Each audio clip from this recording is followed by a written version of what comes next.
theory creaking open, baby.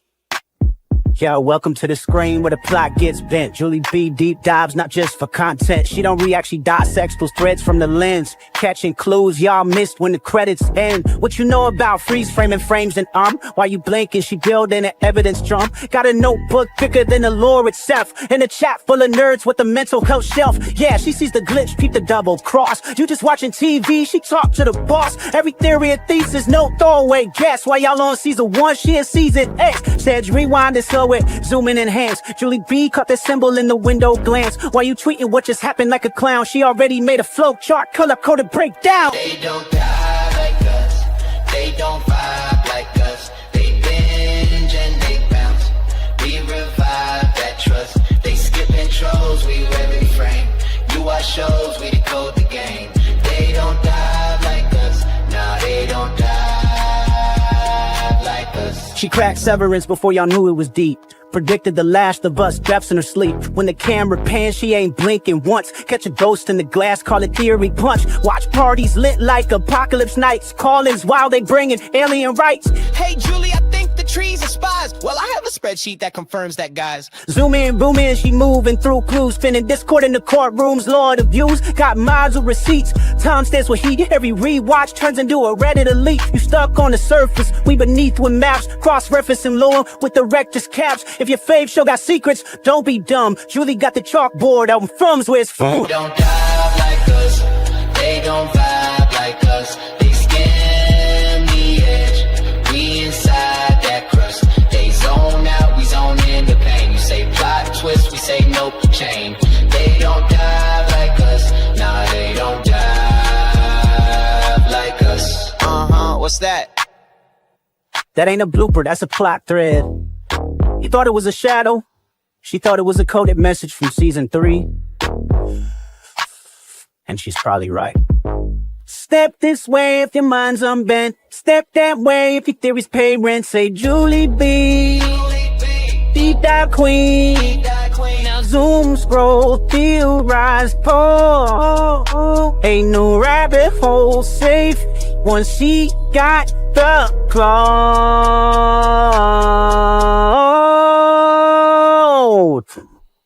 They don't die like us.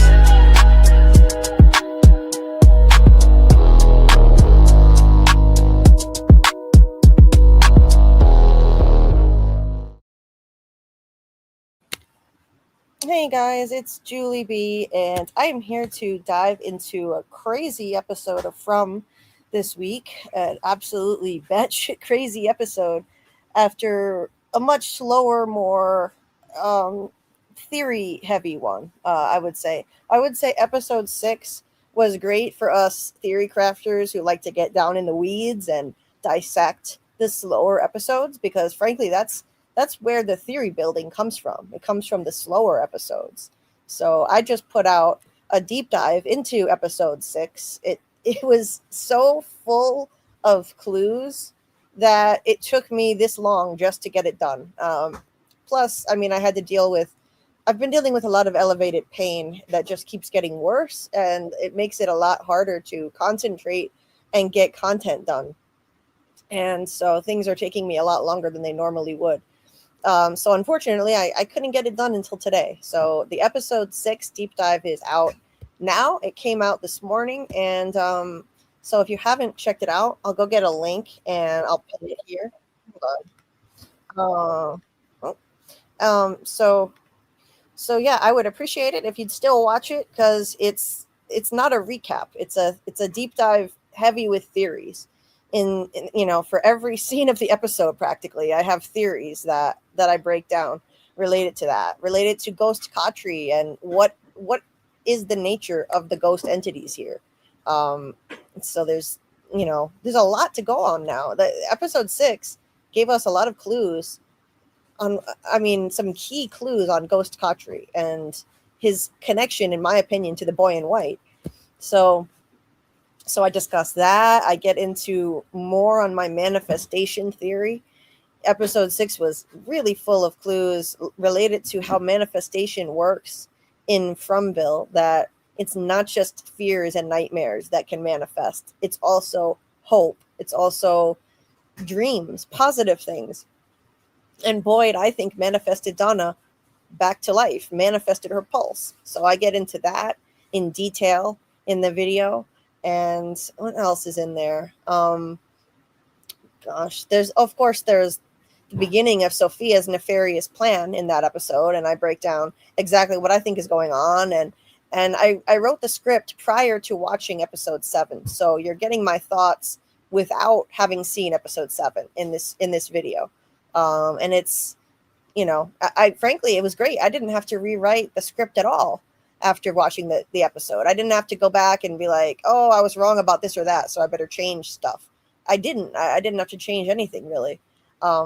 Because I believed that Sophia is trying to manipulate Henry by making him drink her blood like that secretly. She was creating fertile ground for that suggestion that she put in his head about what if it's all just a dream. And we saw how that played out in episode 7. It's obvious what's happening there. So I discussed that in the episode 6 deep dive, the beginning of her plan and what I think she's doing to him, which it's bearing out to be true, that she's trying to drive him insane. She's trying to trick him into thinking that he's in a coma, dreaming this whole thing. And that's why she fed him her blood. That's why she introduced that idea into his head that drove Abby insane. And so I get into that. And of course, the whole Roger thing, the discovery of Roger's body and what I thought was going to go on with that. Oh, and then there's also, why is Sophia targeting Henry? And I believe it's because of Victor, because he's gaining too much forbidden knowledge. Knowledge comes at a cost. He's digging up too many memories of the past. And so that's why she's targeting Henry. She doesn't go after you when you do that, apparently. She goes after your loved ones. So that means the Man in Yellow entity in general. So the Man in Yellow killed Jim in retaliation for Tabitha gaining too much forbidden knowledge. Jade got off easy because he doesn't have any loved ones there. So I guess that's why nobody else died. It was Jade got off with no consequences, but Tabitha's husband got killed. We haven't really talked about that. But it occurred to me as I wrote that script, like, wait a minute, Jade got off with no consequences for all his forbidden knowledge. But Victor, now he's going to pay because his father will be taken from him. I think Henry will go insane and probably take his own life, and Victor will feel the guilt, which is the worst thing that the Red and Yellow entity could do to him. The absolute worst thing. It's worse than killing him. Randall said in season 3 that there are worse things than dying in this place. And I think this is one of them, afflicting Victor with so much trauma and guilt. And now he'll have even more if Henry takes his own life. So all of that stuff I break down in the deep dive video in detail. So please check it out. Give it a view, a like. Hype it if you can. Your hypes renew today. We all get 3 hypes per week to use on YouTube, and you can give them all to one video. You can spread them out however you want. So hypes are a huge help, and thank you to everyone who has hyped the video already. It already got a bunch of hypes, and that helps immensely. You have no idea. Spread the word about how hypes work. If a lot of people don't know, and I think that we should be telling people about this. More content creators should be talking about it because it's way more powerful than the like button. It amplifies your impact immensely when you use the hype, especially when you use it for small channels, because for every hype, there are more points per hype if you give them to small creators. The less subscribers that we have as a channel, a content creator, the more hype points we get per hype. So you give them to me, you give a hype to me, then I get 2.2k hype points for every single hype, which is a crazy amount of influence that you have as an individual with a single hype. By comparison, like I've said, if somebody had, say, 100,000 subscribers, I found out you only get 60 points. They only get 60 points per hype. Whereas me with 2,000 subscribers, 2.4K, I get 2.2K points per hype. You see the lopsided difference there. So that's because YouTube is trying to help small creators expand our audience and give us a leg up. That's what the hype is for. So the fewer subscribers, the more the hypes are worth, which helps us, which gives us little guys a leg up. So that's my tutorial, my weekly tutorial on the hype. And make sure you try and give those hypes to small creators whenever you can. It really makes a huge difference and it helps people get discovered by more subscribers. Also, I'm gonna pin that link. I'm gonna pin that link to the chat so that you can find it. And let's see. Of course, the link is also going to be in the description of this live stream. Let's see. Did I put it in here? Let me see. I think I did. Well, I'll check later. It's not there. It's oh wait, hold on. I think it's there. Anyway, I'm gonna pin the link there so you can check it out later when you have a moment. It's a lengthy one because it is an extremely deep dive, but I promise it's worth it. It's full of theories from start to finish. It's not a recap by any means. Okay, so let's see. All right. Got that there. I'm gonna pin it to the top so you can find it and save it for later. You can support by liking, commenting, sharing the video, saving it to a playlist. Even if you share it to yourself, it helps. Even if you comment just an emoji, it helps. Like, every little bit helps. But the hypes are by far the most powerful tool that you have at your disposal. So anyway, but on to episode 7, which is what we're here to talk about tonight.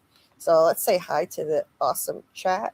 We got Greenhoo, welcome, and Zap, welcome Zap, and Greedy God. I guess that's supposed to be read as Greedy God. Nice to see you guys. Hope everyone is doing well tonight. Hi, with Alice. Hey, West of Westeros, welcome. Nice to see all of you. Hope you're all having a good start to your week. Hey, Daryl. You're funny. I'm not going to read it out loud, but that's funny. I'm not going to tell. But I appreciate it. You can always be in more than one chat at the same time as well. You don't have to choose. I used to be in 2 or 3 chats at once. With more than one device, you can do it, you know. Hey, Heather Unhinged. Nice to see you. I watched, and hyped. Thank you so much, Daryl. Thank you very much for doing that. Much appreciated. West of Westeros, press like on this live. Yes, please hit the like button on this. I always forget to say that. I'm talking about the video, but we're here to discuss this and talk about the live stream. You know, the live stream is what we're here for tonight. So please definitely like this stream. Don't forget to like the stream, because that helps too. That if you like this stream, the more you like it, the more people like it. YouTube will show this to more people who don't know about my channel, and then people find me that way. I get new subscribers. So let's see. I gave this episode 8.5 out of 10. That's a good rating. I'd say that's fair. I think it's I think I'd have to agree, actually. 8.5 out of 10. I was so close to giving it maybe a 9.5. So close. And what made the difference for me, the reason why I wouldn't, what knocked it down for me was the very end. They blew it. They blew the Roger thing. They didn't blow everything, but they blew the Roger storyline, if you ask me. They were so close to having just an absolute top-notch, best of the best episode. And it was still great. It was still excellent. However, the Roger thing was a letdown. It was a big nothing burger. But there is a different way to look at it, though, and we'll get into that. But the Roger thing, I just felt like, what the hell was the point? They this incantation over him with an egg, which was really interesting. She summoned him awake using incantations, and then she stood back to watch. The thing busts in the door, and it doesn't kill anybody. It grabs a guy, and then the next thing you see him doing is chasing Patty, but we don't even know what happened to the guy he was dragging down the stairs because it cuts. He chases Patty, and he's charging at her when Elgin just skewers him with the totem pole. But what was the point then? I mean, we have a house full of red shirts and nobody died. This is a horror show. This isn't just a mystery box and a sci-fi fantasy show. This is a horror show too. The stakes are supposed to be there. They're supposed to be real. And if nobody ever dies, except on rare occasions, then the threat doesn't feel that real to me. I'm sorry. Like, they could have at least killed off a few red shirts to make this a more powerful, impactful development with Roger. What was the payoff? The only thing I can surmise, maybe Tony Teflon is right. Tony thinks that Roger was still human, that Roger was not a monster, and that they misunderstood his advances and they freaked out, panicked, and killed him when they should have just helped him, that he was looking for help. And that kind of makes sense. I don't know why he grabbed the guy and dragged him down the stairs, but maybe he didn't mean to do that. Maybe he was in such a panic because he was in horrible pain that he freaked out and was grabbing at the guy, and the guy kind of tripped and fell. And maybe he didn't intend to hurt that guy.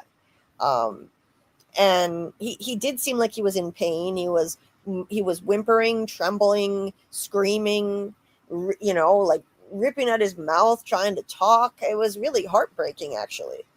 And then, maybe the fact that he didn't kill anybody is a sign that he was not trying to, that he wasn't a monster. Of course, he didn't have much chance to kill anybody. So now we'll never really know, will we? Or will we ever be able to definitively understand that now? That's the frustrating part for me. And that he also, I think, mentioned something about his breathing, that his breathing sounded human, not like the way a zombie breathes. So that makes sense. Maybe that's what it was. Maybe that's the takeaway. Sophia tricked them into killing an innocent person who had this horrible thing happen to him.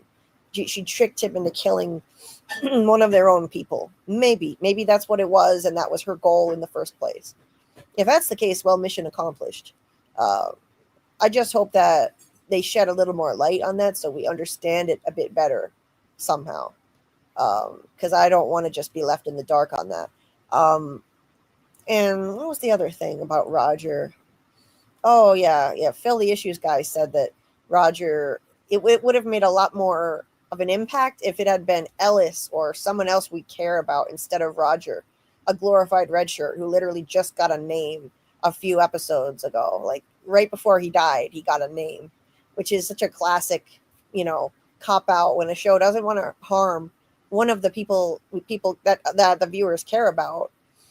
Then they give a red shirt a name all of a sudden and kill them off. Boom. Instant character to kill off. He was not a character before. He was a red shirt. Let's be real. So they didn't have the guts to kill off somebody we cared about in that gruesome way. And if they had done something like that, it would have been way more powerful. But anyway, Daryl gives it a 10. Wow. Very high praise. I know this was an excellent episode. I liked the previous up more, and I know most people don't feel that way. Yeah, I know most people don't really care as much for episode 6, but I have to protest against that. Watch my video on episode 6 and see if you can understand where I'm coming from, that there's a lot we can get from a slow episode like episode 6. There's a lot we can theorize about, and it was extremely well written. So if you're a theory crafter, if you like to, at least theorize casually, watch the video and see what you think.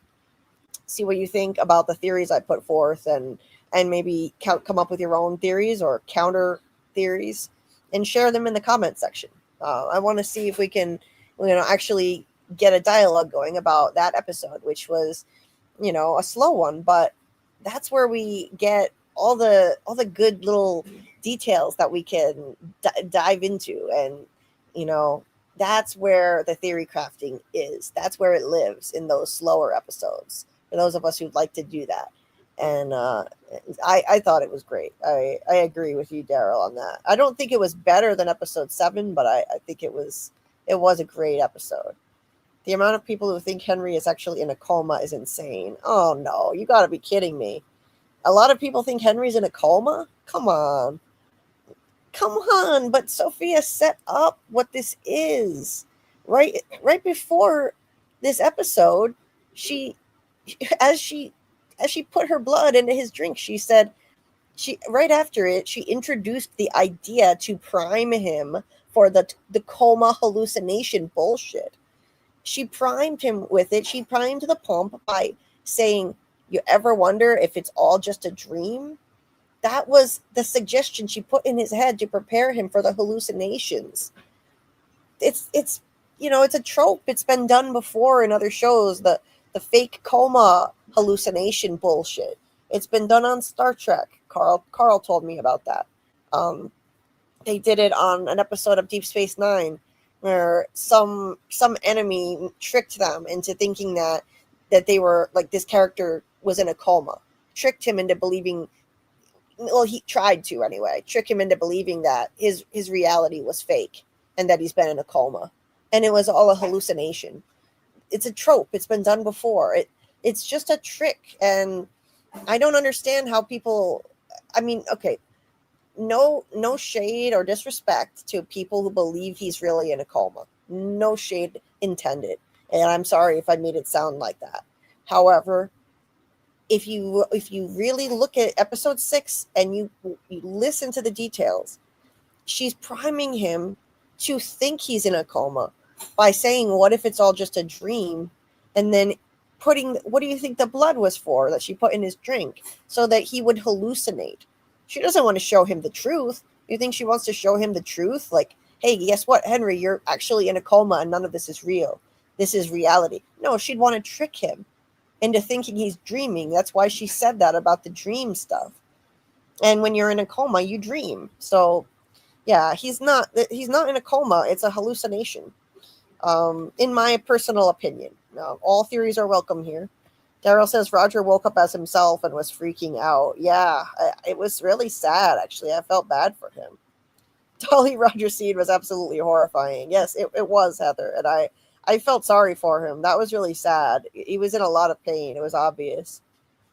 West of Westeros says, insane. They forgot him getting drunk with an underage girl and blood drink spiking. Yes. That was the whole priming of Henry for those delusions. They're just hallucinations. David says, Man in Yellow breaking Henry with a false vision. Henry could be the next roof jumper. I don't see him being able or strong enough to shoot everyone like Abby. Absolutely. I don't think that he's going to shoot everyone either. I like I said in my episode 6 breakdown, I think I said in my episode 6 one that I wrote before. I wrote this and made it before episode 7 came out. It just wasn't ready to be released. But I said that I believe he's going to be tricked into thinking this is all just a dream, that the blood in his liquor was going to help manipulate him into believing that, and that he's going to wind up taking his own life and jumping from the roof. Victor standing on the roof and thinking about the guy who jumped from there was foreshadowing. Classic foreshadowing. I do think it's going to happen, and it's going to be payback to Victor for gaining too much forbidden knowledge. This will be the cost. And Sophia saying, do you think this is a dream? And then ominous music playing as they show a shot of Henry thinking about what she just said. Exactly. And that shot of him thinking about what she said, he had the same 1,000-yard stare kind of thing that Abby had when she was losing her mind and saying, I just remember this dream I had when I was a little girl. It was the same thing. I'll show the shots back to back. And they mirrored them. They mirrored them perfectly. And I think they did that on purpose. And I wouldn't be surprised if they told Sophia, the actress who plays Sophia, that is, to mimic sorry, what am I saying? Henry, the actor who plays Henry, to mimic Abby's stare. And let me see, where is it? Where is it? It's later in my video slideshow here. I'll just show the images. Yeah, here it is. So, okay, let me see. Share the screen. And here's Henry's stare. You can see the 1,000-yard stare as he's thinking about what she just said and contemplating it. Look at that. Compare that with Abby's stare. Same exact thing. She's on the opposite side of the screen, looking off into the distance, going mad, losing her mind.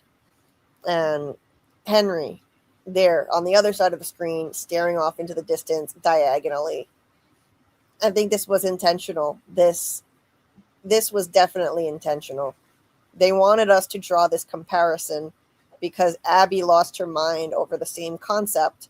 And I don't think Sophia or the man in yellow entity was there walking around town and did this to Abby the same way. But I think Abby was probably introduced to the idea through a vision or a dream. The entity can inflict those kinds of visions on people. People get all kinds of weird dreams and premonitions, nightmares, hallucinations, who knows what. She didn't have to physically be in town to make it happen, I don't think. But with Henry, I think it just gave her more powerful control over him to have him drink her blood. It gave her even more power over him so that he could see hallucinations. And so maybe it was just a higher level of control that she could do with him. But I think she definitely, or this entity, somehow introduced the idea into Abby's head. Because what are the odds that they would ask the same question? What are the odds? It's part of the playbook. It's part of a recurring playbook. And Martin asked the same thing. You ever wonder if Abby was right? What if it's all just a dream? Clearly, this is part of their playbook. West of Westeros. Oh, sorry, I just saw this now. How do you hype? So you have to be on a mobile device that is a phone or a tablet. You can also do it. I think you could do it on a Chromebook as well. So if you have a Chromebook, a tablet, or a phone, any of those devices, you look for the hype button that's near all the other buttons, like the like, the share. It's next to all of those. You can hype 3 times per week, and there's also a little option that pops up when you hype it. It says you can share as post, and if you click on that or tap on that, then it'll take you to a screen that automatically helps you share it with a little blurb that's pre-written that says, I just hyped this awesome creator, or you can customize it and write whatever you want. And that's another way to just show YouTube and the algorithm that you like the video and engage with it, which also helps boost the thing. And it shows it to your followers if you have any. So that is how you hype. And you can do it 3 times back to back. I've done it. Hyped. Thank you so much. Thank you so much, Green Who. I hope you're still here to hear me say thank you. Truly appreciate that. Thank you for hyping. Daryl says, Tabitha just didn't want Victor talking about Ethan ending up all alone. It was a normal reaction to have. Tabitha freaked out and Victor, that was pretty messed up. I felt bad. For Victor, but she was harsh with him, but she was trying to protect Ethan from getting scared. So I just think she should have been a little less harsh with Victor. The hype button is beneath the video. It doesn't show up on the computer. It's there on your phone. So sometimes you have to tap there's an option on the phone, I think, to look for more buttons because not all of them fit. So I think on the phone, let me look at it. On the phone. Where's the hype button? No, not that. Where is that? Okay, so on the phone, where is it? So you have to slide. So if you go to the area where all the buttons are, the like button, the share, you have to put your finger on them and slide swipe, I guess you would say. Swipe left and you'll see all the other buttons. And then you see buttons like save, download, hype, and report. Don't report it. Don't report it. That's a bad thing. You want to hype. So that's what you do. Just swipe left on those buttons, and then you'll see all the other options that are there. PR says, I don't know how hypes work, but I hyped your video twice today. I didn't know that we could do that. Thank you so much. Wow. Thank you very much. You had a huge impact in helping to push my video out to more people by doing that. 2 hypes. That's incredible. That's 4.4K hype points from you. Thank you so much. And you don't even know how they work. Well, yeah, you can hype them more than once. You can hype it up to 3 times, and you only get 3 per week. So every Monday they get refreshed, and then you get more. And you're welcome, Heather. I'm just trying to spread the word on this. I think more content creators should be explaining this to everyone, so you guys know. Mike Clay says, this episode makes me believe Man in Yellow is not an entity or main villain, because a powerful entity should not need a chicken egg or an incantation to do magic. Yeah, it's odd, isn't it? It is odd that she needed to do all that. It seems excessive, right? From what we've seen in this place and what they've been able to do, it seems like an awful lot that she had to go through to put that together. Yeah, you make a good point on that. Forgot to hype a 3rd time. I'm going to do it right now. Wow, that's amazing. Thank you so much, PR. That is so kind of you. Thank you. I really appreciate all the support. Daryl says the hype button isn't going to be on this stream right now. That's right. So for live streams, it doesn't pop up until the stream ends. So it shortly after it ends, it pops up. But I always ask that if you want to hype something, please hype the short videos that I put out. Not the live streams, but the shorter, they're not really short, but the shorter videos, the scripted videos that I put out that are not live replays. That's the best way that you can get my channel out there. For some reason, YouTube pushes my videos way more than my live replays. So that is the best way that you can help. Let's see. Hey, Jen the teacher. Nice to see you. I hope you're doing well. Trace, nice to see you. Victor was looking good in his outfit. Yes, Victor was looking good in his weird hallucination outfit in episode 7. I did it. They let me hype it a 3rd time today. That was actually fun. That is amazing. Wow. Thank you. That is 6.6K hype points that you gave me then. That is incredible. Thank you very, very much. Amazing. Hey, Tamkeen. Hey, Jane. Let's see. What else we got here? Oh, my bad. Hello, Julie B. The Ragman Pappy is here. My very small granddaughters call me Poop Deck Pappy. I think they just like saying Poop Deck. That's really adorable. That is so cute. Love it. Absolutely love it. So nice to see you, and that's lovely. I love it. Nicknames are fun. My family does funny nicknames too, or they did when I had extended family around. They should have let Roger ask for help. Yeah, I agree, Greedy. How'd they blow Roger? Yeah, I just think that it fell a little flat for me in the end.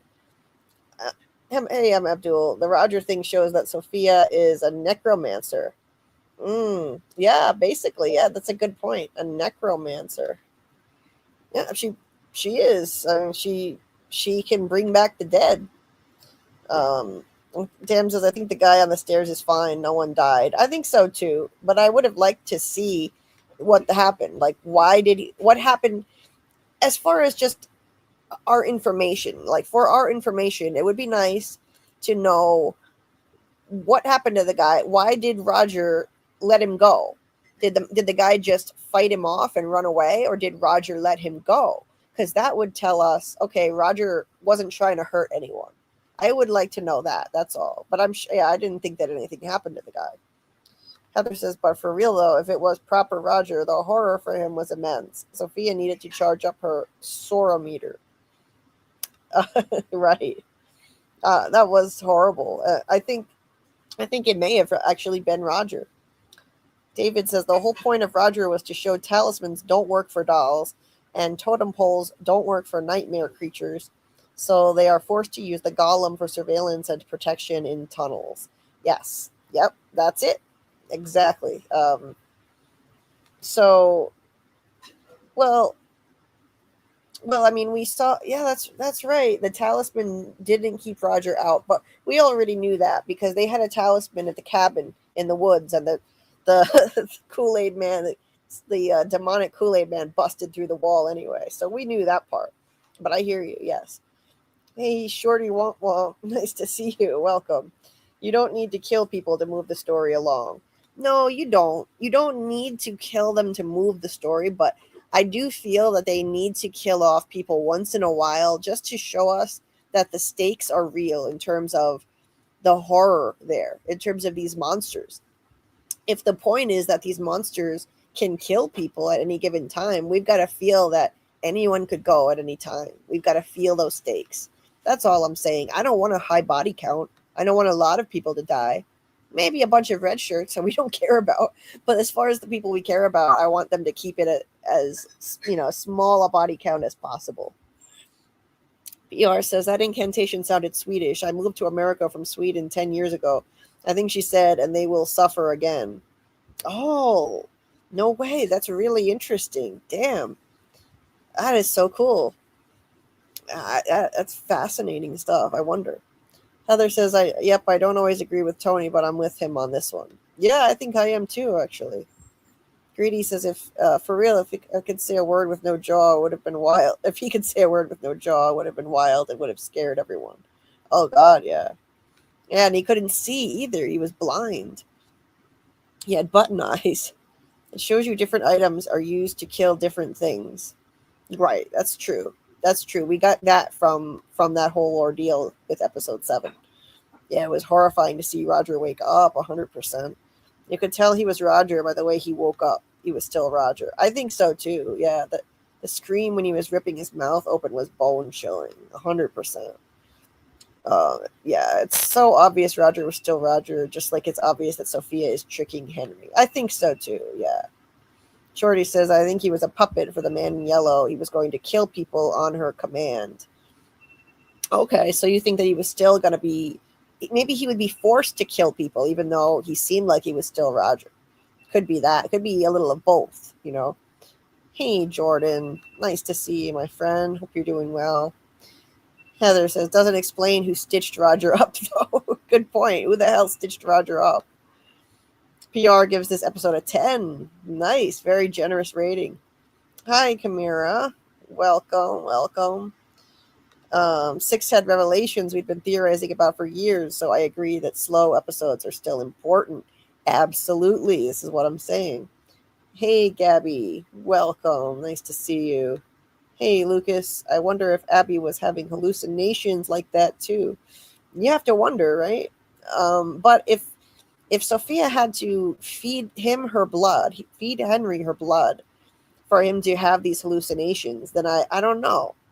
This is confusing because then, if that kind of thing has to happen for people to hallucinate, then how come lots of people in this place have weird dreams, nightmares, and premonitions, visions, without any blood drinking necessary? It seems to me like the evil entity causes some of those things. And some of those things are warning visions and dreams from the boy in white, I think. So I don't know. Yeah, this opens up a lot of questions. For some people, Henry being in a coma fits with their theories, so they believe it. That's called confirmation bias, Daryl. Absolutely. So for some people, it works for them because of that. They're fitting it to their preconceived notions, which is a human thing to do. That's a very common thing. It's just human nature. We have a lot of confirmation bias. When Henry gets out of the coma, he will start hitting on that sexy nurse. Oh, man. Chris M. Yeah, maybe he will, if it's really a coma. But no, it's not a coma, in my personal opinion. Jordan says maybe Henry is thinking he's just a guy in a snow globe. Maybe so. David says it is a manipulation, but if they end it all in a hospital, I wouldn't be mad. A lot of people would, though. A lot of people would at this point, just because they built up so much backstory, so much lore. The reincarnation, the monsters, the sacrifice, all of that stuff. And for them to just say, oh, never mind, everyone's just in a coma, it was all bullshit, that would be bad writing, and it would be a cheap trick at this point. It's not that it would, that all coma revelations and simulation revelations are lousy. Sometimes I like a twist like that, but not when they give us all these answers and then roll it back and say, never mind. They've given us too many answers to renege on them now. Hey, Zax. Nice to see you. Hope you're doing well. Let's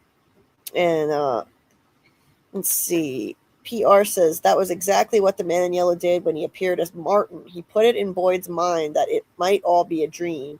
Then he put his blood in Boyd. The next day, Boyd twice claimed he must be comatose. Yes. I think so too. I have always believed that that Martin was just part of the evil entity, not still alive anymore, not a real person. And so this makes total sense that he made Boyd think it might all be a dream. He's doing the same thing again now to Henry, and he gave his blood to Boyd. And absolutely, I agree. And Boyd wondered if he might be in a coma, with Ellis and his family sitting by his bedside waiting for him to wake up. He sat at Abby's grave and said that. So I have always pointed to that and said, like, look at this. This is the evil entity trying to make him think he was just dreaming, trying to make him lose his mind. And so it totally fits that Martin was just the man in yellow at this point. So I agree. I talked about that in my video as well, my episode 6 deep dive.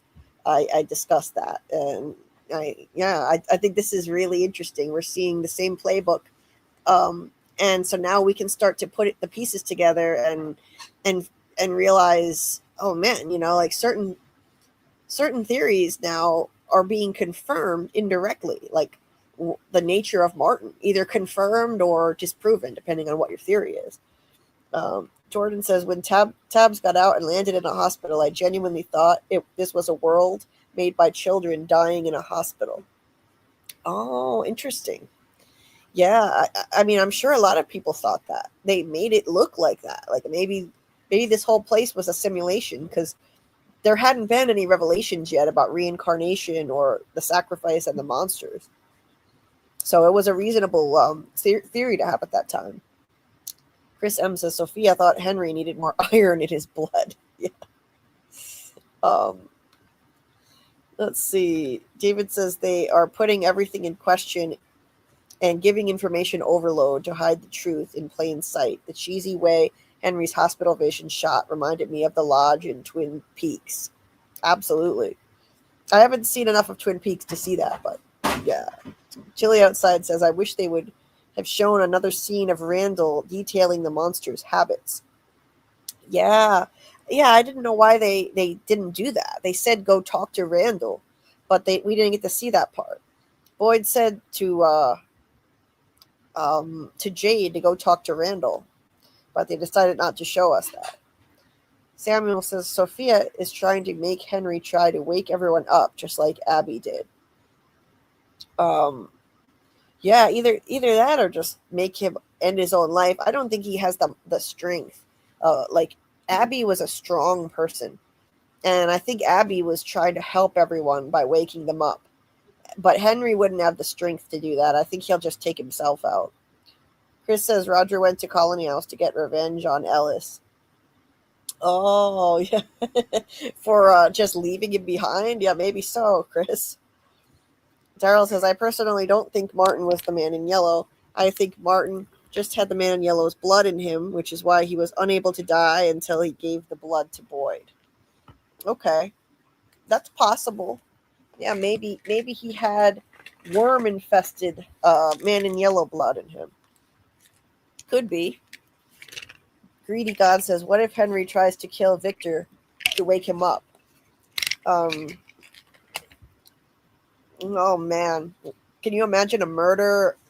I can't say the word, but the murder S word, taking your own life. YouTube doesn't like us to say that word. That would be horrific. Please, no. I don't think the show will go that dark. They won't do it.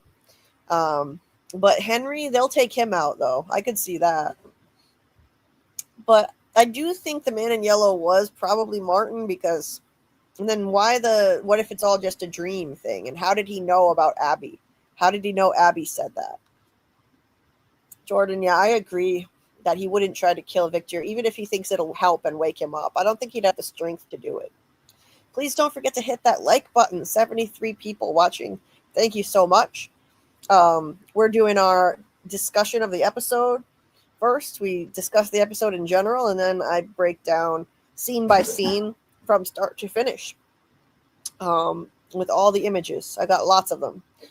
PR says after Boyd got Martin's blood, he thought he must be in the hospital dreaming it all, and Abby and Ellis are beside him in a hospital trying to awaken him from a coma. Exactly. Yes. That's an amazing connection to make. And yeah, I just think this is what's happening again. He's using the same playbook again. There are certain things that recur. Certain types of violence recur. Like, people losing an eye, and what else? Like losing an eye. There are other things too. I can't remember at the moment. But now this what if it's all just a dream thing is one of them. And making people think that they're in a coma when they're not. So I just realized I've got to upload all the pictures from my device, but I can have them uploading in the background while we're talking about the episode. So let me see if I can get that going. It's just so slow, though. Damn. Okay. Daryl says Man in Yellow was able to make Sarah hear voices and write on Sarah's arm in season 1, so he might have been able to make Abby believe she's dreaming too. Yeah, exactly. Man in Yellow was able to do that to Sarah even without being physically there. So that could absolutely have happened. Jordan says, I'm curious if someone we already met is Eloise. It is very late to introduce her. No theory either way, but something to think about. I know it is late to introduce her, but it's going to happen. I believe it's going to happen. I think that license plate we saw early in this season, it was on the pastor's car. I think that was a clue to us that Eloise is going to be back, that she's going to be on the show. Not back, but you know what I mean. It looked just like Eloise. The license plate looked an awful lot like Eloise. And I think it was trying to foreshadow that she's going to be introduced to the show. Imagine if Henry takes himself out before he even gets a chance to see his daughter again, and then Eloise shows up. Just watch. That's probably what's going to happen. That would be horrible. Imagine if the worst thing would be if Henry takes himself out and Victor, and then Eloise rolls up. Eloise somehow appears there. That they can't do that. That would be too devastating to watch. Just seeing anything happen to Victor would be horrific in general. But if they pull something like that when Eloise shows up, no, they can't. They can't do that. Now I've got my pictures uploading. It'll just take a few minutes while we keep talking about the episodes. The episode, that is. But I'm gonna pull up a different image in the meantime. Daryl says, I believe we are going to see Eloise before this season finishes. Oh, yeah. Definitely. They have to. It's long overdue. Eloise is something that has been left open for us to wonder about for way too long, and it has to have a purpose. It's a Chekhov's gun at this point. And I don't care that, oh, supposedly there was a grave. He didn't know. He said, I think, at her grave. He said she was so small. There were only pieces. I'm not sure. So that's leaving the door open for her to be alive deliberately. So as far as I'm concerned, she's alive 100%. They wouldn't introduce the idea of a forgotten sister in season 2, leave it open-ended, and then all of a sudden in season 3, oh, turns out she's dead, most likely. No, sorry, I don't buy that. They wouldn't do that. They wouldn't deliberately leave it open. Victor, if she was going to just be dead, and if he introduced this forgotten sister out of nowhere, he would have been like, oh my god, I just remembered I had a sister and she died and I found her body. They would have done a maximum gut punch at that time in that way.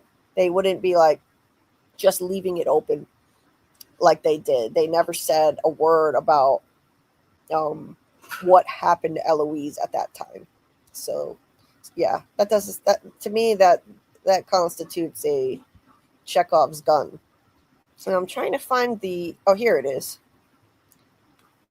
This is the license plate I was talking about, and it looks reminiscent enough of the name Eloise to be a clue. I think. Samuel says, I think we'll see more people offing themselves. Boyd already proposed this idea episode 1. Yeah, exactly. I think it's at least one person. It's going to happen. They're setting it up. That's what you do in screenwriting or any kind of writing. It's foreshadowing. Chili says, I think the man in yellow could only operate psychically in season 1 as he was confined or restricted until Jade freed him. Yeah, he could have been. Maybe he was physically confined, so he could only operate psychically. That's something that I thought about too. Maybe. David says the 2 images are relevant from a duality to a union of opposites. The emperor seated on the throne atop. Sophia implants a destabilizing thought, a terrifying subversion of the upper images of the union. Can always count on David for the esoteric takes. Love it. Green, who is here early this week. Oh, you mean the live stream is early? It is earlier than it has been recently, and I wanted it to be even earlier. I wanted to do this at 10 Eastern instead of 11, but I just couldn't make it happen.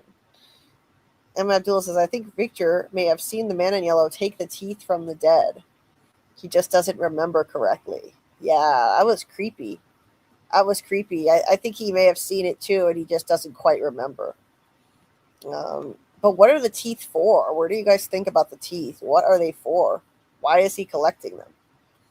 Is there some purpose to it? Does he need their teeth to have the option to shapeshift into them later? Jordan says, love y'all, Fromily. I'll be watching, but my fingers have other missions. That isn't meant to sound weird. I wish I could. I could delete it, but I'm lazy. Also, I love Randall, in case anyone forgot. No,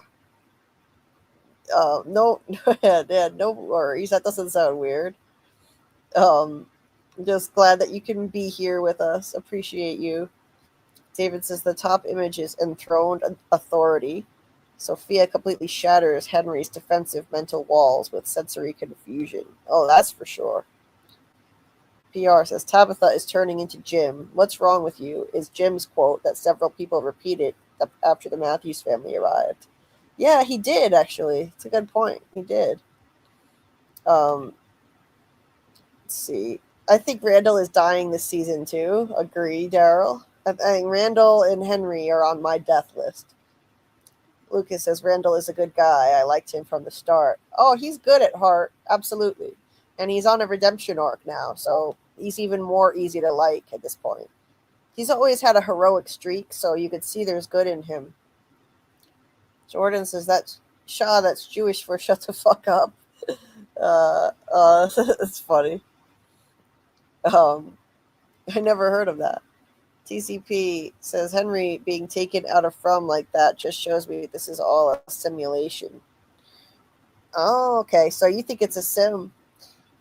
Ah, I can't reconcile that idea at this point with all of the information they've given us about reincarnation and the monsters and sacrifice, and it's so much magical lore that they've magical mystical lore that they've developed, and if they just dump it all and say it's a simulation, I just think it's bad writing at that point. But it's not impossible. I won't say that it's impossible. They could do it. It's on the table. Let's see. David says it's all related to soul-consuming warlock lore. The egg represents life, creation, purity. The blood in the egg represents the inverse. The sniffed egg to find a fertilized one. Oh, she sniffed the egg to find a fertilized one. A life for a life. That's right. Yes, a life for a life. Indeed. TCP says I had my suspicions, but the Henry Doctor thing confirmed it for me. Yeah, it's on the table. I won't say it's not. It is. It could be. Soul-consuming warlocks have their teeth turn black and widen for bone eating. Really? Wow. Hey, Sprinkle Kitty. Hey, Melissa. Welcome. I hyped your video 3 times from my other account. This account doesn't give me any hypes, so I switched to my other one just to hype your videos. Thank you so much. That is really kind of you. I truly appreciate it. You just made a huge impact in helping to push my video out to more people so they can find my channel. Because that's what the hypes do. And each one of you, each individual hype has such an impact on a small channel like mine. It's amazing what you can do. Thank you so much. And please make sure you're probably already subscribed, but make sure anyone who's listening is subscribed to the channel, because I'm hoping I can reach 3,000 subs. Probably won't happen by the end of season 4, but at least this year it would be nice to reach 3,000 subs. So please make sure you're subscribed, hit the like. Let's see. So Lucas says, I think the Roger resurrection connects to what Marielle was saying. The souls of the dead are still around the town. Sophia just put Roger back in his body. Yeah, I think you're right. Absolutely. And the dead are stuck there. They're floating around there anyway. Their souls are still there. Jane says, poor Roger died twice, and both times it was very unpleasant. I know, that was terrible. I feel bad for the guy. Imagine if it had been someone we actually care about, though, a character we know and care about. That would have been even more impactful. Daryl says, Smiley, with another classic line, do you make funny noises? Yeah, I was thinking about that. I think Smiley got the most lines he's ever had to date. Like, Smiley had like 3 lines. I've never seen him get to talk this much. The other lines were, I like this game. His first line ever was, you picked a bad spot. Second one was, I like this game, to Boyd, after Boyd sliced his throat open. Obviously, you picked a bad spot was the old couple on the bus. And then in season 4, I don't think he had any lines in season 3. I don't think so. And then in season 4, he said, what was it? He told Kenny, hey, hi, Kenny, nice to see you again, or something. And now he got to say multiple things. He got to say, this isn't going well, or something like that. He's like, this isn't going well, is it? He's like, I killed your father, He made such funny noises. Do you make funny noises? Those were the most lines he's had in a single episode. So I'm happy for Jamie McGuire. That was cool for him. I interviewed him on the Sci-Fi Vision channel back in season 3, and he's a really nice guy, really cool guy. Thank you, Ozrod, for hyping. Thank you, Ozrod MD. Appreciate that. TCP. So okay, you still think it's a sim that's built under the guise of mythology magic. The man in yellow has certain server admin privileges to achieve certain things. Okay, I could see that. Hey, it's possible.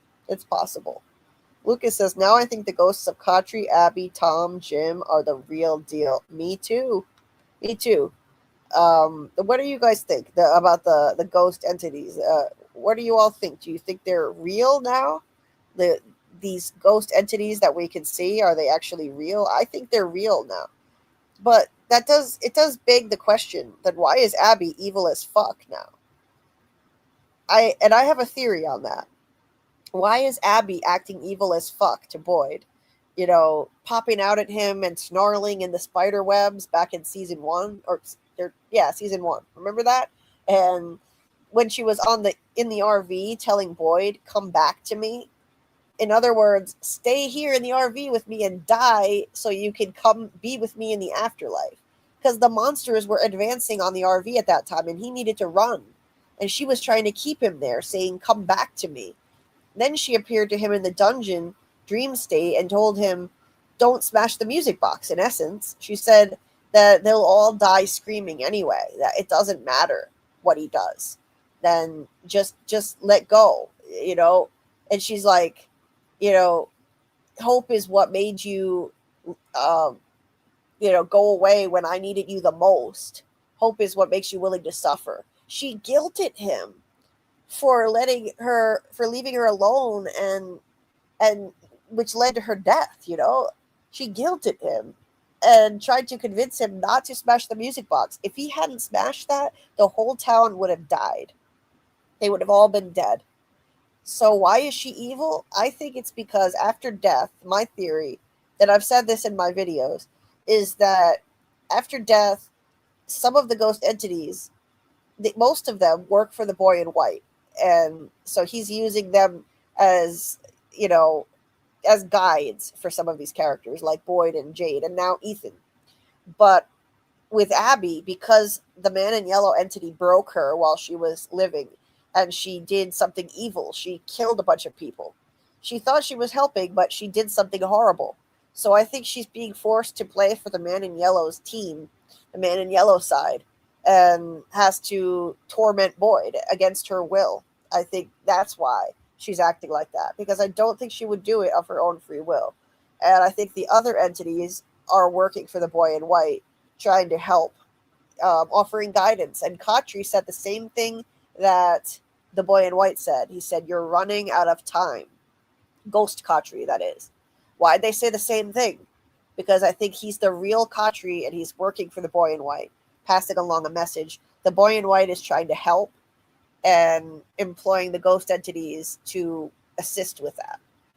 That is what I think. But what do you guys think? And I'm going to pull up the images for episode 7 in just a minute. Sprinkle says, right, Julie, no one major has left us yet this season. Yeah, and I think that somebody should have at this point. I think in the cabin attack, somebody should have died. I'm just being real. I'm not bloodthirsty. I'm not watching this show for blood and guts, so don't get me wrong. I'm not one of those people. I'm not watching it for the horror. I'm a theory crafter. I love the mystery the most. I love that this is a mystery box. However, it is a mystery box with horror in it, with entities that are supposed to be deadly. And if hardly anyone ever dies, then you start to feel like the stakes aren't real, and that's a problem. That's the only issue. I don't need a lot of deaths, but just enough to make us feel that the stakes are real. What did you expect from a monster named Roger? That's a good point, Zap. That sounds kind of lackluster. No offense to any Rogers out there who might be listening. Green News says, why so few episodes, though? Seems everyone has gone 10 episodes season to 10 episodes season. I was used to over 20 episode seasons. Yeah, it's the new model for how everything is done. I hate it, too. That's how they do things in the UK with their shows, and I don't like it either. I remember when they were doing it and we weren't, and I was like, oh man, that must suck for the people in the UK. And then it happened to us too. All the TV switched over to that. And I think it's because of streaming services. For some reason, on the streaming services, they decided to go that route. So that's how it is now for most shows. PR says, does this mean that the Tooth Fairy isn't the cute visitor that we thought she was all these years? it was Doug the whole time sneaking into our bedroom. Oh, that's great. Yeah, maybe so. Maybe it was it was Doug the whole time. That's great. Somebody needs to make an AI meme of Doug, the man in yellow Doug with tooth fairy wings. Football Affinity says, I don't know how many people called the Roger reanimation, but I definitely did. Oh, me too. Me too. I know a lot of people called it. I did. I was among them. And it just seemed like it was going to happen. It was an inevitability. Hey, Rose. Nice to see you. Glad you could catch a live. So glad you could make it. Hope you're doing well. Greedy says Julie was smoking weed by the front door with her mom home, but was surprised she got caught and was worried about Ethan seeing. The entire town could see her. Yeah, that wasn't exactly subtle, was it? That was a comical scene. From is starting to incorporate some comedy into it lately, isn't it? Have you noticed that? There are some humorous lines. I mean, it's always had some humor in it. Jade and Dale have been the funny ones. But now we've got some other characters saying funny lines occasionally, like you have Acosta cracking jokes, like deadpanning, Boyd's just trying to keep me busy because he knows I want to slit my wrists. Like she says it in a comical way, in a dark comedic way. And what else did she say? People have weird conversations here or something because Jade said, like, I'm here to find a secret door I saw on a mushroom trip. She's like, people have weird conversations here. Stuff like that. And somebody commented on how weird their lives have gotten too. I think it was Randall. Randall said something to Jade when they were down in the basement trying to bust open the red door in the wall. And Randall was like, our lives have gotten weird or something like that. So people, I like that they're seeing the humor in this. And Julie was just damn hilarious trying to, smoke right there in front of everybody, but she thought she was being subtle. Hey, and speak of the devil. We were just saying Man in Yellow a second ago, talking Man in Yellow, and there he is. Hey, Doug Hughes. So nice to see you, my friend. I hope you're doing well tonight. And it's always great to see you. And he watched with our friends in the watch party again. We watched the new episode as we do every week in the Discord.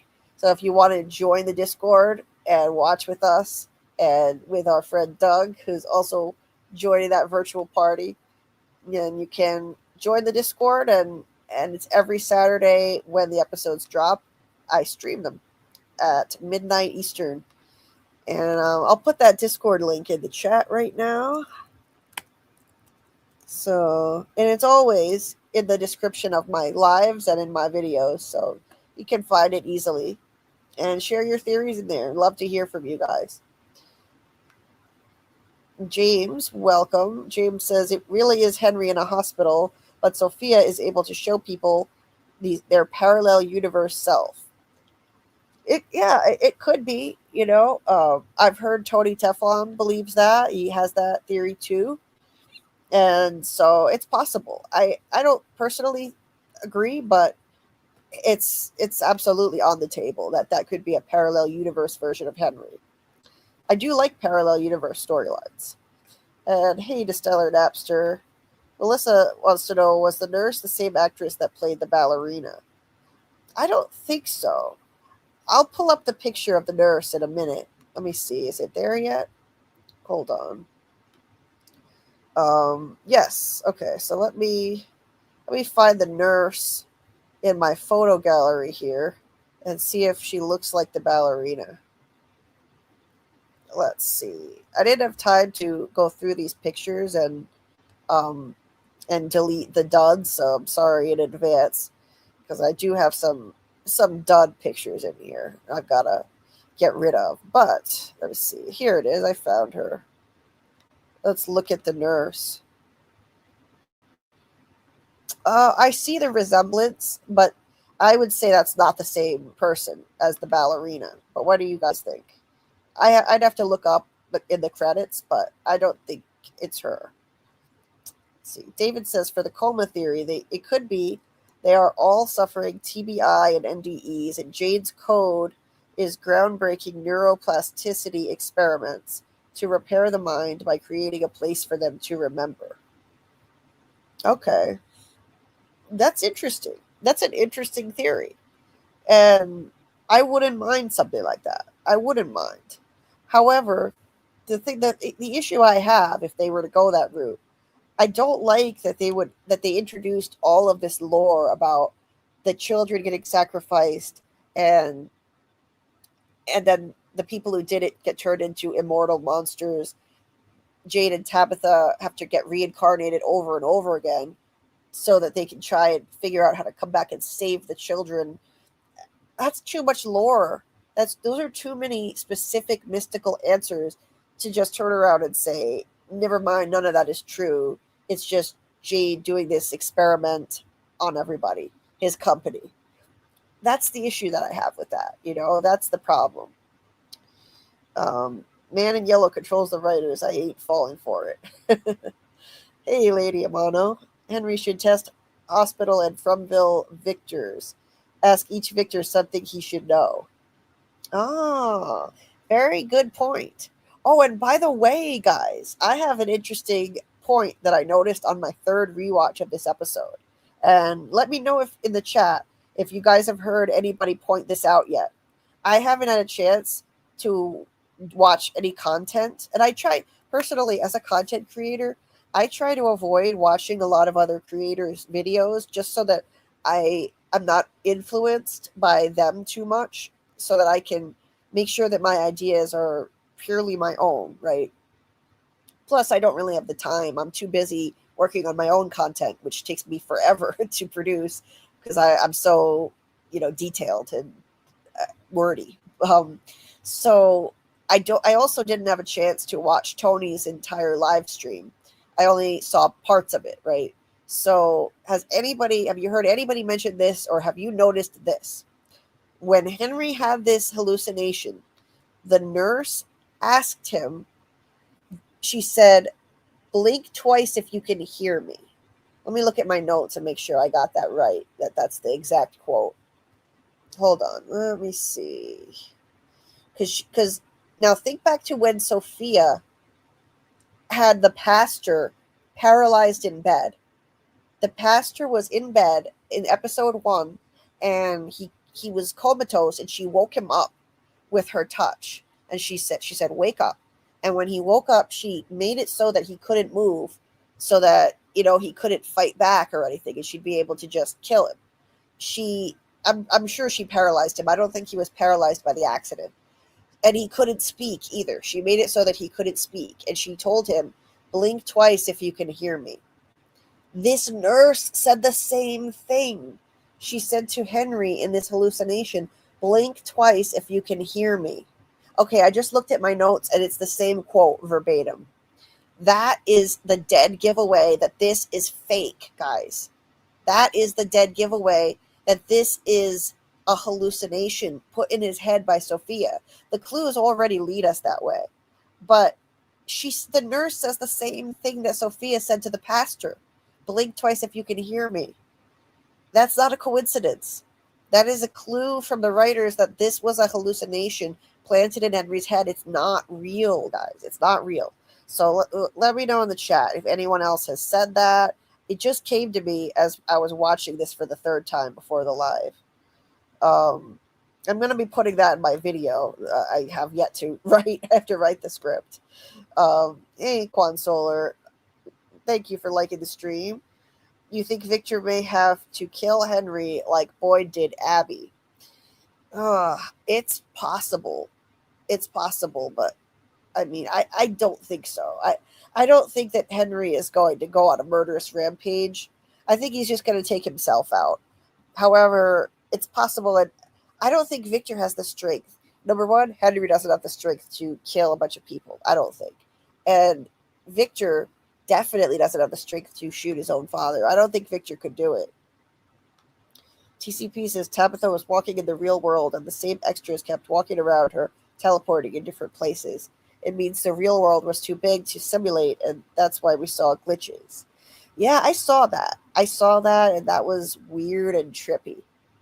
I personally think those were red herrings put in the show to make us wonder and question whether she was really in the real world.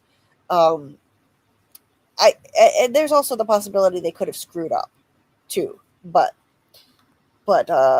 you never know. It's still on the table. The theory, the simulation theory, is still on the table.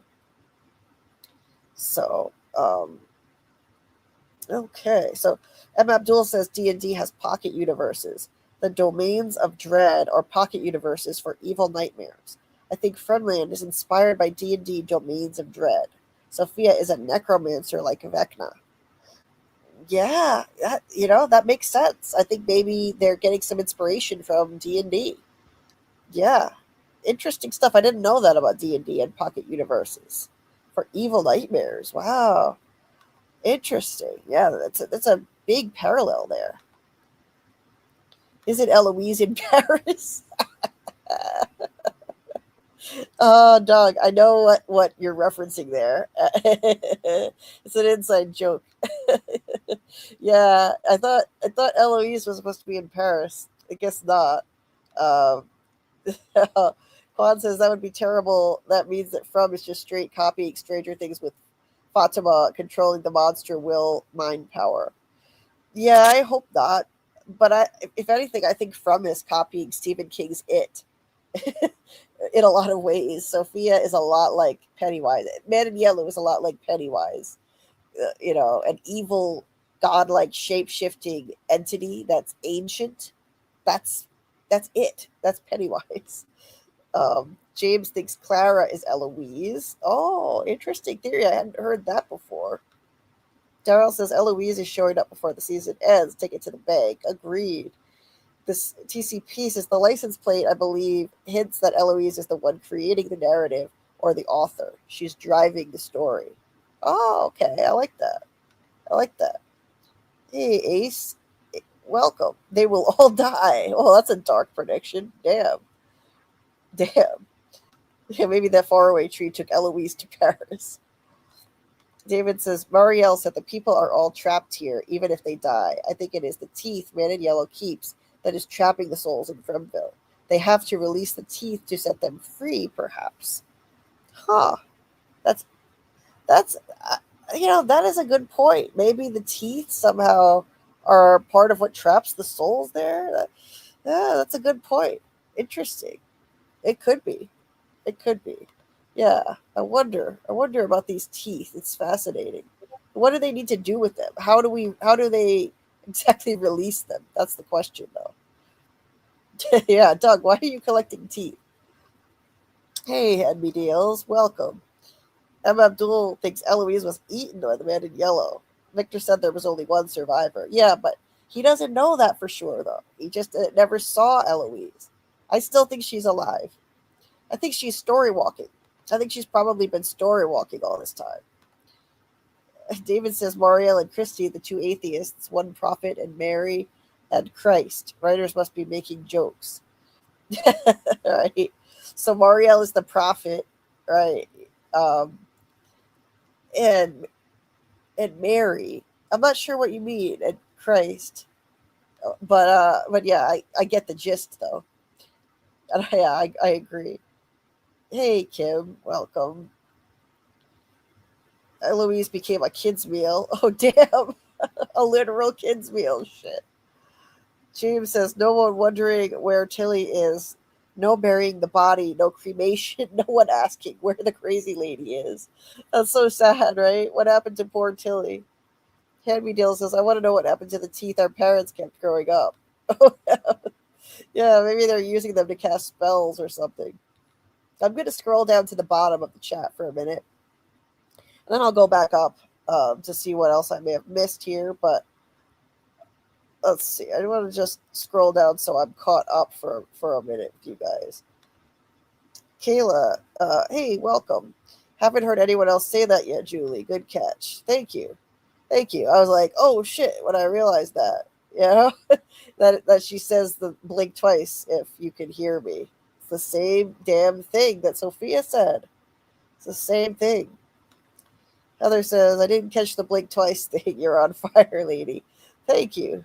Thank you. I just got excited when I realized it was the same thing, because that's a giveaway right there. David says the teeth will expose Sophia this season, sending her back to becoming Doug for the final showdown next season, hopefully. Yeah, could be. Could be that the teeth will expose her. She's collecting teeth. Good point. She's got that tooth from the pastor. Quan says, I agree with you, Julie. It is a hallucination planted by Sophia. We can move on now. Thank you. Yeah, seriously. Everything about the vision is uncanny and cheesy, clearly fake. 100%. The dead giveaway is that the show made it clear last episode that Sophia was going to trick Henry into thinking it's a dream. Exactly. NSB never doubted it was a hallucination. Exactly. Football says, cook, Julie, it's fake, but perception is reality. Right. Incognito says, Man in Yellow is chilling at a beach in Acapulco, drinking bile cocktails right now. La Belle Vie. Yes, the beautiful life. Indeed.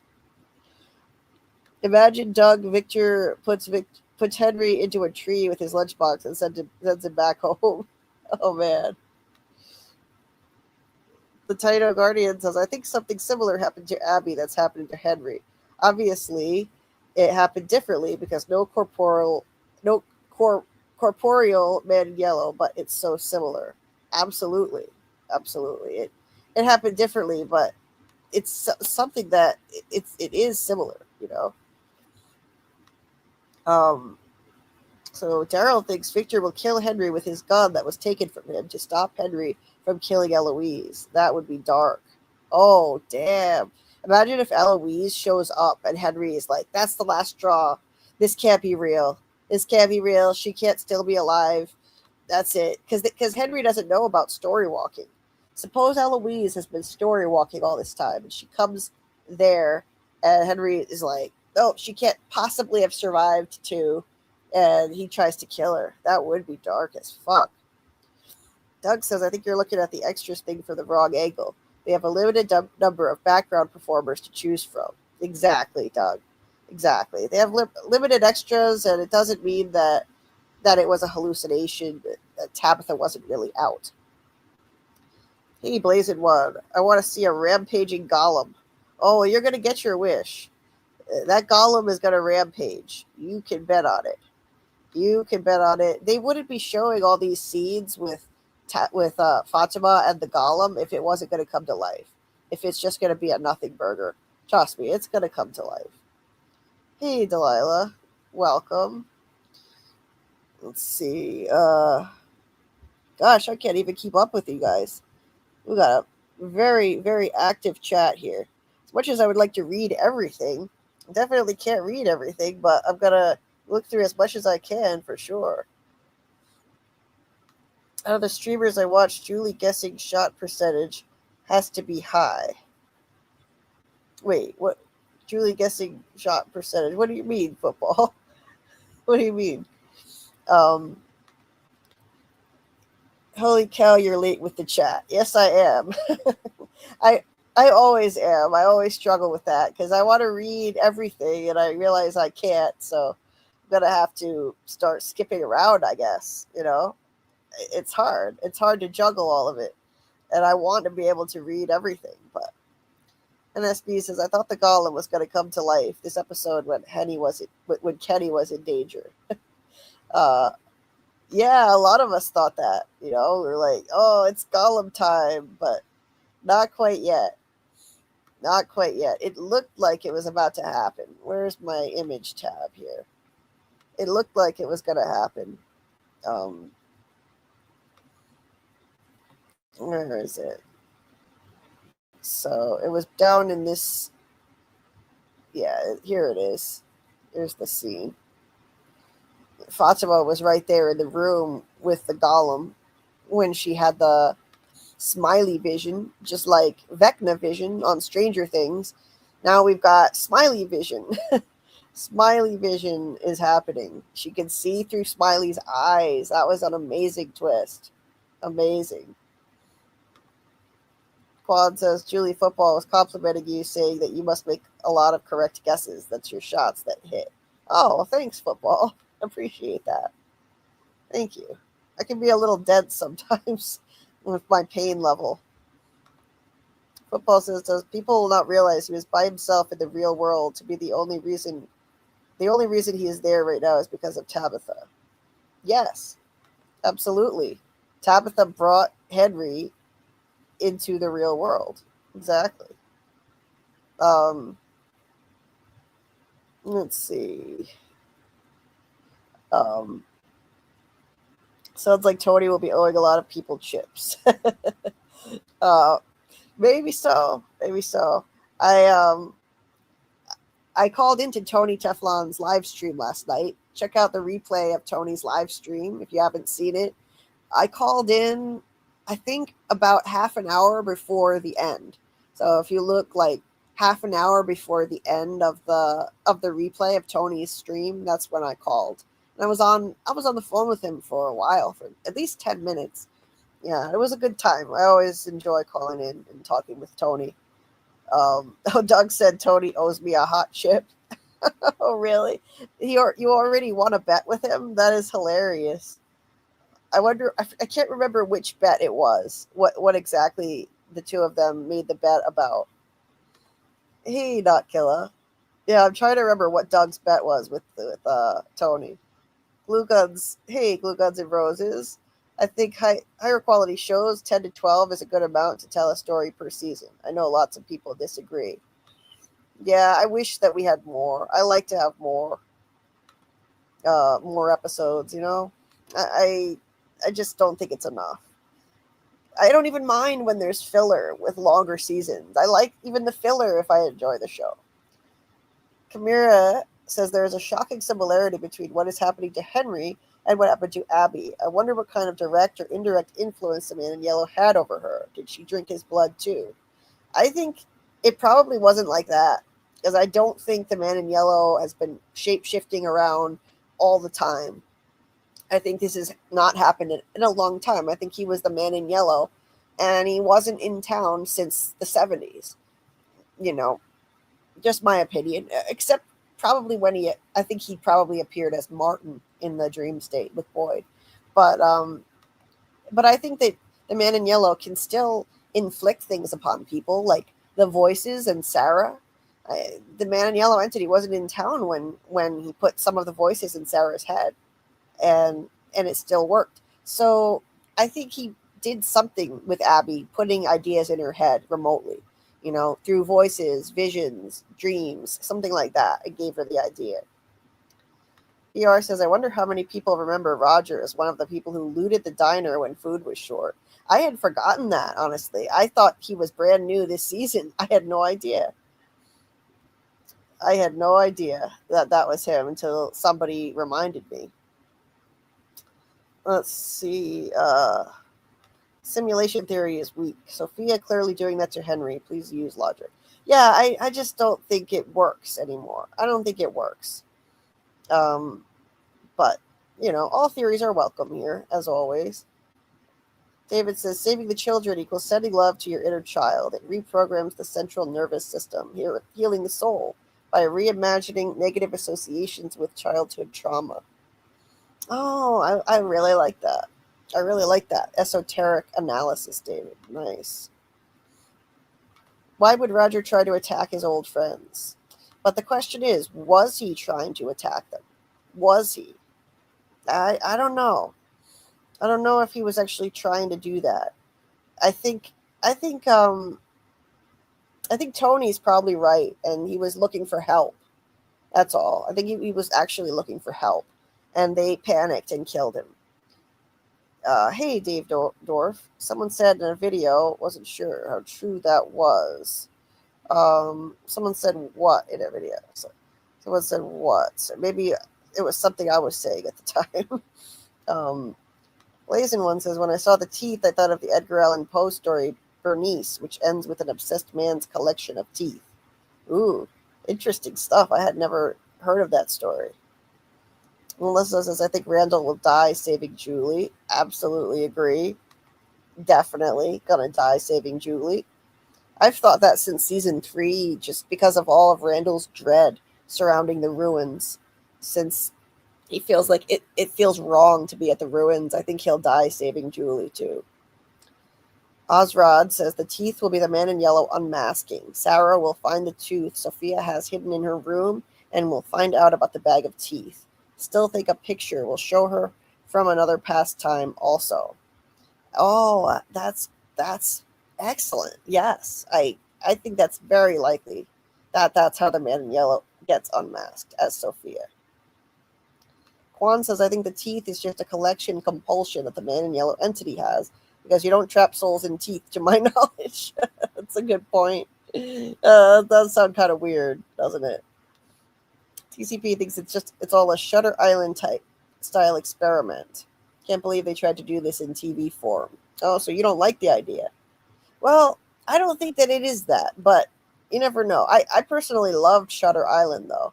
I loved that movie. But I don't think it works in TV form because then they wound up giving us all of these answers that would wind up being bullshit in the end if they go that route. All the stuff about reincarnation and the monsters and whatnot and the sacrifice. So, because they have to stretch it as a TV show, the concept wouldn't work. Hey, Syrah, welcome. Why do the fairies collect teeth? I don't know the dark side of fairies. I don't know either, actually. I don't know if anyone knows that in the chat. Feel free to explain. But I don't know a lot about fairies and fae. I know that the people who have the fae theories are loving this development with the teeth because it is related to that. Who knows? Maybe the monsters are some sort of fae. They've been turned into fae. It could be. Hey, Mitchy Mitch. Right now, what I'm doing, guys, I'm just kind of jumping around the chat and trying to shout out people I've missed and other comments I missed. I can't read every single thing, or we'd be here all night, and I still wouldn't get to everything, even if I did that. But we'll probably, to be real, we'll probably be here a chunk of the night anyway. But Mitchy Mitch says Eloise made a deal with the boy in white. She is protecting Victor by working at the rendezvous, sending people into Fromville. Cool. I like that theory. I like it. It's very imaginative, creative. And Rendezvous has been all over the place, with that, all over the show, that is, with Boyd's trailer there in the background. So, that would be a cool development. I would be here for that. So, let's see. Dave says, was the nurse in Henry's vision in the hospital? Oh, I read that one. Yeah, sorry. I'm trying to, grab comments I haven't seen. I think she was a story walker, too, and stayed too long in the story and got stuck there, and maybe Julie will help her come back. Julie will change something that will help her be able to come back. Nice, Ace. I like it. About Eloise. I like it. Okay, let's see. Doug said I have a sideline making jewelry. Oh, is that what you use the teeth for? Nice. Maybe the cliffhanger is she finally changes something and saves Jim this time. I don't think Julie can save Jim. I don't think so. I don't believe that she can do it. Quan says the writers have even said it's not a simulation or a dream. It's real. Plus, the man in yellow's blood is the reason why Henry saw that fake vision. Well, they said it's not a dream, and it's not... Wait, what did they say? It's not a dream. I think they did say that, didn't they? And it's not a simulation. I'm pretty sure they... Was that exactly what they said in that interview? I know they said it's not a dream. They ruled out 2 theories in that E-Man interview, I think. Heather, thank you so much for calling attention to that. So right now there are 99 watching, and I don't know how many likes there are now, but Heather pointed out 46 likes about half an hour ago. So it's probably still a deficit. So please smash the like button. Thank you, Heather. Thank you. Okay. Let's see. Kwan says if that was Roger's soul in that body, he would have tried to speak to them and not acted like an animal that was just a body. He did act like, like some kind of zombie. I mean, but he couldn't really speak. They ripped his jaw open. It would have been kind of hard to speak. Um, I got to be careful how much of this I show because it's awfully gory. And YouTube doesn't really like gore, but yeah, this was just nuts. This was wild. Roger would have been like, my face mumbling, he wouldn't attack if his soul was there. It would have been hard to speak like this, though. I mean, look at him. Roger's mouth was sewn shut, no speaking there, but how did he get that door open? I think because the talismans wouldn't work on him, if that's what you mean. So Roger crashed through the door like the Kool-Aid man. That was Sophia controlling that body. Oh, absolutely it was. She started, well, I don't know. She brought him to life with her incantation, but we don't know for sure if she controlled his movements after that.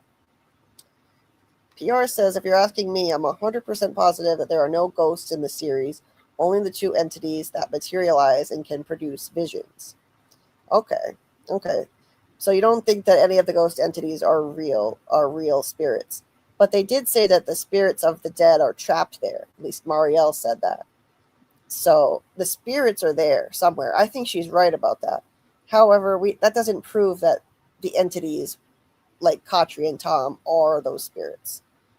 I think they are. I'm starting to believe that they are. Lady Amano says, I could find my way to my house from down the street blindfolded so I can see him finding Colony House, but forcing the door open. Yeah, that's a good point. That is a good point. Glugon says, or maybe Abby was always like that. Or maybe she had just finished reading Twilight and finds being undead with her lover for eternity sexy. Yeah, when I was saying why was Abby so evil when she's Ghost Abby, I don't think she was always evil like that. But yeah, you never know. Wow, David. David says Boyd's death will manifest a boat to be the vessel that sends them all home. Most poetic death for Mr. Fish and Loaves, the savior destined to be sacrificed for the greater good.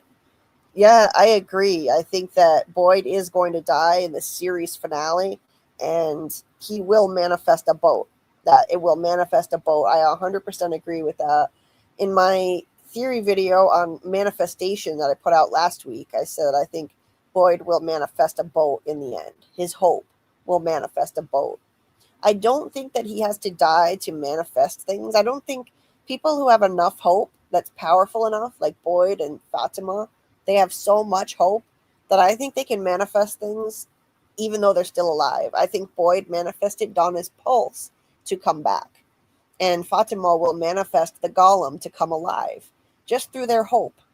But I mean, for something as big as a boat that'll take them home, Boyd might have to die for that. He may have to die for that. And I think he probably will. And he is the savior figure in the show. Mr. Fish and Loaves, the Christ figure. I believe that. I've always thought he's going to be, he will have to give up his life in the end.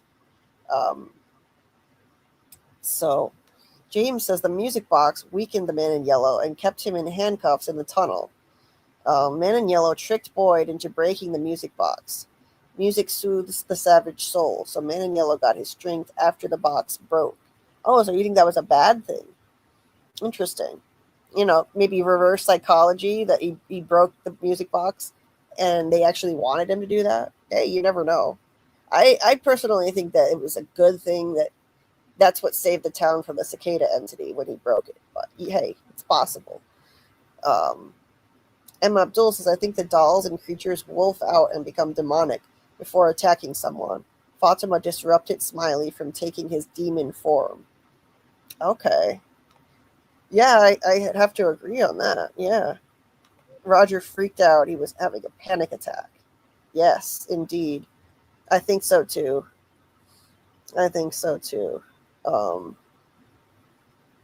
Let's see.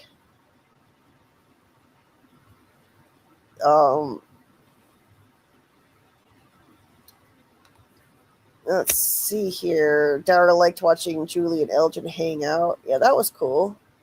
Seeing them together for the first time in a while. Quan says, I had reason to be scared of that tooth fairy.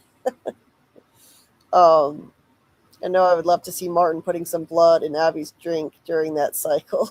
You're right.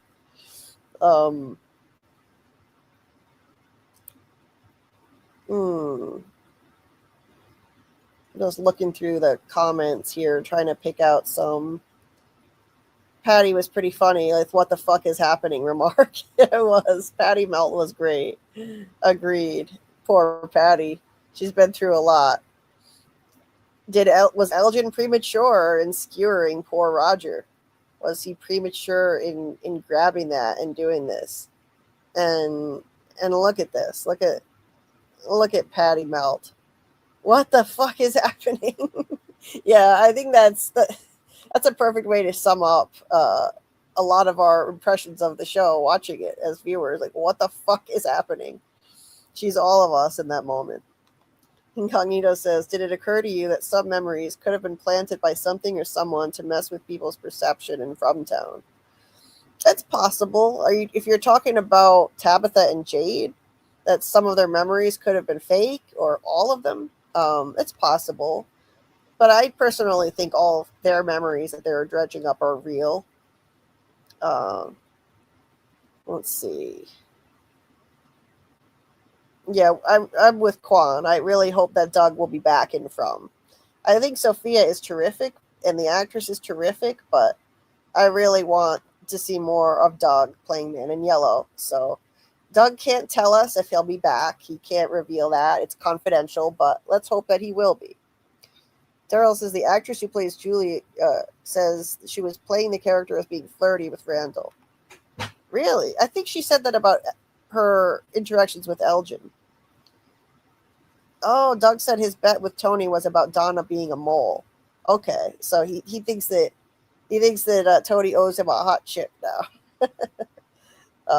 But I don't know. Is that off the table? Donna being a mole? I think it's probably on the table still, but I don't think she's a mole. I'm with Doug on that one, I have to say. I definitely think that Donna is on the up and up, in my opinion. But Liz said in a recent interview that she's not a mole. Really? Yeah, Sophia is the only mole. I absolutely believe that. Let's see. Title Guardian says the vision Henry had isn't that complicated. The man in yellow is trying to convince him that From is all a dream. That's the extent of it. It's a trick. 100% agree. Absolutely. Yeah. Quan says, I still love how on every Tony Teflon stream he tries to sneak in the aliens. He's so dying on that hill eating hot chips. Yeah, he's dying on that hill, all right. He's not going to give up the alien theory. And, good for him. Hey, it's still on the table. And I think that the evil entity could be from another planet. Think about Pennywise. In Stephen King's It, Pennywise was an alien. That was an ancient extraterrestrial shapeshifter. So our evil entity in this show could be that. And so you could say aliens may have something to do with it in the end. So we'll see. Let's see. Lucas says, the story that plays out every cycle can't be the one that was told to the children to give them hope, right? Or was it already altered somehow to be a horror story? Oh, yeah, it can't be. That's a dark story if that's the case. That wouldn't give them hope. I think that they were told that one day Tabitha and Jade will come back for them and save their souls, that they'll come back for them somehow. That's the story I think they were told. And I've heard people say maybe it's Julie who's going to be the one to tell them that story. And I think it probably will be Julie. You can't change a story that has already been written, so says the Man in Yellow, but they have to change it in the end. Was Man in Yellow just lying? No, I think that it's true. They can't change the story, meaning the past. However, they can still change the ending. They can still change the ending of this particular story. They can change how their present story ends because it hasn't ended yet. It doesn't have to end the same way again. It doesn't have to end with the man in yellow entity eating everyone's entrails. Like it could change this time. That's where they can change the story, the future ending of their version of the story. Let's see. Yes, Smiley was shook when Fatima stopped him. Smiley was absolutely shook that he was stopped from maiming Kenny. That was crazy. Look at his face. He's like, "What the fuck? What's happening?" Like, huh? And look at his face. Oh man. Yeah, he did not expect that. The look of confusion on his face. I love that. Hey, stronger every day. I hope they realize there is a mole now, but does anybody think there are more than one mole? I'm not sold on it, but the thought crossed my mind. Oh, well, obviously Sophia is a mole. It's possible. There could be more than one mole. I don't think so, personally. I mean, I don't think they need a mole in terms of reporting back to the evil entity, because the evil entity seems to know everything about everybody without help. I think it's omniscient. I believe it's omniscient, but it's not out of the realm of possibility that there's a mole. I'm personally team no mole, except for Sophia, though. Why Sauce of Tabitha? Wait, who's Sauce of Tabitha? TCP says 47 is the quintessential random number used in computer programming. One more evidence to back the computer simulation theory. Oh, okay. All right, I hear you. Interesting. 47 is all over the show. Not Killa says, do y'all think Roger was conscious about what happened to him since he looked so terrified about what they did to him? Possibly, yeah. I think he was. I think he woke up as himself and was shocked and horrified. Yeah, I think he woke up as himself, and that's so sad and tragic. Really dark. Yeah, Tony, that was NSB. Tony said it should have been Ellis instead of Kenny. Would have been emotionally more dramatic for both Fatima and Boyd, and I agree. I think it should have been Ellis. It would have been darker and more impactful if they actually had the guts to do this to someone we cared about. I absolutely agree with that. And let's face it, Ellis is not really important to the show or the plot. He's kind of a useless character. The only value he has is in being Boyd's son and Fatima's husband, and so I think the show could afford to lose him, but Daryl has made some good points about how it would kind of make Boyd's sacrifice of Abby useless because he shot Abby so she didn't shoot Ellis. So it would kind of make that pointless. And so that's the only reason it would be a problem killing him off. Football says, your theory is that you have guessed correctly has to be the highest out of the creators. Well, thank you so much. Thank you. I have gotten some things right, and it's fun. I enjoy. It's like putting a puzzle together and finding out you got the puzzle right. It's just satisfying, and I also get plenty of things wrong. I get a lot of things wrong all the time too. I make a lot of theories, so some of them are bound to be right, I guess. Some of the time when you're obsessing over this show. PR says, I'm willing to bet mad money that the moment the golem begins moving, people all across America will scream out at once, it's golem time. Yes. Maybe Fatima was giving Gollum a weapon or something. He looked done. Yeah, he did. He did look done. He looked like he was ready to go. Although, wait, does he have arms yet? Because last time I saw him, he didn't have arms. Let's see. Can you see it if he had arms? I'm not sure if it showed us enough. Yeah, it didn't really show us. We just see his upper body. Oh, I kind of see arms a little bit. There's like a line and a line where his arms are. So it does look like she finally gave him arms, which is kind of important. There she is with this thing, face to face with it. Yeah, he does look done. I mean, he's not the most detailed thing, but I guess you could say he's done. I think he's going to come to life really soon. The question is, are they going to wait till the finale? That does seem kind of like a finale move. We've got 3 more episodes.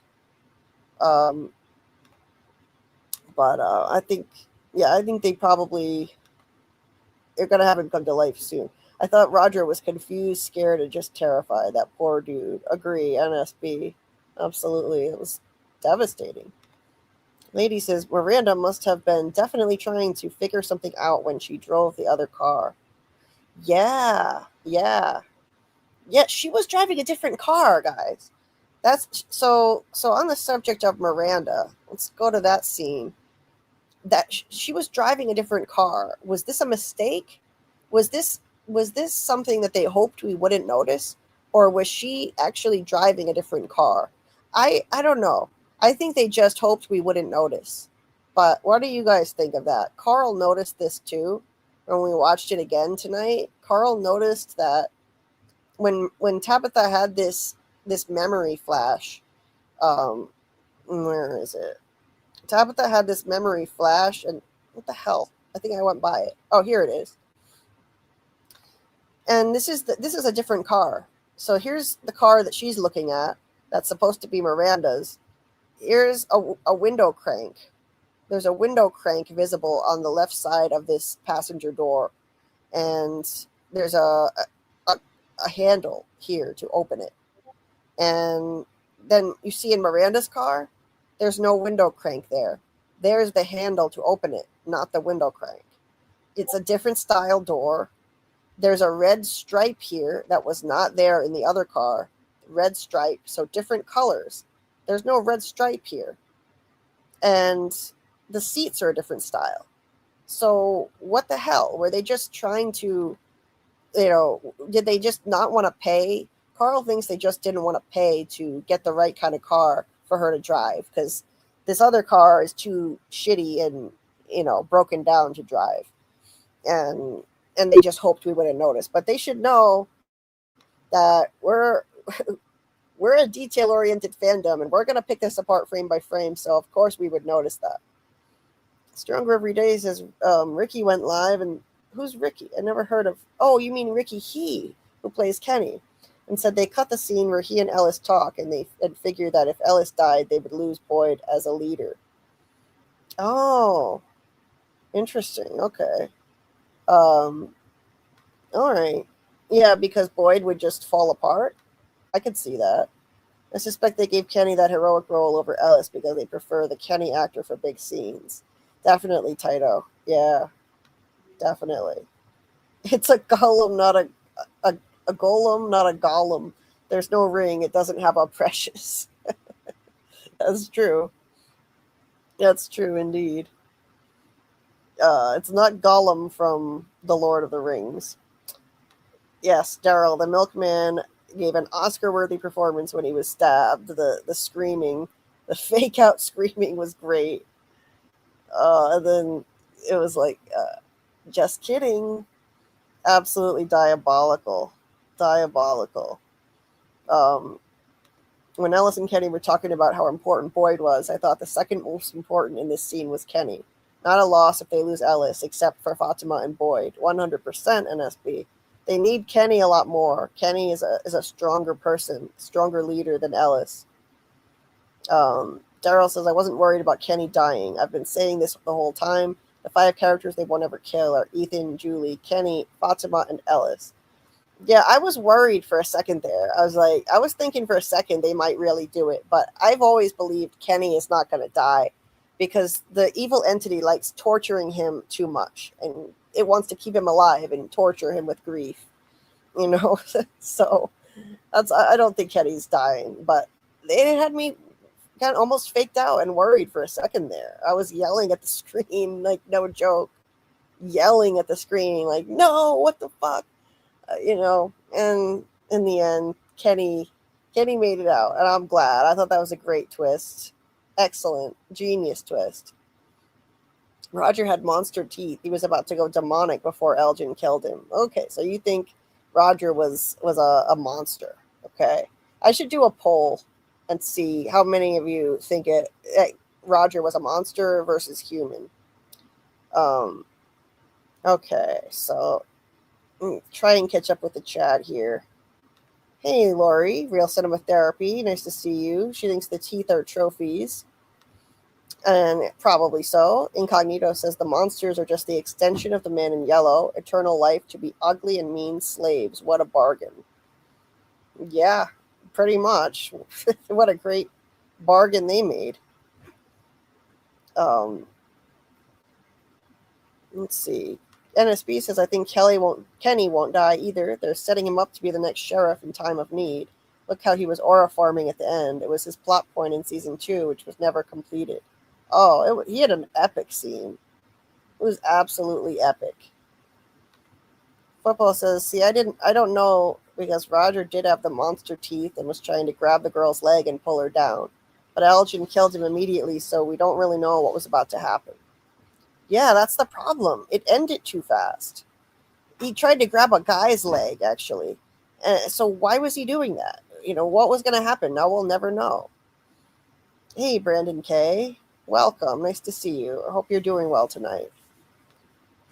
Quan says, once you have the monster teeth, you are no longer human. Interesting. So as far as the teeth, David says the tooth fairy is a benevolent entity. From is the dark inverse mythological structure, turning the entity malevolent. Teeth are the most powerful item in witchcraft. It is their real in Lacan. Okay. I did not know that. Always bringing the mythology here. Love the knowledge. Oh, that's right. Daryl said the creators said it's not a dream and it's not purgatory. That's what they said in an interview. Yep. Football says he ripped his mouth open on some supernatural shit, not bleeding, etc. I'm leaning towards he was trying to kill. Well, he had blood on him, though. I mean, I saw blood. 99 in the chat. Doug saved a kiss for one. Well, we got 103 watching now. Thank you so much for watching. Please hit that like button and subscribe if you're not already subscribed. I'm hoping to get to 3,000 subs sometime this year. And, he eats livers and collects teeth. Hey, Tamika's Den. Nice to see you. I hope you're doing well tonight. Hanging in there. Hey, Tribal. Let's see here. We got Lori thinks Roger was aware he was human and he freaked out. Yeah, that's what I'm leaning into too. Emma Abdul thinks Roger's soul came back demonic. Remember that creature that kissed the guy from Colony House? She said, I didn't choose to be this way. Okay, so I could see what you're saying there. Oh, hey, Doug had headed to bed, so belated good night to Doug, and always nice to see him. Brandon says the answers are there because people are communicating, but the man in yellow is listening and correcting mistakes. If the man in yellow finds out Fatima and Golem and Victor being more active, it's over. Yeah. Victor being more active worries me. Stronger Every Day says, so witches and fae can control people with a strand of hair or teeth. Roger was confused and raging. Yeah, it definitely seemed that way. So,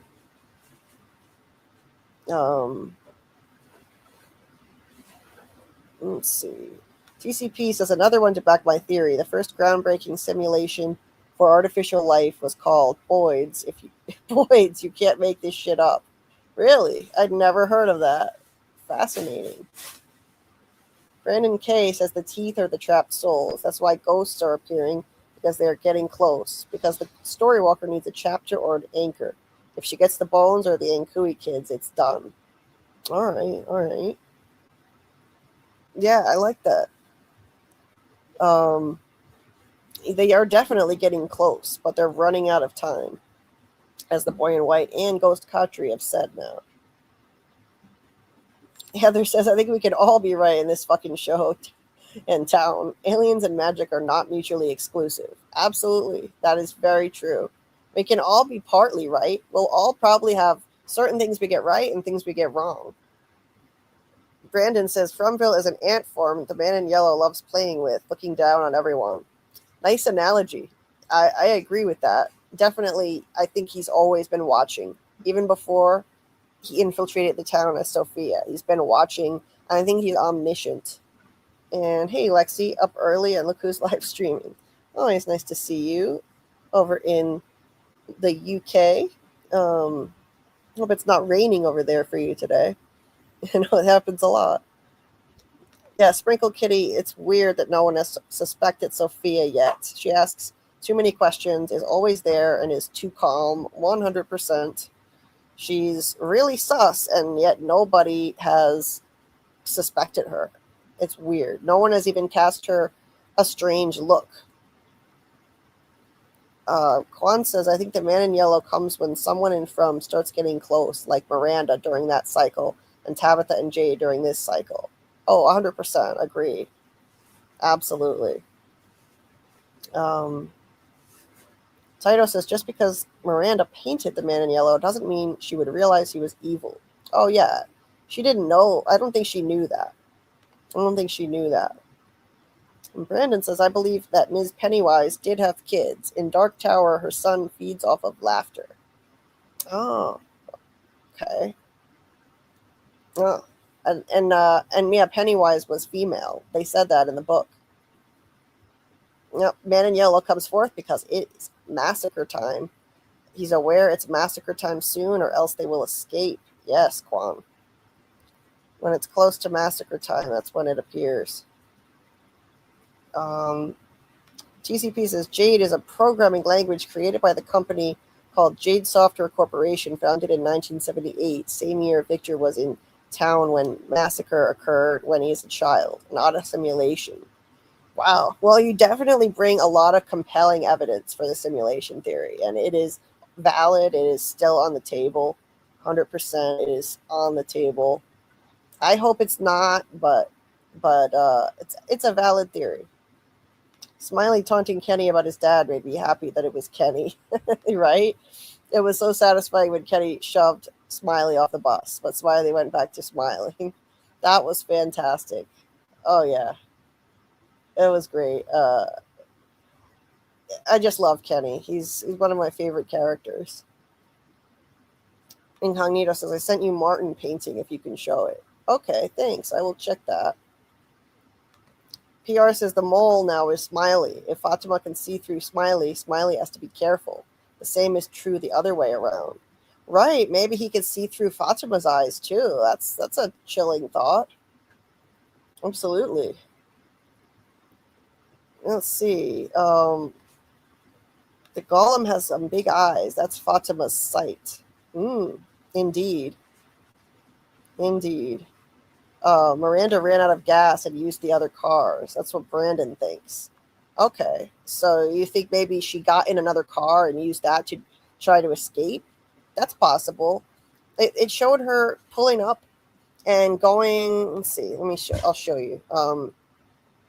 So it had her going past the barn, which is the first thing people see when they get to town. They see the barn. Right? Is that the barn? No, sorry. That's the gas station, rather. So I think they first see the barn. So this is probably her on the day she first got to town. But maybe, who knows? Maybe something happened to her car and she got in someone else's car. That's something that could explain it. The discrepancy there. Karl was beside himself when he realized that the cars were different. Like, that was a good catch. I hadn't noticed that. So they may have made a mistake. Lucas says, had to be a mistake or the flashback makes no sense. Right. Delilah says, did Miranda get out like Tabby and come back in a different car? I don't think so. I don't think she got out like Tabby. Taito says, I don't think they would make a mistake like that. So it means something. Okay. So maybe it does. Heather says, 1970 to 77 AMC Hornet logo on Miranda's glove box and same Hornet logo on Christopher's car in the background when opening the Man in Yellow trunk. Oh, really? Really? Let me see. So there's the Hornet. So I see here, Hornet. Christopher's Hornet is a four-door sedan, and the car that Miranda was next to, or rather Tabitha was next to, was a sneaking wagon. So Christopher was driving a Hornet, Karl? The car that is represented as being Christopher's car is a Hornet. Oh. The car she's driving when she's rolling up is a Hornet. Okay. Okay. It's not the same car though, right? It looks like a different car, right? If the station wagon that Tabitha is next to is like a Plymouth Volare or something like that, that car right there, that front dashboard, that's a Hornet. The upholstery that she has on there, on the back, is that Gucci interior that they offered in the early Hornets. Yeah. The Hornet that is Christopher's looks like that year. So like 71 to 70, 71, and 72 were the same body style. And that's when they offered the Gucci interior. But his car is not a station wagon if they're trying to represent station wagons here. Why would she have the vision by a station wagon and, oh, that's not the car? Yeah. That's odd. So it could be, but I think when have they shown the inside of Christopher's car or just shown the trunk? They've only shown the trunk. Oh, okay. I don't know that they offered the Gucci interior in the 4-door or 2-door Hornet. I think it was specifically just for the station wagon, but I could be wrong. Okay. So it's probably not Christopher's car that she's driving. I don't think so. Yeah. But you're only getting the interior. You're only getting the dashboard. The two dashboards are the same. Right. You're only seeing the dashboard, so it's hard to say. You're seeing the dashboard, and you're seeing the door. Yeah. And so that door looks like the 4-door. It's a little smaller. Yeah. But you said it has a Gucci interior. It looks like it has the red stripe on the upholstery. Yeah. Which, if you guys Google Gucci interior, AMC Gucci interior, you guys will see what I'm talking about. Right. And right there, white with the red stripe. Yeah. Maybe I'm wrong. Maybe it's not the Gucci, but it looks like it to me. And Christopher's car wouldn't have had that because it's a different kind of car. Like I said, I think they only offered it in the station wagon, but somebody can fact check me on that. Right. But because you're talking to somebody whose first car was a 72 AMC Javelin, so I looked into a lot of that stuff. Interesting. Yeah. This is odd. This is really odd. I wonder if it was a mistake or if it means something now. Lucas says the car is what's triggering her flashback. Yes, indeed. And when she gets close to things or touches things that are connected to Miranda's life now, she seems to have these memory flashes. She hugged Victor. She remembered Miranda getting killed by Smiley. She touched the root cellar. She started to get a flash. When she touched Victor's arm before that, she started to get a flash. This was back in season 3. And now she's near her old car and she got this memory flash. So it definitely triggered it. She's got to just start going all around town and touching everything.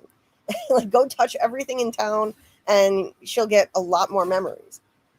Lynn says there are actually 2 moles. Fatima is an unwilling mole now. I think Smiley is watching and listening through her. Ooh, that is a bad thing. It could be, too. And welcome, Lynn's. Let's see.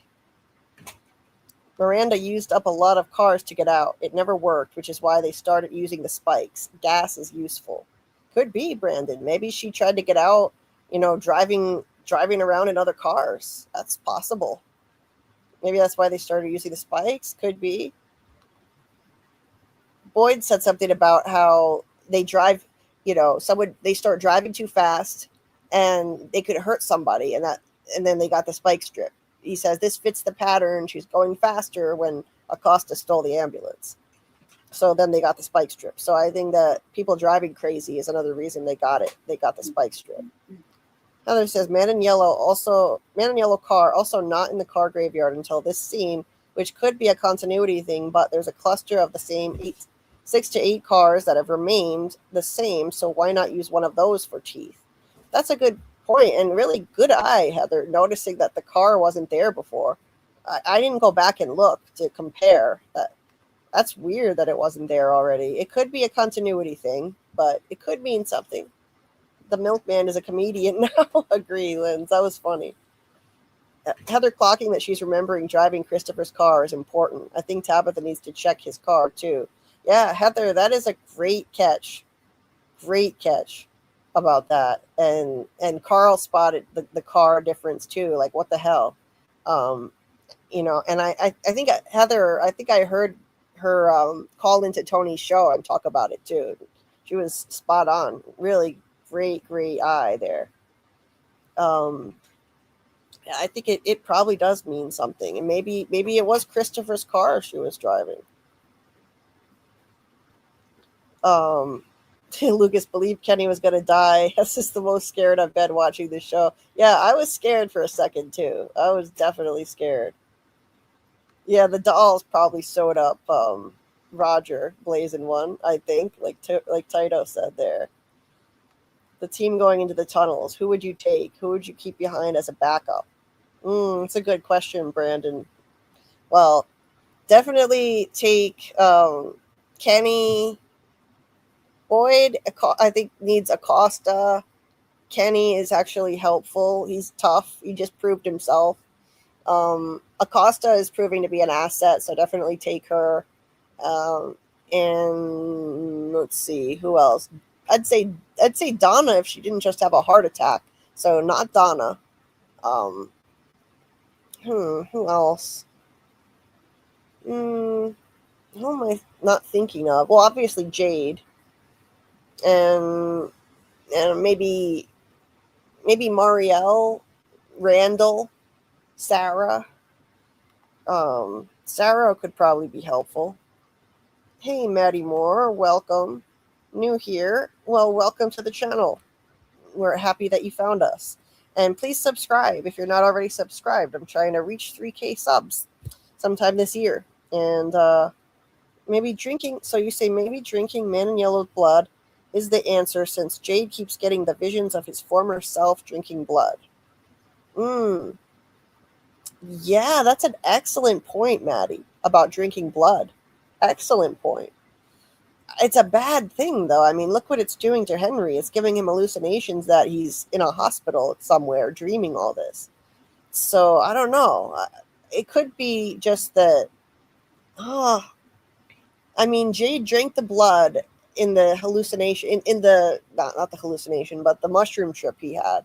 And then he saw revelations about his past. That's what made him see those. Maybe, I don't know, maybe in this case it was a good thing. It was, it's weird though, because drinking blood in this case showed him the truth in his mushroom trip. But drinking blood for Henry just shows him hallucinations. I don't believe that's real, the hospital thing. So, yeah, I'm going to have to think on that one. I don't know. I'm going to have to ponder that and what does that mean? Incognito. Okay, I'll pull that up. I'll go to my DMs and pull that up. Just a sec. Let's see. Tabitha's station wagon is a Dodge Aspen. Okay. Who are those two women on the roadside? Wonder if they will be significant. Maybe Miranda stops to talk to them. Yeah, Lori, I wonder that too. If they're just going to be red shirts or if they're important. What an episode. Indeed, one Black Panther. Indeed. Hey, Annie, I have this huge feeling she came alone. And Victor is not remembering he was with someone else. And she said, meet me at XYZ. Interesting. It didn't show, it wasn't that interesting that it didn't show Victor and Eloise in the back seat. Why didn't we see them? Or they could show it again and include them, but why would they show it like this? She is the only one in the car. Purposely cut them out. Well, it doesn't show the back seat, so we don't know. We don't know. Nothing, as Tony says all the time, that Victor says is the truth. He doesn't remember anything right. He does screw up a lot. Annie says, one thing for certain is Miranda's story is not how we think it is. Something is up. Just putting it here in case I'm right. Yeah, there has to be a reason that Tabitha had this memory flash. We're going to find out something about Miranda and driving that car. That's going to be pertinent. Something important. Heather says Victor also hid Eloise's drawings in Christopher's trunk. Yes, why did he do that? I always wondered that. Why not hide them in his mother's trunk? Seems like the man in yellow can't start the massacre until they attack one another, potentially. Yeah, lady, I think so. Like, that has to happen. NSB says, I was screaming internally when Tabitha said we shouldn't go in the car. Just get in there. Like you've said before, Julie, she needs to start touching things if she wants to remember things. 100%. She needed to get in the damn car, and then she would have had the rest of that memory come to her. But that bugged me. Yeah, absolutely. Hey, cool man. Welcome. It's definitely the Gucci interior. Daryl thinks it's just a continuity thing. That's all. Don't forget to hit the like button, guys. The Gucci interior was only offered in a wagon. So Christopher's car had a trunk, right? We open the trunk. Then they can both be Hornets, but it's not the same one because it can't have a Gucci interior. But is the car she's driving in this shot, how do we know it's the station wagon? Maybe it's not. Because it's the Gucci interior that is only available in the station wagon. Okay. Period. Okay, so it's not his car then. Nope. And then someone was right to point out the Dodge Aspen, but the Dodge Aspen and the Plymouth Volare both have the same taillights. I just looked it up. So unless someone saw the name or the emblems or something, it could be either or. It's sort of if you were ever to Google badge engineering, they're basically the same car, just slightly different. But at least the taillights look the same to me. Okay. But if that's the Gucci interior, which it is, that's a station wagon. Yeah. If that's a station wagon, it's not Christopher's car, because Christopher's car is not a station wagon. Yeah. The end. Okay. So not Christopher's car. We settled that much. So I think it's like someone said, it's just a continuity error, and they're like, nobody's gonna notice. Yeah, they forget what an eagle-eyed fandom we are. So of course we're gonna notice that it's not the same car. All right, I'm gonna look at the DM from Incognito for that photo. Let's see, how do I say this? Elaziful? Welcome. I think we should call him Raggedy Roger. Raggedy Roger, I love it. I was trying to think of what to call Roger. Zombie Roger. Like that's not really a catchy name. I love Raggedy Roger. I want to adopt that if you don't mind. I think that's fantastic. So Incognito sent me a couple of pictures. Let's see, what are these pictures of? I'm looking at them right now. Let's see. So it's this. So what is this? What am I looking at? These are the paintings from Henry's basement that Miranda painted. But what is that supposed to be? I forget now. I don't remember. Incognito, help me out and remind me of what this is. Let's see. So One Black Panther says, does anyone know the language Sophia speaks when she makes her spells? I honestly think the man in yellow entity is a fairy. Or a fairy? A tooth fairy. I don't know what you mean by a fairy, but or you mean a fairy? Or if you meant to spell it fairy. Sophia may be speaking Swedish. I think PR in the chat said that he said it sounded like Swedish, and she might have been speaking that and saying something about suffering again, something about suffering. Welcome, Ear Planet admin. Hi, Julie. Just wanted to point out, if you zoom in on the two wall pictures in Henry's hospital vision, there's the symbols from the talisman and interesting imagery. Also wonder if the doctor is something. I will definitely pull that up in a minute and take a look at that. I heard that. I hadn't noticed it yet myself, but I will pull that up and take a look. I have yet to go through this frame by frame. I'm going through it frame by frame for the first time with you right now. Interesting. Thank you for the tip on that, and welcome. And anyone who's new, please subscribe and like the stream. It's all yours, Julie. Thank you. I will adopt that then. Raggedy Roger, it is. Hey, Joe still knows. So she says, I think she's speaking Aramaic. Okay.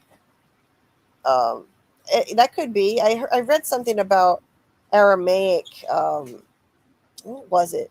I read something.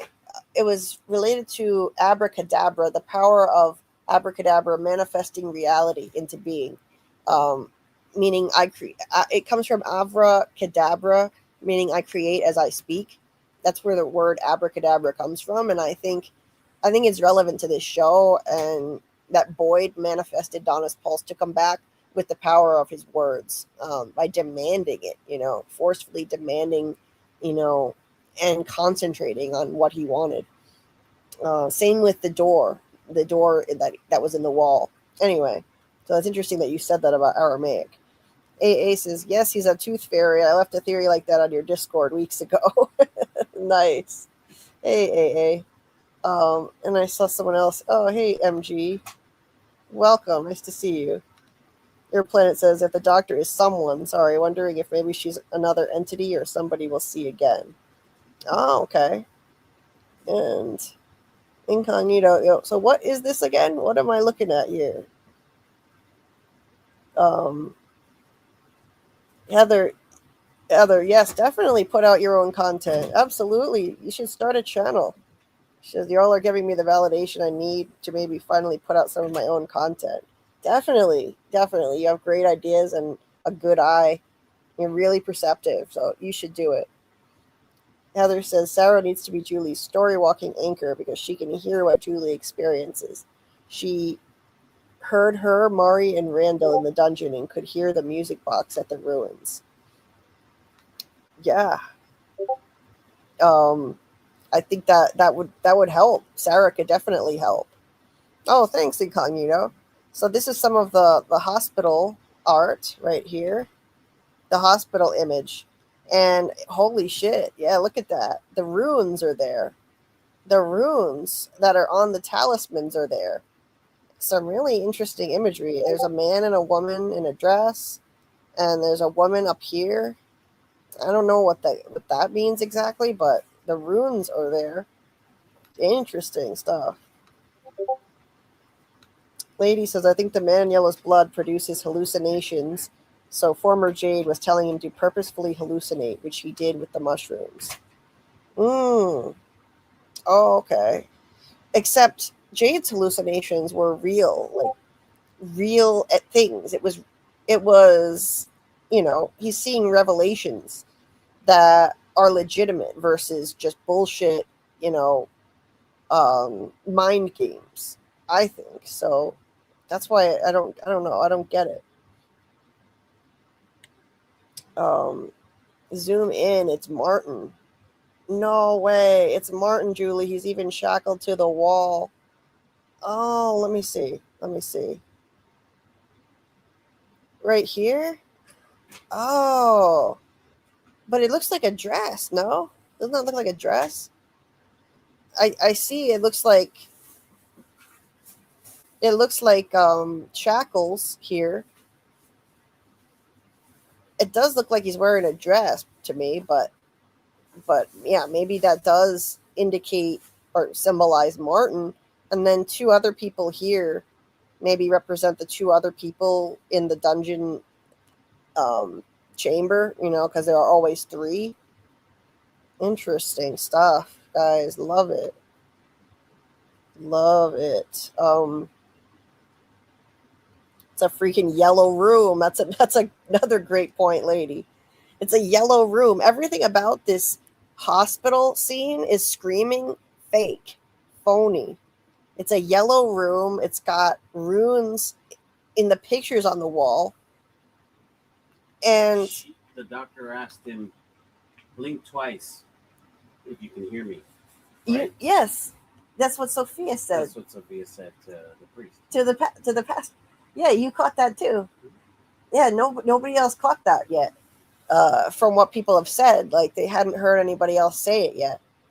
That's a dead giveaway that it's fake. She said, blink twice if you can hear me. And I mean, yeah, it indicates that Sophia is creating this hallucination in Henry's head because it's the same phrase she said to the pastor, blink twice if you can hear me. And then doctor says that to Henry in the bed. Clearly this is fake. It's screaming fake. And there are just so many red flags here. They look like pagan images. The other picture. Which other picture? Hold on. Yeah, they do look like pagan images. So there's, yeah, I'm not sure what you mean, which other picture related to this scene. Yeah, it does look like a man and a woman down there. Is that a baby on the floor between the man and the woman? Could be. Could be a baby carrier right there. Obviously, it gets blurry when you zoom in this far. Yes. Yes, this is great. Yeah, obviously this is not real.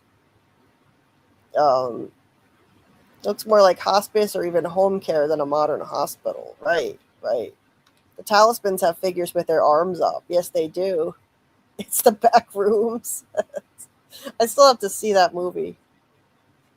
And Victor wouldn't have been an adult in the 70s if it's a 70s themed hospital room, except the monitor, which is from Fromville. Yeah, the monitor looks just like the one that they have in Fromville. That's another weird thing.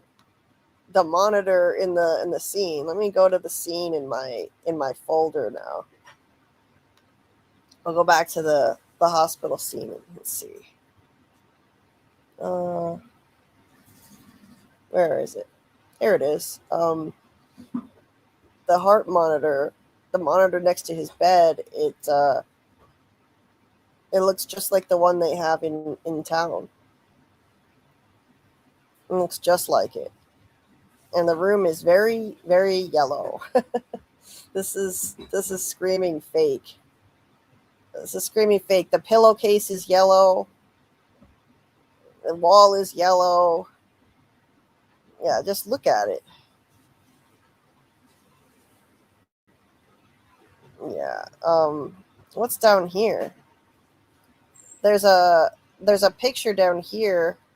It looks like, is that supposed to be Henry and his family? I see it, a man in a plaid shirt, a woman next to him, and what looks like a boy with them, but I don't see Eloise. If that's his family, then Eloise is missing. Henry wears plaid. Oh, that would be him in the middle. Miranda, Victor. Maybe like this was supposed to be, they put a family picture there while he's comatose, But that doesn't fit either. Also, this chair looks like it looks just like the couch in his house in Camden. That looks like exactly the same. I have to go back and compare, but it had a plaid. This is very 70s indeed. The style of this hospital room is very 70s, just like Henry's house, which it looked like he hadn't updated since the 70s, and it had this plaid couch. Oh yeah, I can totally see that now that this looks 70s to me. Oh yeah. I just lost my shit when I saw this scene, and Victor's like, Dad, stay with me. Yeah, it's a mind game.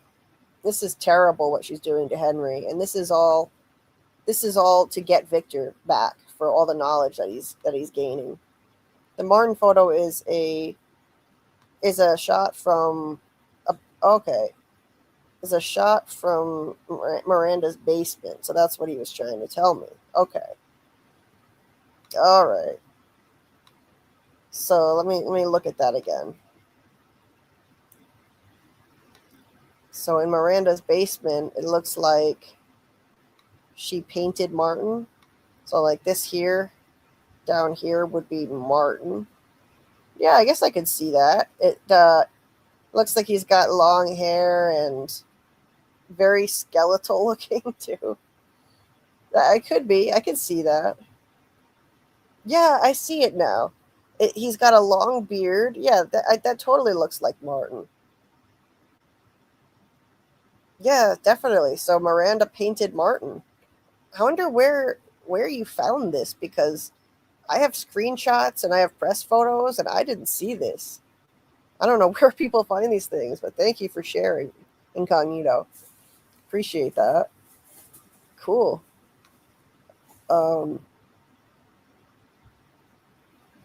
Anyway, does that mean Man in Yellow was in town when Abby was alive? I don't think so. I think the Man in Yellow was always kind of there, just not physically. I think it was there as a godlike entity without a physical form, watching them and giving them voices, like voices in Sarah's head and visions in other people's heads, nightmares, you know. So I think Abby's break was able to happen without the blood. Hey, Petty Gibbs, what evidence is there that Eloise is real? Well, the evidence is that Henry has mentioned her. So we don't just have Victor's word on this. We have Henry's word on it too. So I would say Eloise is definitely real.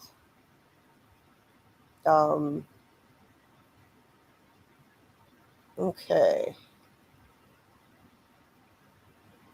I'm just looking through the chat here for something. Hold on a sec.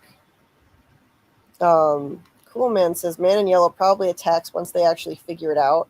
So they also need to learn how to kill or trap him, in my opinion, not just who he is.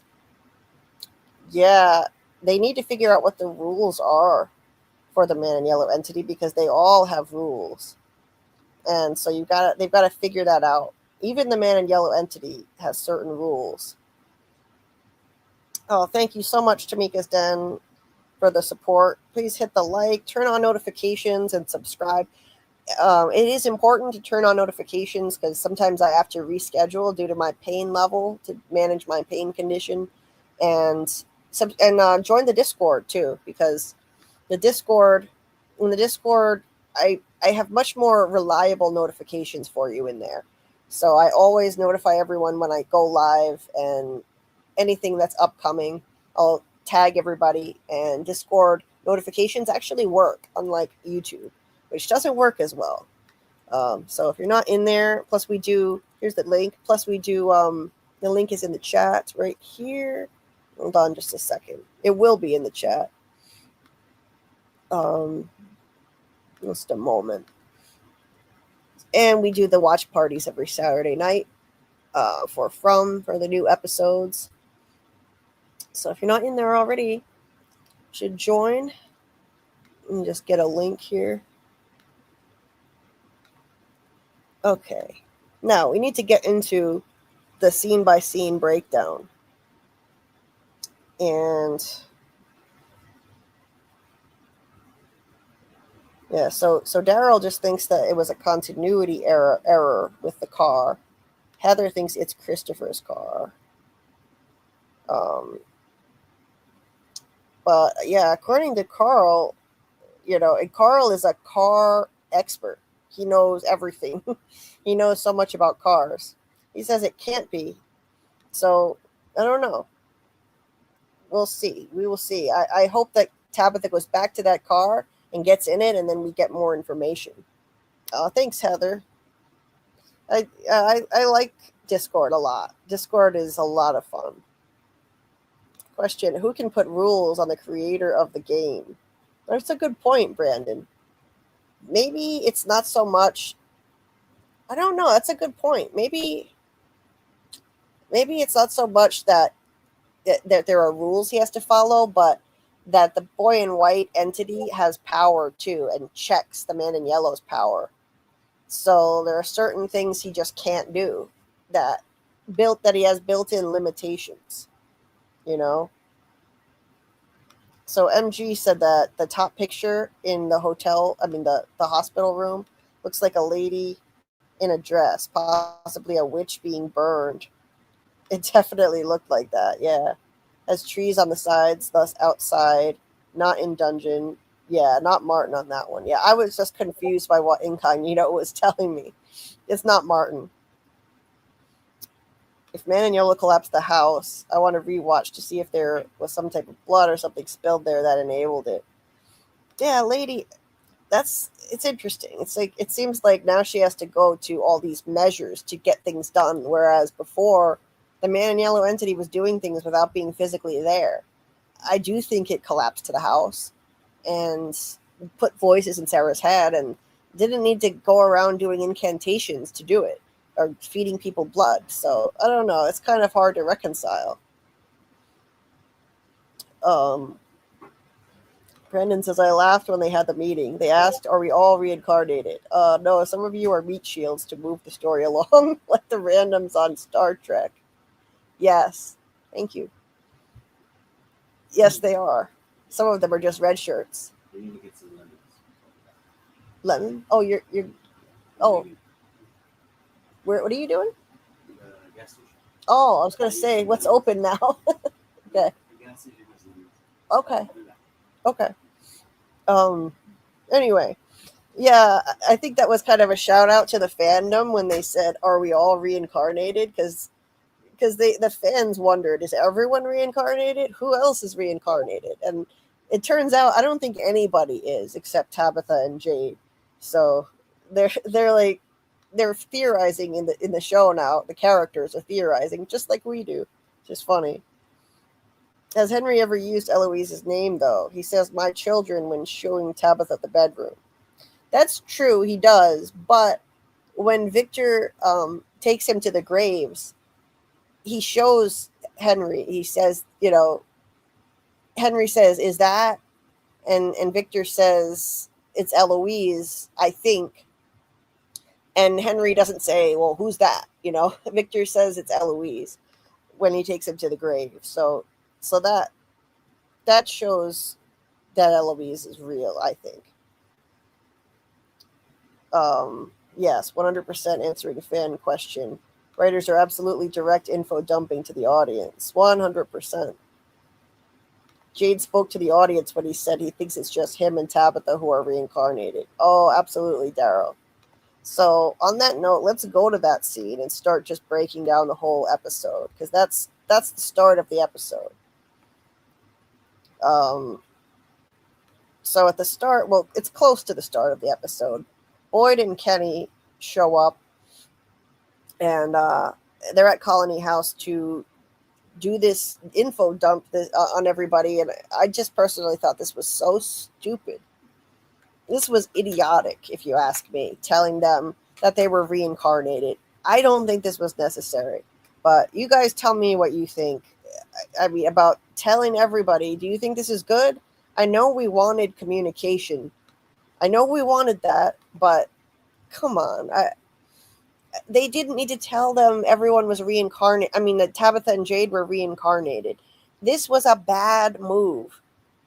Did they not pay attention to Jade's part of the mushroom trip where the boy Jade told him that once they learn the truth about you and Tabitha, that first they hate you, then they blame you, and eventually they kill you. He said it's always the same.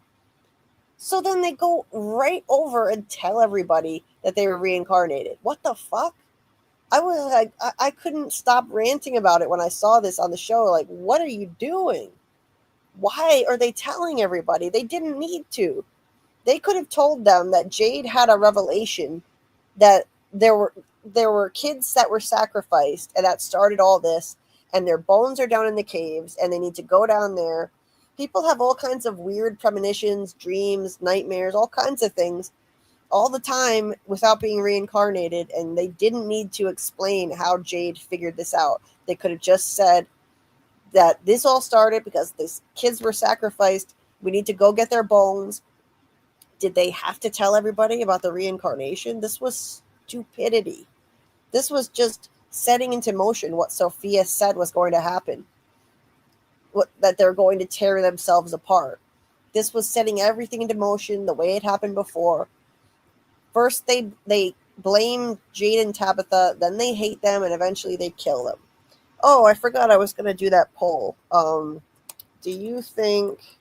I'm going to make a poll here that I'll put up in a second. Do you think Roger was a monster or not? Let's see. Yes, he wasn't himself anymore. Or no, he just wanted help. Other. Specify in the chat. So I want to know what you guys think about Roger, even though that's later in the episode. I meant to do that poll earlier, just while it's on my mind and we have this many people in the chat. But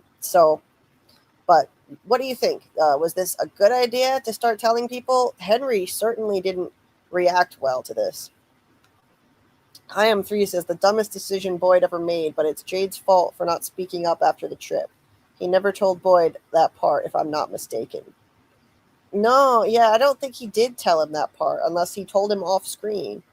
So it would be Jade's fault if he didn't tell him.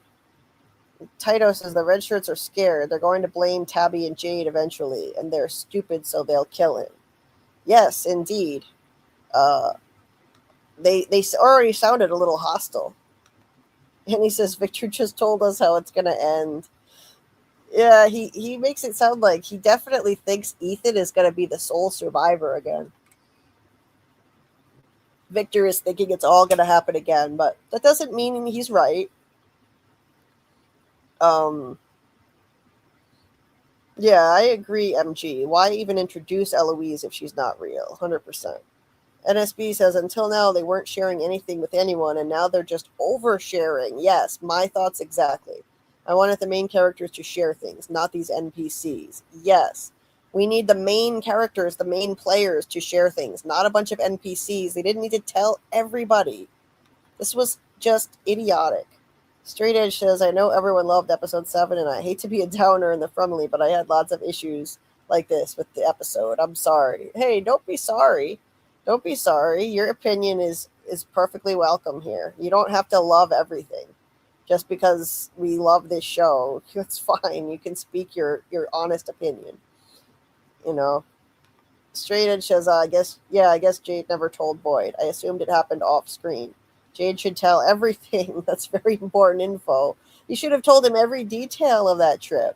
Every single detail.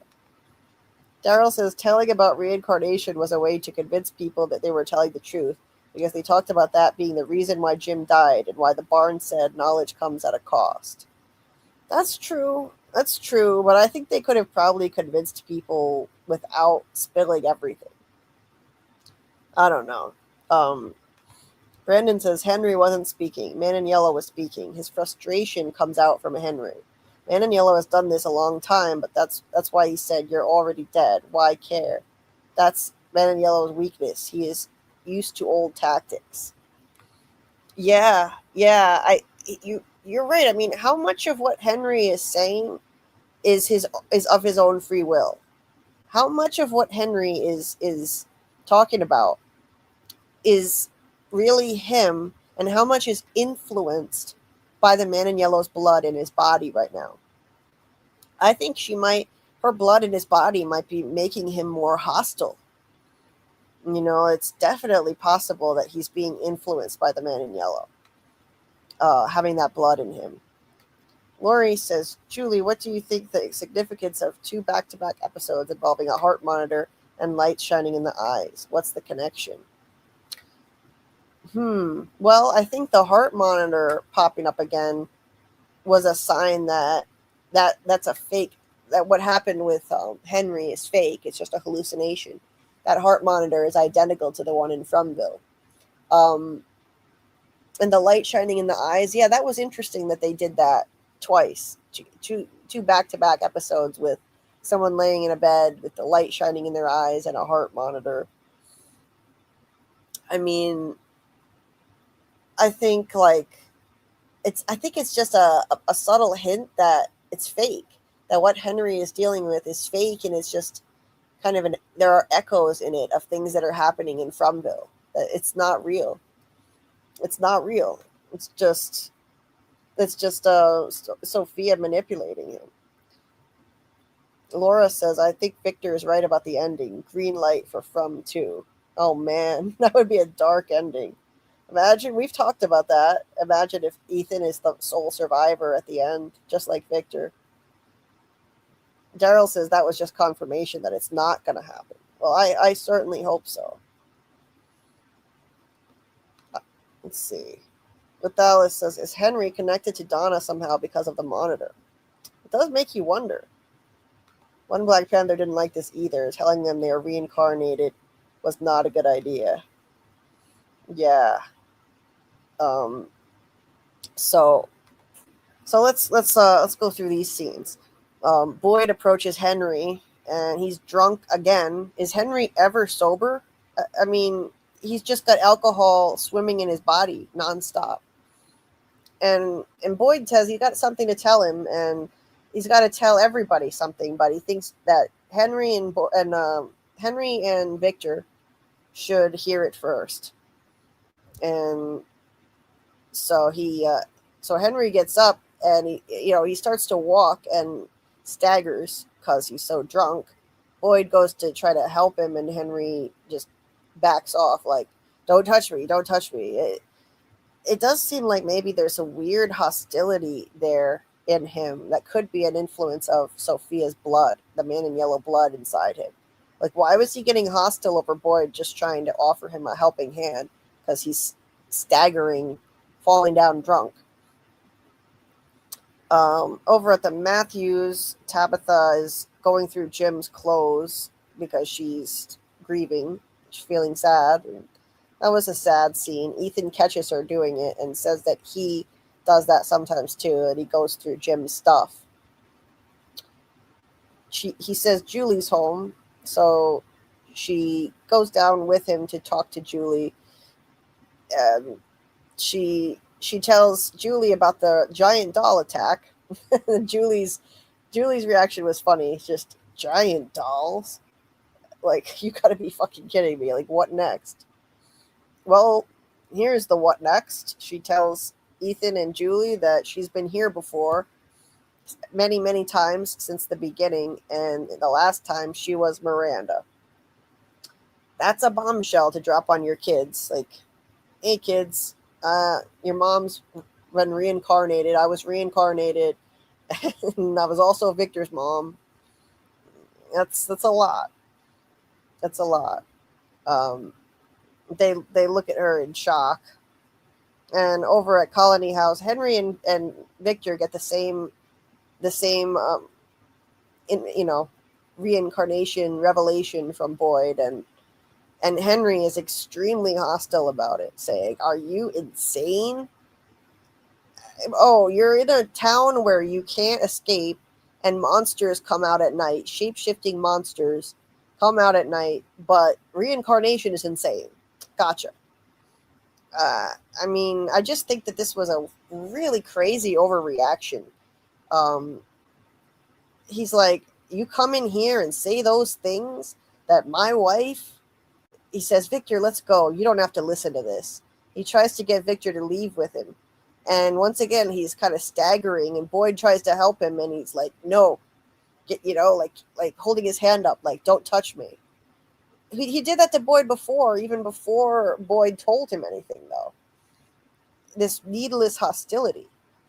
So I think he is being influenced by the man in yellow blood in him, even in the way he's responding to people. And Boyd tries to reason with him, and he's like, no, get away from me. Boyd says, no one is claiming that Tabitha is, when I said she was here before, well, this is him talking to Victor, that she was your mother, you have to understand. And Victor's like, please stop. I don't want you to talk anymore. And Henry has left by this point. He just took off. And then Victor tells Boyd, as he starts to leave, he's like, we need to find out about the man in yellow. Boyd asks what this has to do with the man in yellow, and Victor says everything. If he's back, it could all be happening again. So Victor just takes this news very, very stoically. And I was impressed by how he handled it. Victor was very calm about it all. Henry just completely spun out, and Victor was very mellow and sad. He looked sad about it, but he took the news well. Incidentally, what is this drawing? This is a creepy drawing over here. This one is new. I didn't notice this one before. It looks like maybe the boy in white, but I don't know. That's a different kind of. Yeah, I think it's the boy in white. Different kind of portrayal, but you see all white clothes. I mean, it kind of looks more like a dress, though. It looks more like a dress than shorts and a shirt. It's blurry, but it looks like a white dress and white shoes with the same length as the shorts that boy in white wears. And it's all surrounded by blue. Maybe. I wonder if that blue could represent the Lake of Tears. Because what's with the blue? And then there's a tree here there's a fallen tree across a road with a crow sitting on it. So those are new. I had not noticed those in his room before.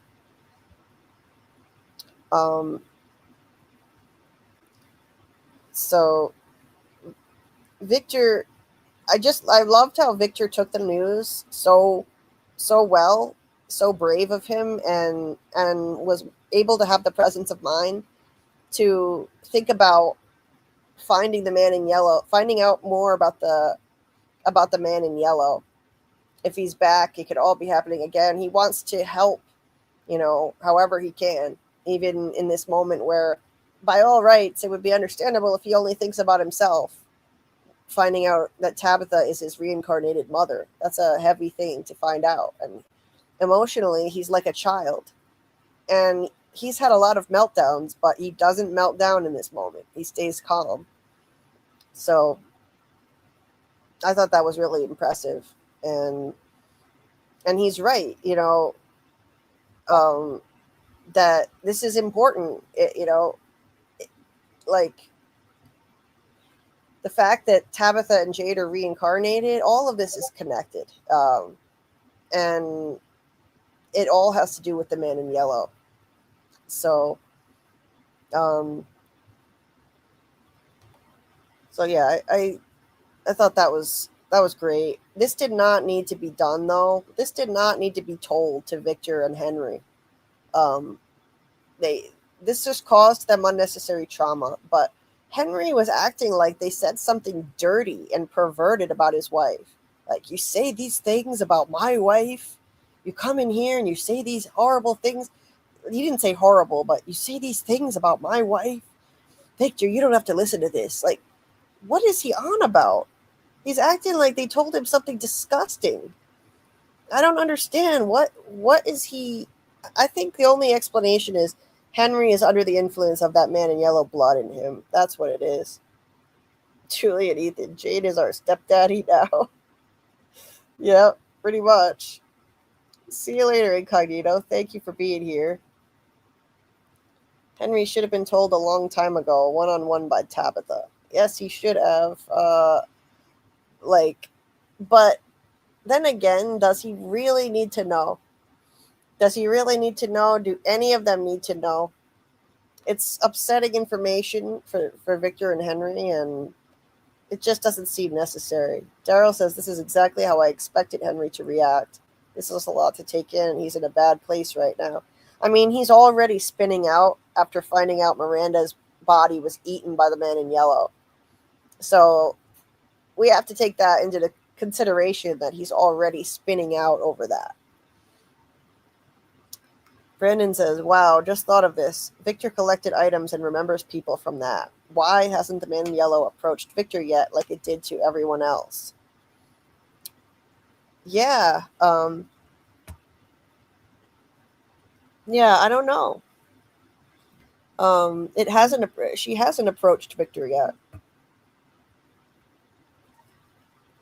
So that's a good point. I wonder why. Hey, Twilight's in Saga. I don't know if I'm saying that wrong. If it's Twilight in Twilight Sin saga, but welcome. Henry's bottles are always full at the bar and Colony House. I wonder if it's the man in yellow or whatever evil entity trying to keep him in his old bad habits. Very well, it could be. Yeah. Could be supplying him with more booze. Well, Henry is drunk as fuck. That's true, football. And I just think that he's overreacting, possibly because of the influence of Sophia. It's over the top. I think Victor believed it instantly. He's never been the one to doubt things too much. Right, NSB. He definitely believed it right away. Victor's just thinking, this is going to make my dad drink even more. Thanks, Boyd. Right? West of Westeros says, this whole series, Boyd keeps info from the people. As soon as we have a mole, he goes and runs his mouth. Donna helped keep things at bay. Very true. You know, all of a sudden now he just runs his mouth now that they have a mole. He never communicated until now, and now he just overshares, in my opinion. I am 3 says, I think it's possessed Henry choking Tabitha out in that one trailer mirroring the gym scene. Anyone noticed how that hand looks bluish? Just a thought. Yeah, the hand looks bluish because I think it's the man in yellow entity, but I predict that's just going to be a vision, not real. Tamkeen says, I think Victor also realized it makes sense why he feels safe with Tabitha. Yeah, he looks like he's sitting there contemplating, you know, like it fits. He's like, this fits that she's his mother.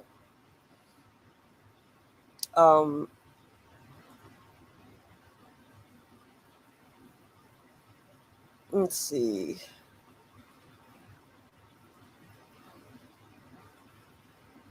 So AA thinks they needed to know. Heather says, like, sure, alcohol and whatnot, but Henry reacting this way over a simplistic drawing, and now that reincarnation thing is super weird to me. He is the one who told Tabitha about the town and the people coming back over and over. Yeah, that's true. You know, he told her about what Miranda said about the chosen ones. Now, it wasn't reincarnation. Miranda didn't know about that. She just thought that she was a chosen one and that there were many others like her before her who got the same visions to save and the calling to save the children. And she was the next chosen one.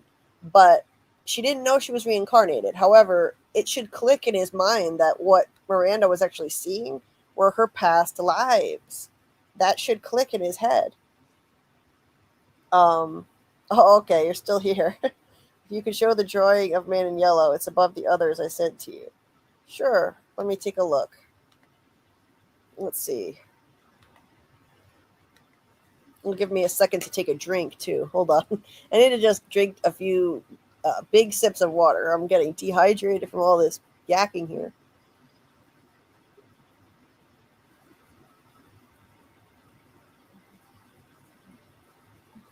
Okay.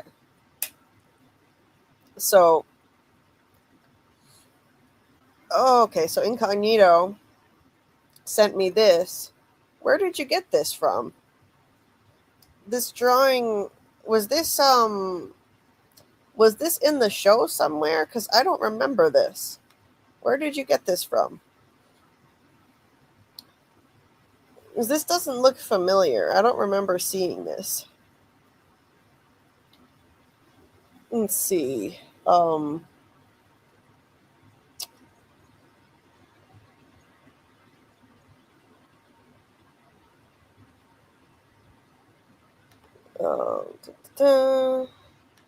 Yeah, what is up with this drawing? Anyone remember this? Did anyone see this? Okay, yeah, that's the outer cover before Henry sees the man in yellow eating Miranda.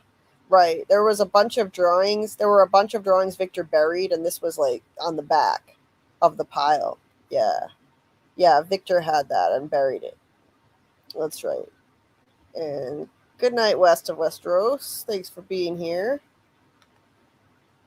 Oh, and I just want to mention that if anyone is so inclined, I do have a fairly new way to donate to the channel. And it's PayPal. I didn't have a PayPal up. I was able to fix the PayPal. So if anyone is so inclined, any amount is helpful, no matter how small. It's always appreciated. It adds up. And the pay information, the donation information for PayPal is in the description of the live stream. You just look for my Gmail address, which is JulieBDeepDives@gmail.com, and you can donate that way. It's the only international way to donate that I have, because I also have Cashapp and Venmo, and those are US only. And those are scrolling on the bottom of the screen too. You can see them there and in the description of the live streams and the videos. And donations help a lot because YouTube is expensive and I'm not monetized, so I'm not making any money from YouTube directly. So the donations are the only thing that can help, so that I'm not in the hole just paying out of pocket for this every month, which I've been doing for a long time. And it's pricey, StreamYard is pricey, which is what I use. Anyway, Hanya, welcome. Sorry if I butchered your name. Hi, I just got here, but to answer the poll question, I think she simply briefly brought Roger's soul back. He seemed human and was terribly panicked. According to Marielle, their souls are stuck there. I think so too. And thank you for the answer. And please don't forget to hit the like if you're just joining us, and subscribe if you're not already subscribed. Hit the bell for notifications. Join the Discord. That's a lot of fun, and you can get all the notifications for the live streams and new videos by joining Discord. It's much more reliable than the YouTube notifications, which usually don't work, FYI. Anyway, so how many bodies will fall by episode 10? Henry is cooked for sure, but who else will kick the bucket? Not enough deaths this season. Well, Hyam 3, I think Randall is cooked for sure. The foreshadowing has been there since season 3. I've been saying it. I think he's going to die. I think Randall is dead. But what do you guys think? Who else is going to die? And what up to you, Bill Chill? Welcome. Nice to see you. Looks like Man in Yellow and some crows, and I don't know what else. Agree, Tam Keen. Yeah, it is a crazy picture. So let me get back to the episode pictures. We'll go on to the next scene. So now we have them telling everybody about the reincarnation. Like, all of a sudden, now they're communicating, but they're oversharing, if you ask me. There's Acosta still carrying her gun with no bullets. I like her better now, though. She's growing on me. Bhakta says, if you and Tabitha were here before, does that mean we were all here before? We talked about that. That's Jade says, no, I don't think so. So that's the writers telling us that Jade and Tabitha are the only reincarnated ones, I think. And then a red shirt guy says, then what the fuck are we all doing here? Notice the note of hostility there? He says, then what the fuck are we all doing here? So, yeah, that's already a sign that people are going to start turning on Jade and Tabitha. The ones who are reincarnated. They're going to get blamed, just like they have in every other cycle, and they just played right into the Man in Yellow's hands by telling everybody. After they were warned by the young Jade in that vision not to do it, not to let them know. Because once they know the truth, first they blame you, then they hate you, and eventually they kill you, you dumbasses. Sorry.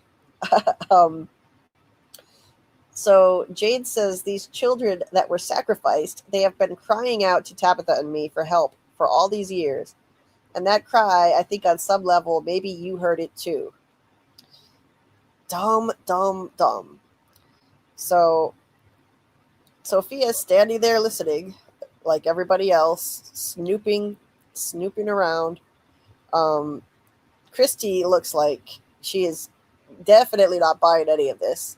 She's a skeptic. Fatima doesn't look like she knows what to think. They're all just kind of like, what the fuck? Christy's like, can we just pause for a second and think about how this all came out of a mushroom trip? How is this different from any of the insane theories people have had about this place? And she makes a good point, but she's too much of a negative Nancy.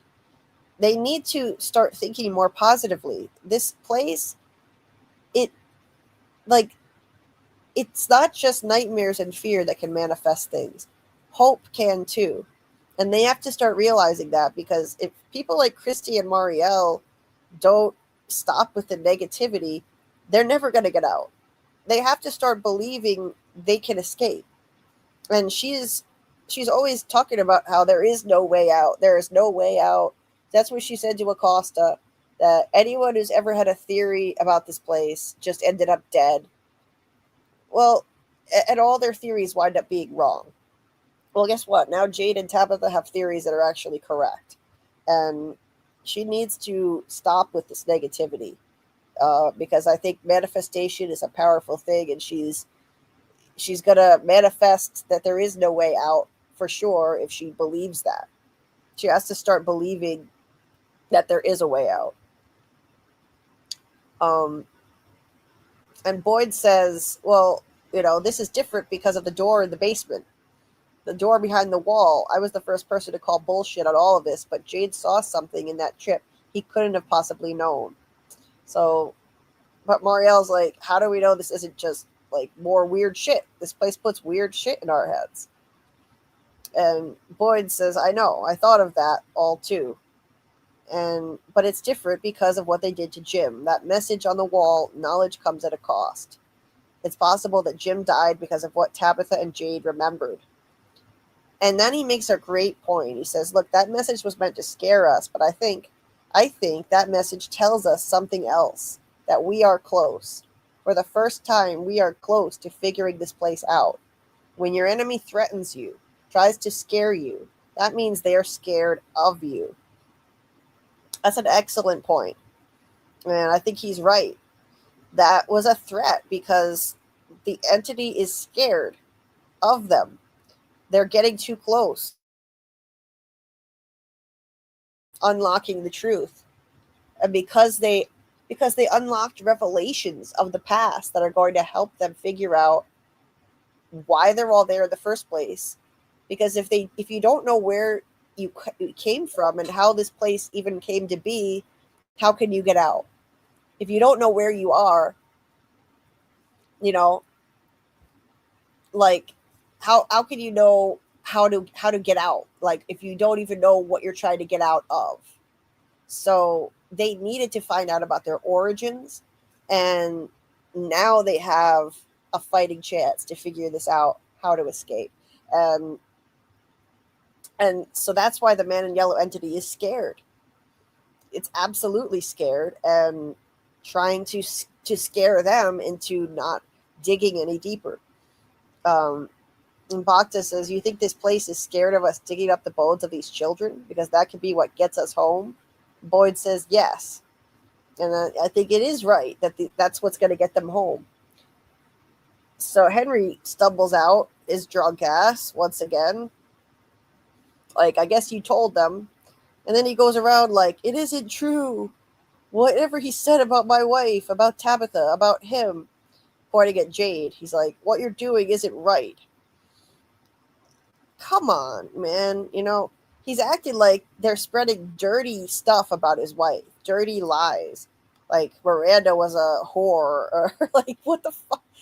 It's not some horrible, dirty thing that they're saying about his wife.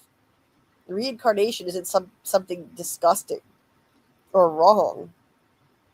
I like Sophia's face when she sees Henry come in, like, oh, there we go. This agent of chaos. She just loves to see things unravel on them. She's like, oh, just what I've been waiting for. Yeah, I think it's so funny to watch her and her expressions, how she reacts to things. So Jade follows Henry out of the room, trying to reason with him, and Henry, he says Miranda was right. Henry's like, don't you say her name. Once again, as if they're saying something dirty. Jade says, saving the children is the only way to get everyone home. We are trying to finish what she started. And Henry's like, no, you listen to me. You may think you're helping people. You may think you're smart enough to get everyone home, but the only thing you'll cause is pain. You cannot save dead things no matter how fucking smart you think you are. I understand what he's saying. And yeah, it's like, it is kind of illogical. Like, how do you save kids who are already dead? But they can do it. I believe they can do it in some form or fashion, like saving their souls, setting their spirits free. That's how they can do it. And so he's just spitting out and breaking. He's breaking into pieces. So he can't open his mind to what they're saying. So Boyd basically just says, oh, give him some time. He'll come around. We got things to do. And he just ignores this problem. But Jade seems to see that, like, from the look on Jade's face, I think he foresees that Henry is going to be a pretty big problem that they should be concerned about. So I'm going to go over to the chat now. Oh, 117 we're up to. Thank you so much for watching. Please don't forget to hit the like button and subscribe. Turn on the bell for notifications. Let's see. Let me scroll up a little bit.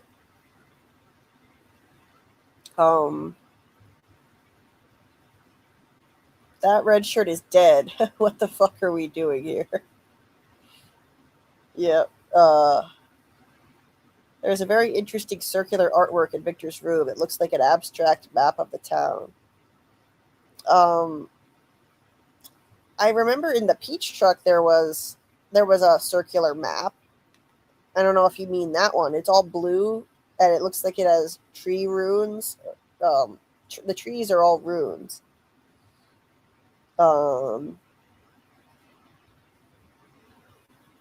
Let's see. Oh, okay. So Incognito said about that Man in Yellow drawing. I think we're going to see it again, perhaps in a flashback regarding Man in Yellow, like a riddle. Yeah, could be. Even if Roger was truly Roger when he broke into Colony House, I think he was when waking up, but later was in monster mode. Could they have helped him? I don't think so. Yeah, that's a good point. I don't think they could have helped him at this point. I don't know. I think he probably would have died of his injuries again anyway.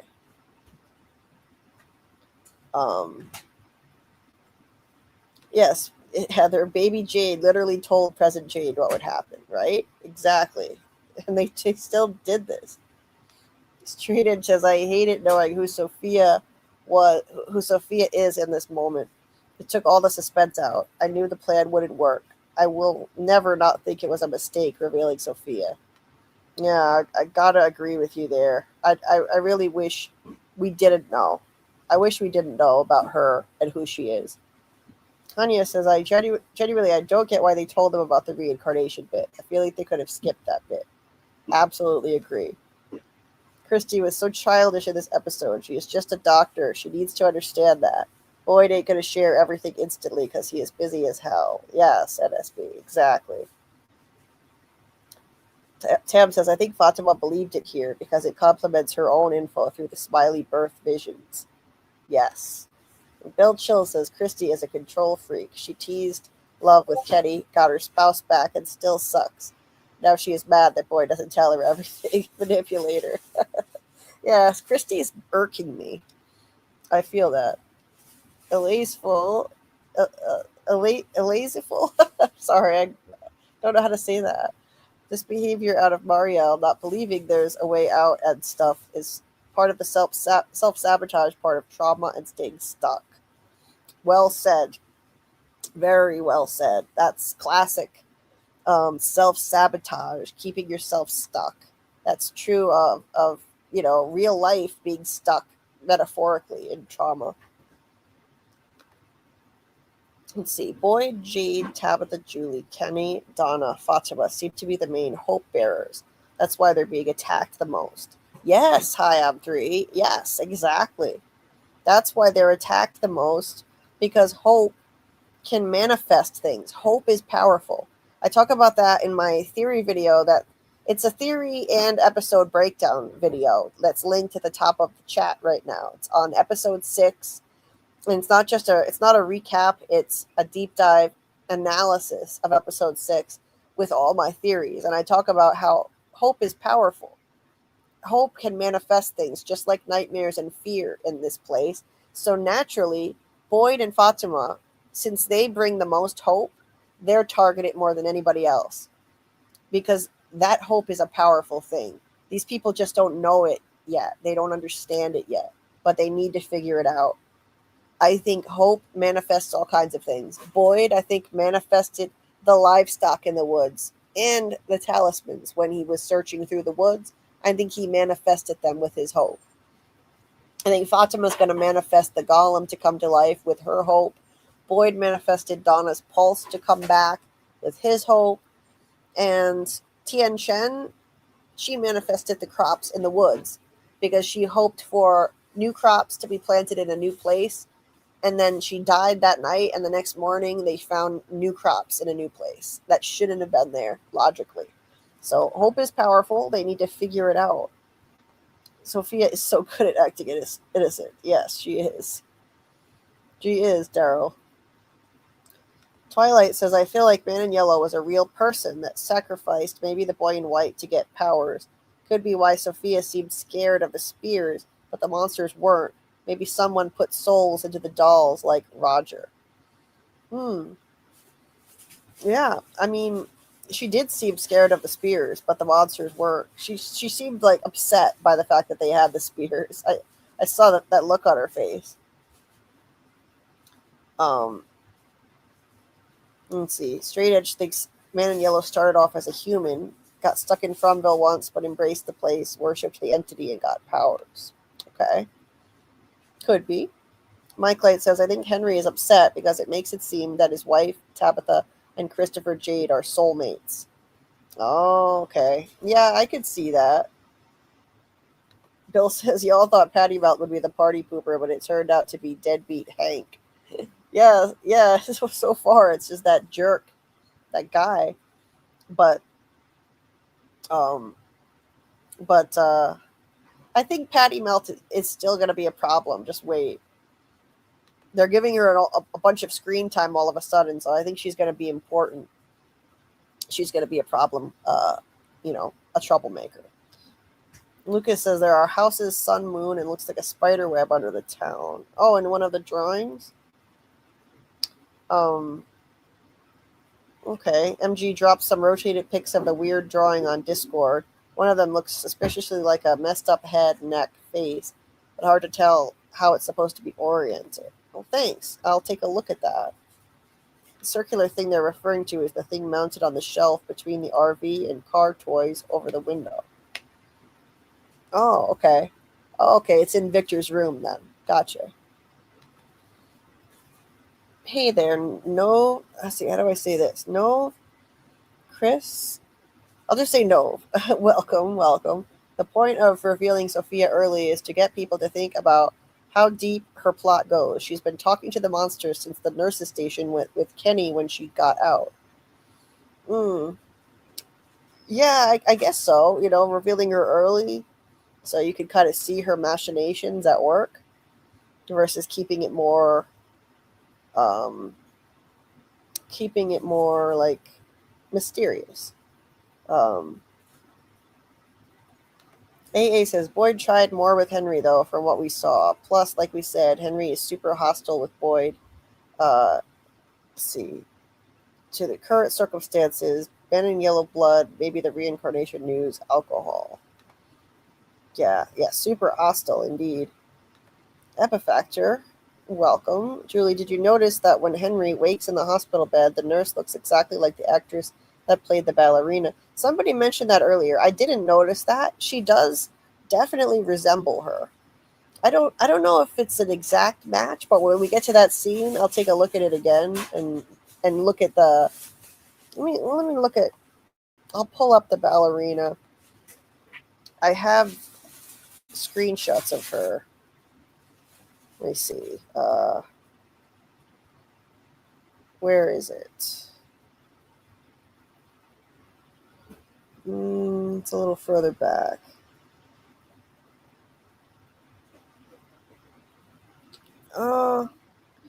Now I'm having trouble finding it. Oh, maybe I'll look for it again later. Oh wait, there it is. The episode with the ballerina was season 2, episode 6. I just found her. She does look a lot like her. Yeah. She looks more like her than I realized, actually.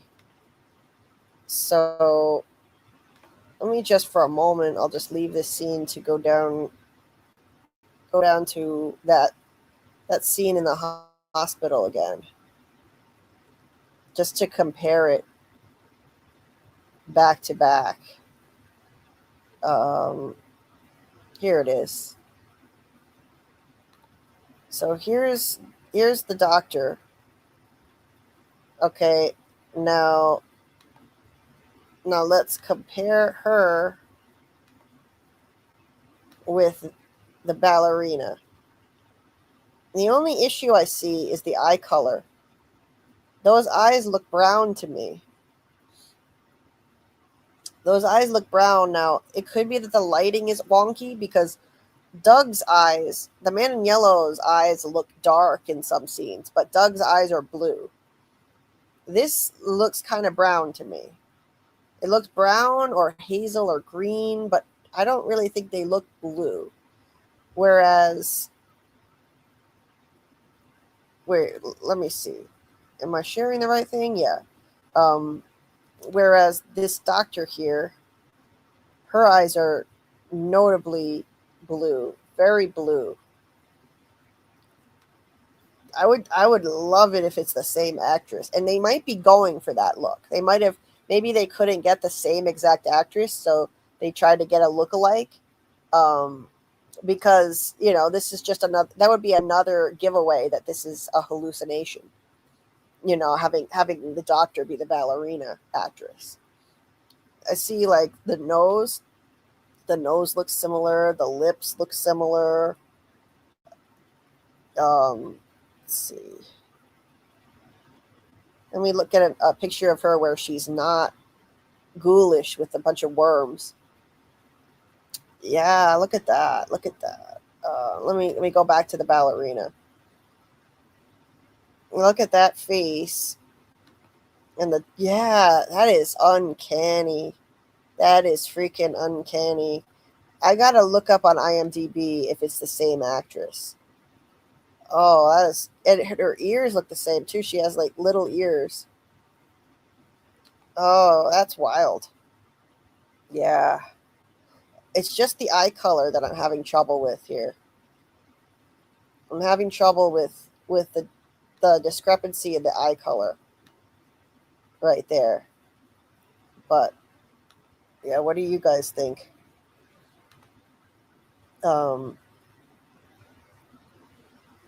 Okay. Going back to the chat, Ash says, one of the biggest revelations for me is this is a supernatural show. The way Sophie uses incantation and witch-like behaviors, it was never alien. Yes, 100%. This is definitely a supernatural show. This episode was more proof than ever that it's supernatural, that it's mystical. Sophia uses incantations to wake up Roger. I mean, it's right in front of us. It's definitely mystical. So Tam says the actress is different. But yeah, they look similar. They definitely do. Yeah, they look really similar. That's trippy. Let's see. Good day to you, Incognito, or night. I think it's maybe day where you are. Brandon says Boyd is so stressed from his illness and the town. He is forgetting the basics. He's a military man. Why tell your plans to everyone? Plans are told to your leaders, not randoms. Yeah, he's forgetting the basics. Absolutely. Agreed. Hania says, I do agree a lot with the hope manifesting thing. We just need to figure out if there are rules to that. Right. I mean, they can't just say, show us the way out now and boom, they get out. It's got to be more complicated than that, for sure. There have to be rules. The monsters didn't need the man in yellow as a spy in earlier seasons. Yes, Boyd yelled, "You can't break me," into the void that one time, and the monsters called him out on it when they murdered Kenny's mom. There were a lot of other clues, too, that the man in yellow entity was omniscient and was already there in spirit and doing things to people without being there physically. So yeah, it's a little inconsistent now that Sophia has to go to more trouble to get things done. Or maybe it just seems that way. Maybe she was getting things done other ways before. We just didn't realize it. Yes, season 2, episode 6 was one of those pre-season 4 episodes that MGM told us to watch, too. That's right. Man in Yellow knew about the radio, and he knew who Jim was, and he knew about Tabitha digging the hole. That's right. 100%. I think it's omniscient. So not the same actress, but the resemblance is almost uncanny, which leads me to believe it's the same role they are playing. It could be that they're going for that. Yeah. It bothers me a bit that Man in Yellow seems like a god earlier, but now he seems like he's limited in power. Yeah, seems like, a lower level witch doing incantations now. It's a good point.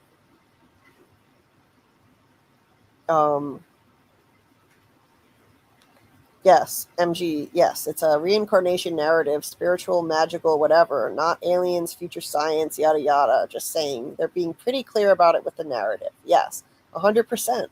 The writers are just being direct about, yeah, this is what we're talking about. They are. They're giving it to us right, very, very straightforwardly right now on what this show is about, and that we're dealing with magic, we're dealing with the mystical, and not something that can be explained away just by science. And this episode, more than any other, made that abundantly clear. I just don't know how you can watch this episode and say it's all going to be explained by science. It's not magic related at all. So then we have Julie smoking weed, not subtly at all, right outside the house. Tabitha comes out and catches her. She didn't even try to make it subtle, and she tries to hide the smoke really fast, and Tabitha's like, I can smell it through the window, Julie says it helps her process things, and Tabitha's like, you want Ethan to see this? And then, of course, as if on cue, he comes out, and he's like, hear what? Or see what? And he's like, so is Victor my brother now? Well, if you're Miranda, wouldn't that make me and Victor brothers? Julie says, it's not real, Ethan. She's like, look, Mom, I know you and Jade think you've unlocked this big mystery, but it's not real. This place doesn't give us real. It gives us fucked up, twisted ideas. And I understand why she feels that way, because currently she thinks story walking is fake, that it's just a mind fuck that this place is doing to torment her and make her believe she could save her dad. And we know that story walking is real. We saw her throw the rope to Boyd. That was legit. Just because I don't think that she can save Jim, it doesn't mean story walking is bogus, that it's just there to fuck with her head. It's real. It's something that's actually happening when she does it. And she might actually affect other changes that were always meant to happen that we just don't know about yet. But this is why she thinks this is all a mind fuck, and Tabitha's revelations are also a mind fuck. After she went back and story walked again, she followed the directions perfectly from Ethan's book on how to make a bookmark. And she saw the man in yellow eating the organs. She made the bookmark the way that she was supposed to, and when she got out of the ruins, it didn't work. So now she's lost faith in all of this, and she's cynical. That's what this is all about right here. Tabitha tells her if she had any doubt about anything, she wouldn't have said anything. She wouldn't have told them this. And Jade and Boyd wouldn't have told everyone at Colony House. And Julie's just like, you told people? Are you insane? And Tabitha says, this is how we can go home. And Julie's like, Mom, I wish people would stop with that shit. And she leaves. And Julie says she's going somewhere Ethan can't see. And she says she's okay. She says she's not okay, but she's not going to hurt herself. Because Tabitha wanted to know she's okay. And Julie's like, I'm not. I'm not okay. She goes, and incidentally, there's the Rendezvous trailer in the background. Maybe they want us to notice it again, putting it in the shot like that. And then Victor shows up and says he needs to find out about the man in yellow. That means he has to do something scary. And he asks Tabitha to please come with him. So I think that was so sweet and just heartbreaking. You know, he realizes now, he knows this is his mother from a previous lifetime, and he believes it. So now he's going to her to help him get through a scary experience. He already had bonded with her before, but now I think he's naturally going to her because he's like, you know, he can't count on his dad right now. His dad is not being there for him at all. And so he's going to his previous mom for help. Or his new mom, I guess.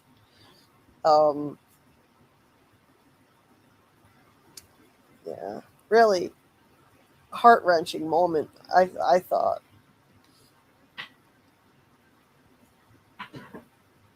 Hey, Miss J. Nice to see you. What Elgin says to Julie is my favorite line from the episode. I loved Elgin's lines too. Julie has lost faith. This is her low point in her arc. Oh yeah, Daryl. I really hated Tabitha for saying what's wrong with you to Victor. Me too, Tam. Me too. Henry also said what's wrong with you when asking Victor to tell Kenny what Man in Yellow did, so Victor heard it twice. Oh, when did he say that? When asking Victor to tell Kenny what the Man in Yellow did. I forgot he said that when he was drunk, I guess. Boyd's illness might be an illusion caused by the Man in Yellow, Sophia. Oh, that could be, Bill. I've been wondering that myself, actually, because Boyd's hand shaking has popped up at really interesting times, the timing of it in this episode. I don't think it's a natural thing.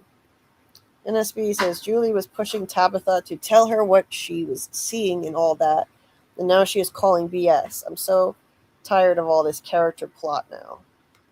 Yeah, she wanted to know. Man in Yellow seeming like a god at one point was probably the illusion he manufactured, so now that he's observed as Sophia, we can tell he's not omnipotent at all.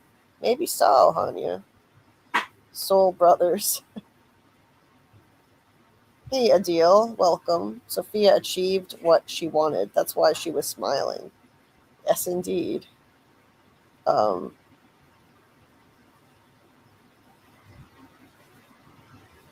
Let's see. Adil says Roger's scene was meant to scare people, that even Talisman can't protect them and dead people can be revived as zombies. Oh, definitely. Yeah.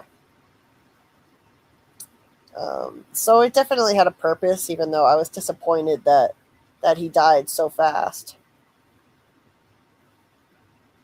Let's see. Heartbreaking to learn your mother is kind of alive. That is her, but also still not really her. Yeah, and she didn't exactly embrace Victor, did she? When he asked her, "Are you really my mother?" she didn't respond. She didn't say yes. She should have just said yes. Samuel says, Tabitha is prioritizing her current son over her past self's son. Yes, she is. I don't like it. She could embrace both of them. She could still embrace Victor and be the mother she needs to be to Ethan. When Julie leaves, Victor talks about the Man in Yellow. Very intentional by the writers to keep Julie away from the Man in Yellow stuff. Yeah. Someone else mentioned that, and that was a good catch. I hadn't noticed it. That Julie keeps leaving right before people talk about the Man in Yellow. Interesting.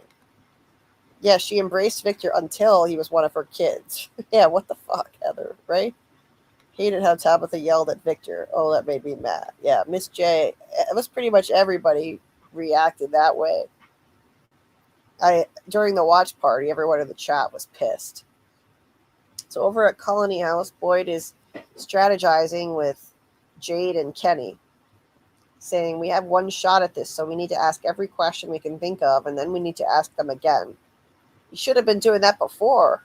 Why weren't you asking all these questions before? He says, so besides the three of us, who's been in the tunnels? Jade says Victor for sure. Kenny says, and Tabitha when the house collapsed.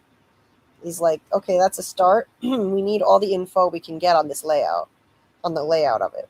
Map it, sketch it, whatever we can do. So he wants to know every entrance and exit to that chamber, how long they need to dig, and then they figure out how not to get themselves killed. And he says to Jade, talk to Randall. He spent a lot of time watching those things come out of the woods at night. Although we didn't see that part. Maybe they deleted that scene. He said, we need to get as much intel as we can on their behaviors, their patterns, at the very least a head count. If we're going into the nest, I want to know exactly how many we're dealing with. Which is definitely smart of Boyd to do that. Then his hand starts shaking, and Jade is like, Jade's noticing it at this moment. And then Kenny says, this place isn't going to make it easy on us. If we push, it's going to push back hard. And Boyd says, yeah, I got an idea about that. So they've definitely, I like how they've adopted some of these bits of wisdom that have come to them over the last few seasons, and they quote them, they reference them. If they push too hard, this place is going to push back. That's what Sarah said Nathan's theory was, her brother. So Jade asks what's wrong with Boyd's hand. He's like, nothing. Just brushes it off. Look, we just told everybody some genuinely fucked up shit.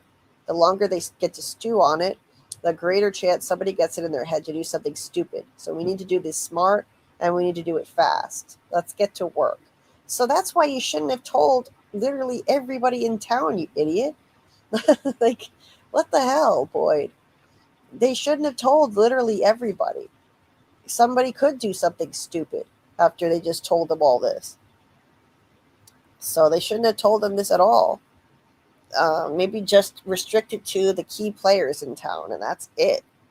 Nobody should know who doesn't need to know. He finds Acosta looking through the viewfinder again, thinking about simpler times, and she says, that wasn't just busy work you gave me, was it? He says he was hoping that she'd find something useful about Tabitha and Jade. She's like, you really think this is reincarnation? Like, she says, she's definitely skeptical of it. She's like, but look, if you're going down in those tunnels, you're going to need help. So she wants to be helpful, and that's a good thing. She's not being a problem for him. She's being helpful. We all predicted, most of us predicted she was going to be a problem for him. So he says, yes, I am. And you and me, we're going to talk about that when the time comes. But right now I need you back in the basement. She starts to protest, but he says, not just her, that they're going to need a whole team down there and a second team at the diner in the storeroom, looking for anything that she can tell him about a man in a yellow suit. And she's like, are you sure you're not just trying to keep everyone's minds off of how fucking crazy this is? And he says, no, if we do this, we need to know exactly what is out there waiting for us. So they need to know more about the man in yellow. And so she gets out a pad of paper. She thinks about it for a second. She gets out a pad and writes down, like, man in a yellow suit. And she's like, is that all you can give me? He says, we know he was here in the late 70s when Victor was a kid. And she's like, well, that's a start. So it's good to see her being helpful. I like her better now. She gives him the viewfinder saying simpler times and walks away. And he goes inside, looks through the viewfinder. Now this part was trippy as fuck. There's the lake, which is probably the supposed to be like the Lake of Tears. We saw that in the previous episode. A beach, kind of like Lost. That's like the Lost Island. New York. Boyd and Abby. Boyd and Abby's wedding picture. What the fuck? And then when he looks again, he just sees pyramids, skyscrapers, another beach, and no wedding picture this time. What the fuck is this? This is really bizarre. And I think this is probably going to connect somehow to Boyd and the disappearing ring. Like, there are trippy things happening to him when he's all alone. There's the disappearing duplicate ring with the infinity symbol, and now this. What is happening? I think it could be this place making him hallucinate. Making him hallucinate so that he'll falter as a leader, and he'll think maybe it's the Parkinson's. I don't think it's the Parkinson's. I don't think what's happening to him is natural, but what do you guys think in the chat? Daryl says this place is messing with Boyd because he's the leader. Exactly what I'm thinking. How post 9/11 New York City in a 70s viewfinder? You're right. That's a good point, Heather. NSP said I had a mini heart attack when that photo popped up. Yeah, that was really creepy, that moment. One Black Panther says, I'm thinking Boyd's condition is getting worse. Okay. Daryl thinks it's not the Parkinson's. The show isn't going to waste time doing that. I think so, too. I think that they're not going to waste time on a natural illness. It's going to be something supernatural. Green Who says, I'm thinking Jade revealed all that information because the writers are cutting corners they need to push the story forward. Could be. Loved seeing Romeo and Juliet era Harold. Yeah, that was cool. Where water meets land, adjoining union, marriage. Oh, okay. And they were showing beaches, 2 different beaches. That makes sense, Bill. AA says, I always liked Acosta. She's true to herself, and how she acted was realistic to how a rookie cop would act in that situation. She was scared, and she's human. Sarah has done way worse. That's true, but I don't know. I don't like her. Bill says Acosta is staying out of the way. She should be finding answers. Yeah, she should be. I think she's going to find something big in that basement. Acosta is what an officer should be, but she could be a leader if Donna falls. Yeah, Brandon, I think so. I didn't like her in the beginning. I thought she was overbearing and unreasonable to try and demand her gun and bullets back after she accidentally shot somebody. But yeah, people be liking Acosta now. Yeah. Never thought I'd see the day I enjoy Boyd and Acosta interactions. Me neither, Tampune. Yeah, Boyd wants lots of help with the plan, so that's why he told everyone. That's true, but I mean, they didn't have to reveal the reincarnation part of it. I really don't think they needed to do that. They need lots of help to look for Man in Yellow clues. Okay, well, they don't know anything about the Man in Yellow connected to the reincarnation stuff, so they could have told everyone about the Man in Yellow without the reincarnation part. I know there's the whole knowledge comes at a cost thing, but they still could have left out what that meant. Jay says, Donna was right when she said not to say anything. Yeah, Donna didn't think that it was smart to tell everybody. Straight Edge says, Sophia smiled for a reason, and that question is what makes you watch the next episode. Definitely. Hania says, I don't agree with the idea that Tabitha has to be motherly to past lifetime kids. It's not a realistic expectation, but I do agree she's not the greatest with her actual kids either. No, she's definitely not.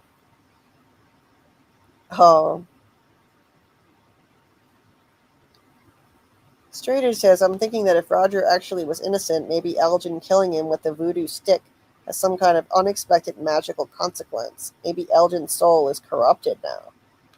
Weird magic, voodoo magic-y magic stuff. It could be. Could be. Kim says, Julie only failed at the story walking because she didn't complete the infinity symbol on the paper. She only drew the middle part. I believe that was her only mistake. Okay. That could be. I hadn't noticed that if that's the case. Hey, Juku doll, welcome. Told you guys Donna wasn't going to die. She would get hurt or something. No, you were right. Almost all of us thought she was going to die. I thought she was still going to die after episode 5. Sophia smiling was stupid to me. They already knew the talismans don't work on doll people. No one died.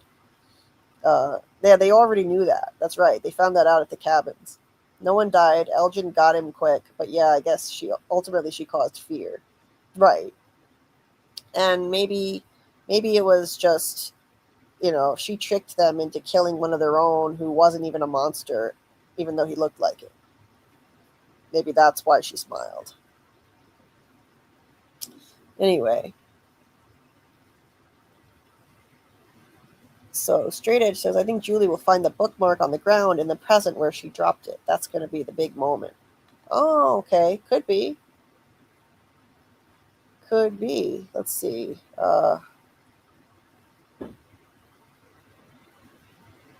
Hey there.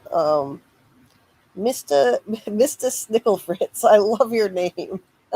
Mr. Snicklefritz. That's hilarious. I think somehow that ring is making him shake. Oh, you think the ring is somehow making him shake? Okay. Could be. Could be the weird duplicate ring. That was young Boyd when he was in the Matrix. Yeah, this was creepy as fuck. Yeah, this is like Matrix era. Yep. Boyd sees weird things. I like how Boyd talked to Christy about seeing things. Yes. Yeah, and then right after he sees this creepy thing, this picture of him and Abby. This place loves to just fuck with his mind related to Abby. It never ends. This poor man. He killed his own wife. This place drove his wife insane. And you know something, now that I think about it, this fits with the whole knowledge comes at a cost thing. I think his wife was targeted to get this delusion that this was all just a dream and she needs to kill everyone and herself to wake up. I think she was targeted for that. It was all a dream thing as a cost for Boyd going out into the woods looking for knowledge, looking for stuff, looking for answers, looking for things to help everyone. And so he was punished through his wife. People are always punished indirectly. Instead of getting killed himself or getting attacked in some way, his wife gets targeted. And then Abby, he's constantly tormented with Abby stuff. Ghost Abby being sent to haunt him and try to get him to do the wrong things left and right, jumping out at him from the spider webs, and now this. Damn, it never ends. This poor guy. She tries to jump out at him from the spider webs, this demonic Abby. And then she tried to get him to stay in the RV. So that was season 1. Season 2, she tries to get him to stay in the RV and die as the monsters were approaching. Like saying, come back to me, Boyd. And then in the dungeon, she said not to smash the music box and guilted him, saying, hope was what made you leave me alone when I needed you the most. And now we have this, so it never ends. The mind fuckery related to Abby and torturing Boyd continues. Let's see.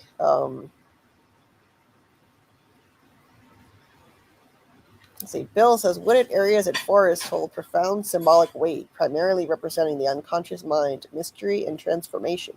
Because they lie outside cultivated, civilized spaces, they are deeply associated with untamed instincts, spiritual awakening, and tests of courage. Yeah, Bill does know his shit. Definitely. Bill knows his shit, as Hyam 3 said.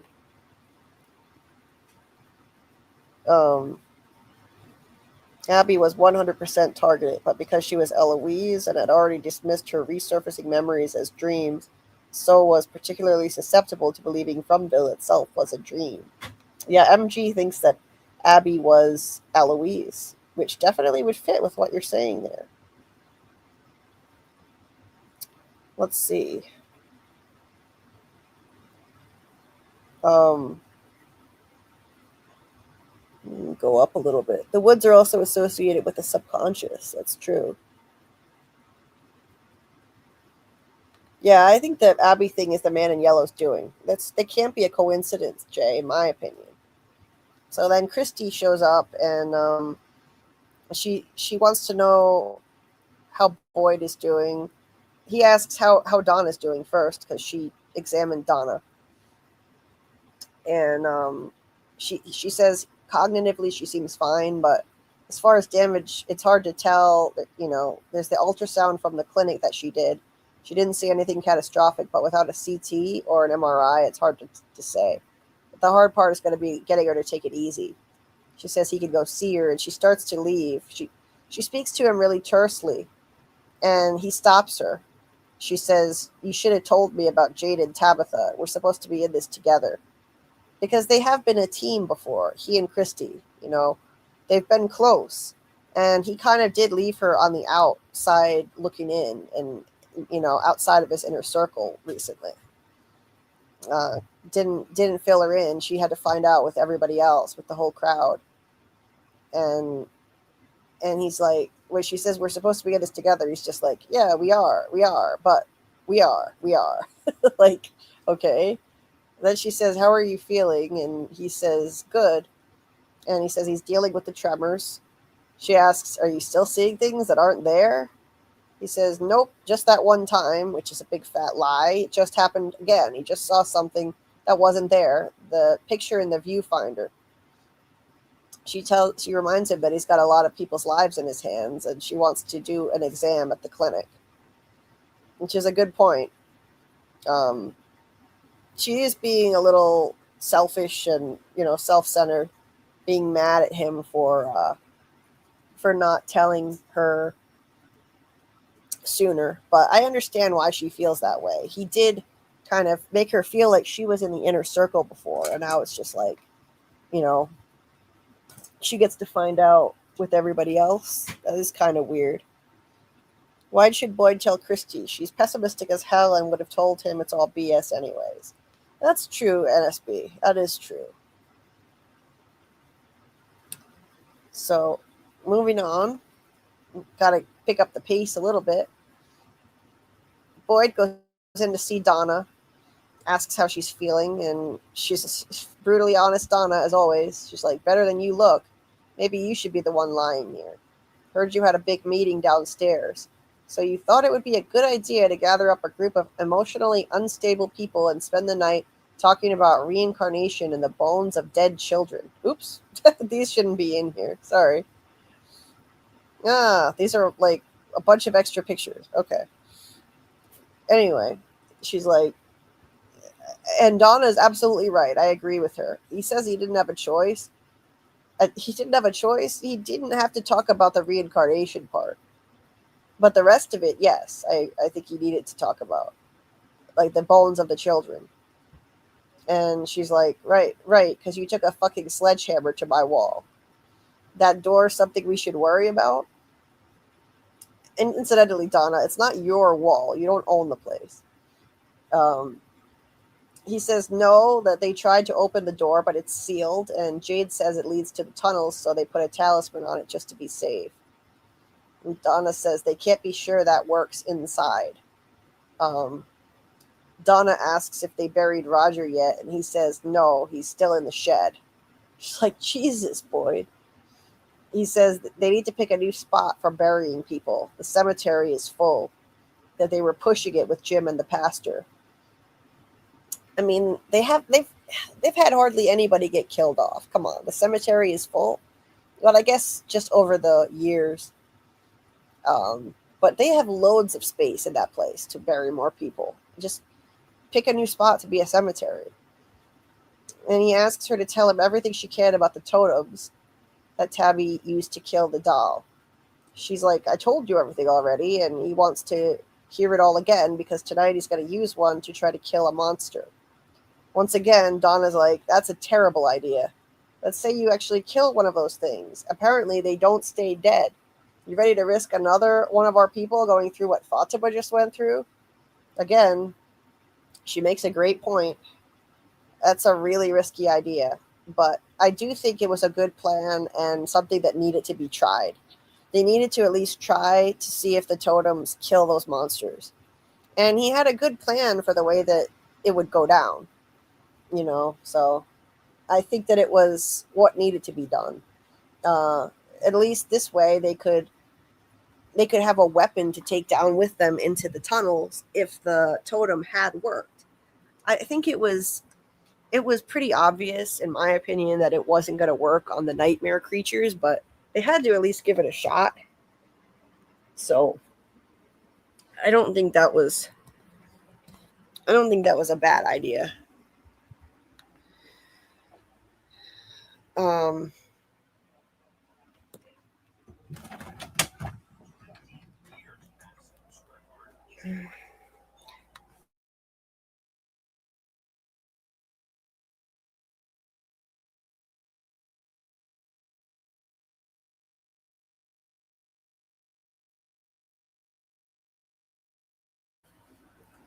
Okay. How is the cemetery full in a land uncharted? That's a good point. I don't really know. I mean, they have so much room. All they have to do is set up another cemetery.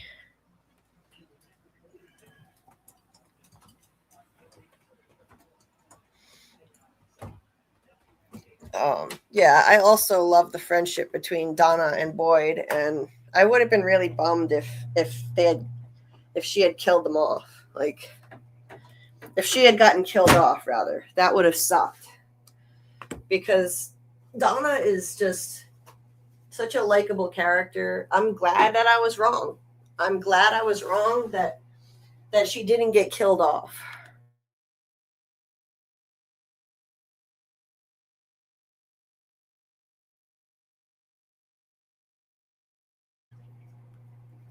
Anyway, what is it? What is this? I can't read this. Is Donna's wall nod to the Donna Mole theory? Wait, what is it? Is Donna's wall? Wait, am I reading that wrong? I'm confused.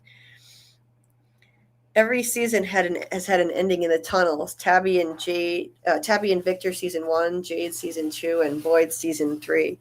And now they're gearing up to go down there again, but there are 3 episodes left. So I don't know if it's going to line up that they go down in the tunnels in the finale again. It's probably not going to, I doubt it's going to be the end in the tunnels, unless they have something that completely throws them off course in the next couple episodes and slows them down.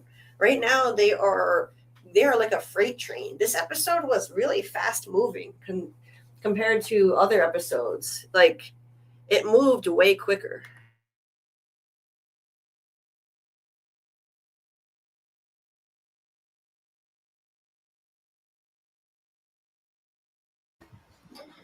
Like, I couldn't believe how much they packed into one episode. Like, a couple days and a night passed or something.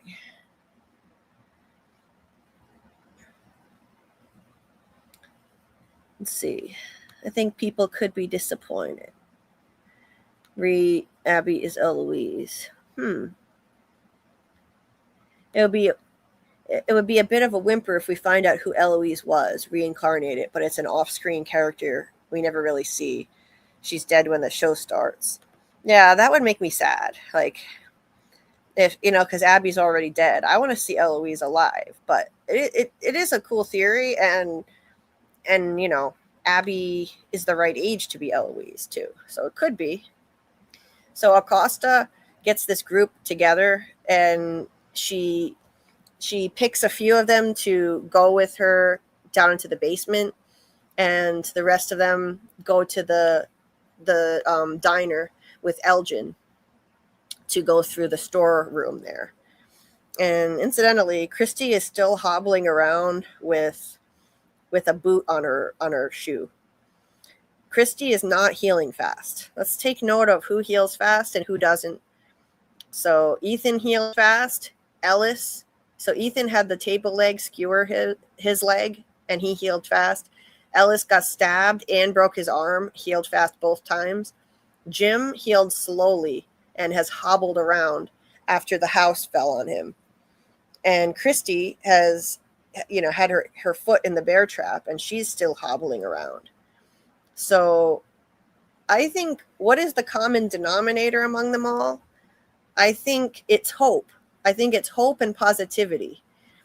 Christy and Jim were negative people. They weren't open to the magic of this place. Jim was very earthbound and, not open-minded to magical things. And Christy is very negative and cynical. Thus, they're not healing well. But hopeful people like Ellis and Ethan, this place healed them fast, because it's all about manifestation. I think this whole place, it is what you make of it, and you can manifest dreams or nightmares, hope or fear. Now, that's not going to just save you if you're hopeful. It's not going to save you from all the bad things that are already there, the monsters. But I think it definitely gives you a leg up if you know how to harness that hope and you can manifest it. If they figure that out, that they can manifest things through their hope. But I think Ethan and Ellis heal fast because of their hopefulness. Ethan was really hopeful in season 1. He's not as hopeful as he used to be, but he was really hopeful in season 1. Ellis has always been a hopeful character. Just a theory. And there's Sophia there in everybody's business as usual. She's not even part of this group. I don't think she's, oh man, she's right there as they're talking about going through the basement and the diner. I wonder if she's worried in this moment that they're going to find some kind of proof that she was there before as a person, that she was there in a past cycle. Look at her face. She looks kind of scared, doesn't she, in that moment? Like, these groups are all around talking about how they're going to be digging through everything, looking for clues on the man in yellow entity specifically. Interesting. Innocent look. Heather says, I don't mind that. Your thoughts control your outcomes, both in FROMland and in real life. Absolutely. I think thoughts are definitely a powerful thing. So, let's see. Zylax says, that could make sense on why Boyd told Donna to wake up, and she did shortly after, maybe. Exactly. And I explained my theory on that in my deep dive video on episode 6, which is pinned at the top of the chat right now. It's the latest video on my channel. And I went into detail on how I think Boyd manifested Donna to wake up with his hope. And he manifested it. And I really believe that. And he also manifested her pulse to come back in the first place. And welcome if you're new here. Hope equals motivation. Fear equals paralysis, and doubt equals deterrent. I like that. Hope equals motivation. Fear equals paralysis, and doubt equals deterrent. Nice, Bill. Very true. Let's see. So creepy knowing she's the man in yellow. Not saying Doug is creepy. It is. Yes, Daryl. Aftermath, you have Donna, the second nurse, Scarface female storywalker, and more. Lucas says there were many times Sophia looked worried this episode, even hearing Boyd's plan, but at the end, I don't think she ever was. Maybe so. It's all in the eyes. Yeah.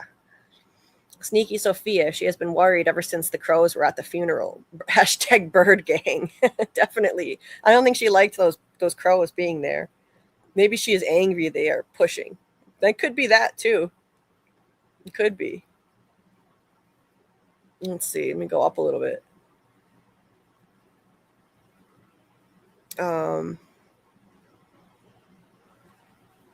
People who sleep at Colony House heal fast.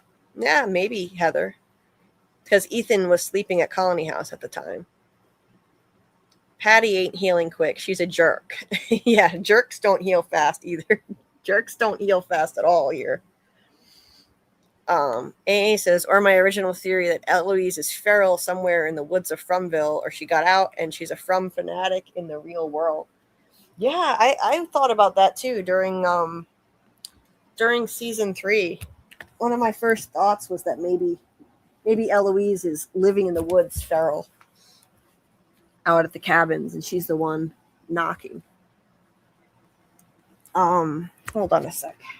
Just have to get more comfortable here.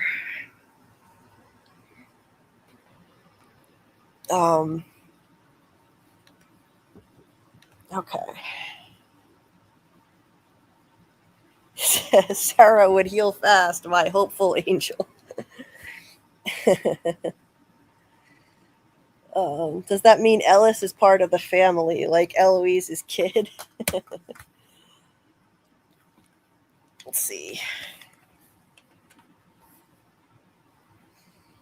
Let me go up a little bit more.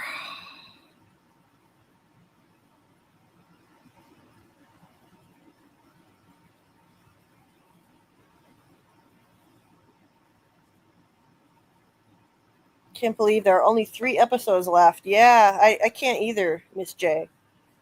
It's going too fast, isn't it? Man. Okay, so let's go on. Speaking of going fast, we got to go through the breakdown more. Oh, damn it. Where's my phone? Now I lost my phone. And look at her eyes. Here, look at her eyes as she's watching Boyd with the totems. It's all in the eyes, indeed. Look at that. She looks enraged there when she sees him with one of those totems. Like, how dare you? How dare you carry around a murder weapon for one of my creations? One of my, one of my monsters. You fucking asshole, Boyd. Look at her eyes. And then Marielle is sitting here staring at Roger's body. It's just so creepy to look at. And Christy comes in, asks her what she's doing. She talks about how her mom didn't believe in heaven or hell. She just believed that when you die, you just go someplace else. And she said Roger can't go anywhere because he's still here. And they're all still here, meaning everybody who's ever died.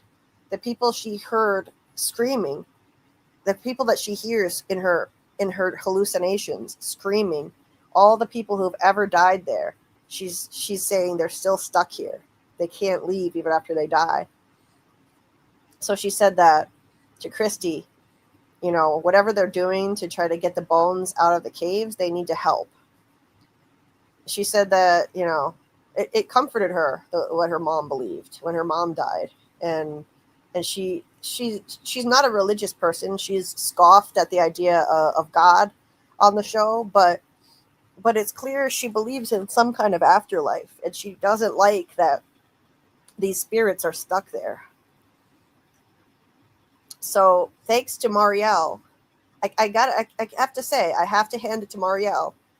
She's going to get Christy on board with this, and Christy to get her to stop being such a cynic and a negative Nancy, and get on board with this and help with the plan. So she's actually a good influence on Christy. I like that. So she'll get Christy to help for sure. I think she'll help.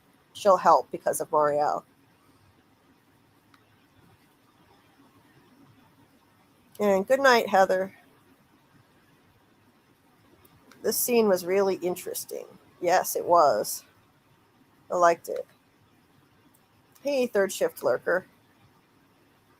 Heather's got to dip out because her kids will be waking up in about 4 hours and needs a nap at least. Thanks for being here, Heather. Appreciate you. Third shift says, what if Eloise is the colonial woman and she accidentally story walked to a different time and Julie has to teach her to story walk so Julie can learn later? I love that idea. That's an awesome theory. maybe they hired some actress to be a colonial woman before the season started. So hey, that would be great. I'd love to see something like that. And I do think Eloise may be story walking somewhere right now, and that's where she's been all this time. The screaming are the teeth of the people that are tripped. Wait, what do you mean, Brandon?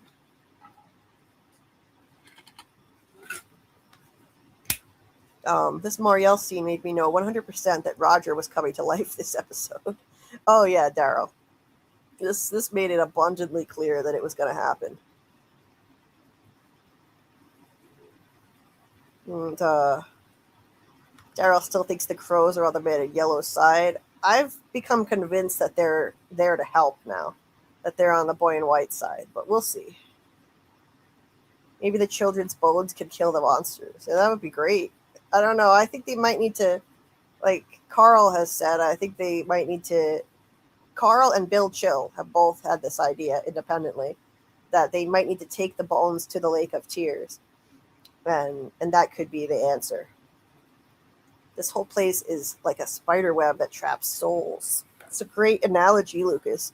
And there's so much spider stuff in the show, so it's fitting. Bill says Boyd is the rod of the staff that represents the dual nature of God's leadership, his righteous authority and his tender guidance. While the rod symbolizes power, defense, and discipline, the staff represents comfort, rescue, and grace. Together they are powerful emblems of divine protection. Nice. And let's see. Good night, Brandon. Thank you for being here, as always. So, moving on to the next scene. Boyd and Kenny talk. And so Boyd, see, is this Boyd and Kenny? Yeah. No, Boyd and Ellis. Boyd and Ellis. And let me get back my notes. So Boyd tells Ellis that according to Randall, the monsters have patterns, nightly rituals, and they can use that. So if they catch one of them, we aim fast and dirty, turn around, head right back into the station. And even if the station is blocked, they have exit routes planned up and down the street. And so they're going to have people ready at their doors to let him in if something goes wrong, which is a smart plan. It's a smart plan. Just in case, that was smart to think that maybe something might prevent them. The monsters might stop them from getting back in the station. So to have exit routes planned up and down the street was really intelligent, but he just didn't count on, the man in yellow learning his whole plan through Sophia. That he basically spilled the whole thing. So Ellis asks, what if something goes wrong? And Boyd says, we improvise. Those things are used to us cowering inside our houses, locking the doors, lowering the blinds, trying to ignore them. The last thing they'll expect is for one of us to head straight at them. And bottom line is, if these things can hurt them, slow them down even, it's going to make going down into those tunnels a whole lot safer. Ellis asks, and who's going to be the one running out here? And he says, he is. Which, of course, Ellis doesn't like. But this is a good plan, all in all. And they definitely shouldn't expect these people to be on the offense for once instead of playing defense. But, again, of course, the evil entity is like a great chess player, always a few steps ahead. Even before she infiltrated the town as a mole, the entity always seemed to be a few steps ahead and knew what was going to happen. Like when the ambulance came to town and the monster laid down in the street and pretended to be dead, pretended to be injured or something. So the EMTs ran out and then got killed. And then that was that, The monsters that night changed their routine and they didn't do their usual things like Randall said they did. They were lying in wait for that ambulance. How did they know it was coming? The evil entity is always a few steps ahead. This is one of the reasons why I think it's omniscient. And then there was the night of the ambush with the livestock.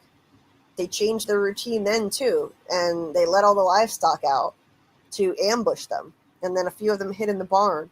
So the evil entity is always a few steps ahead. And then over at the Matthews house, well, before I get to that, look at the chat really quick first.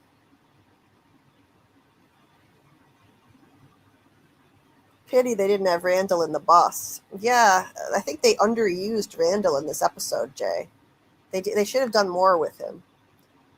LDN says AO was a TV show that was canceled after 2 seasons on Netflix. Was that it called? Was that it? Was that what it was called, or was it something else? I forget now. Oh no, AO, yeah, AO. I thought you were talking about a different show for a second, but yeah, AO was a show. I think it depends on the healer will. Christy healed Ethan and Ellis, maybe. But season 4, episode 7 did not fail me. I knew it will be a hit. Also, Victor as a normal person and Henry awakening scene gave AO vibes. I've never seen AO.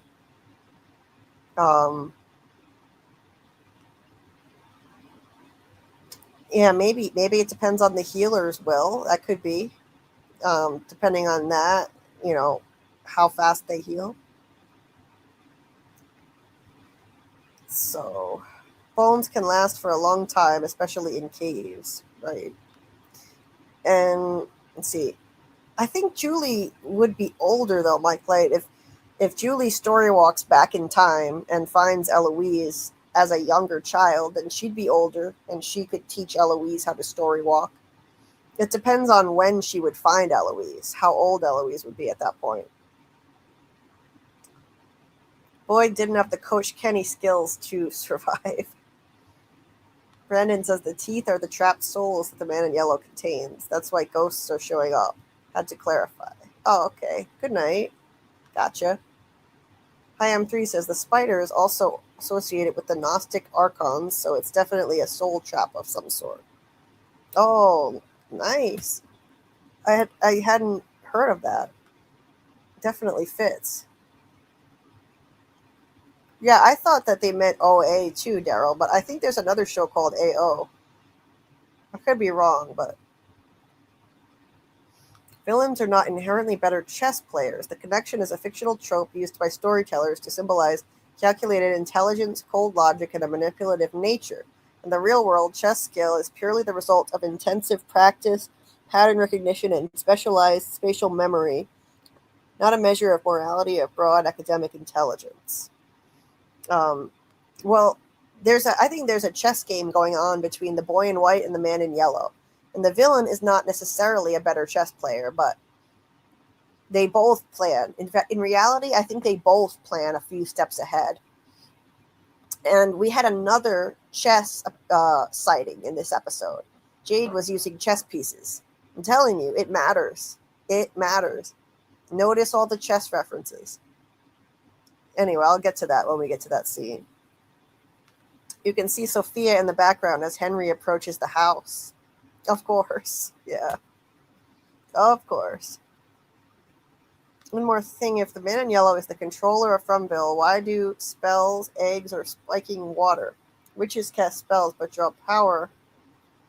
Oh, so they draw power from something else. That's a good point, Brandon. That's a good point, and it's something that could be a plot hole. Or there could be a higher level entity. Who knows? So over at the Matthews house, Henry knocks and yells for Tabitha that he wants to talk to her. Oh my God. Wait a minute. Brandon, are you still here? I'm so sorry. I'm just now seeing your donation here. I just opened my email and I had like my notifications turned off, so I didn't get any sound from my phone. I don't know if Brandon can still hear, but thank you so very much for the incredibly generous donation. Oh my God. Wow. Thank you so much. I am in absolute shock. I'm going to have to timestamp this and send Brandon the timestamp if he's not here. Let's see. We're at 4 hours and 19 minutes. Hand me tails. Wait, you sent You sent Brandon money to... I'm confused. You sent the money to Brandon to donate? Oh my God. Well, whoever, thank you so much, Hand Me Deals. That was you? So you guys did this together. Thank you so much. Oh my God. Thank you so much. Wow. Wow. I am blown away. That is incredibly generous. I I am just...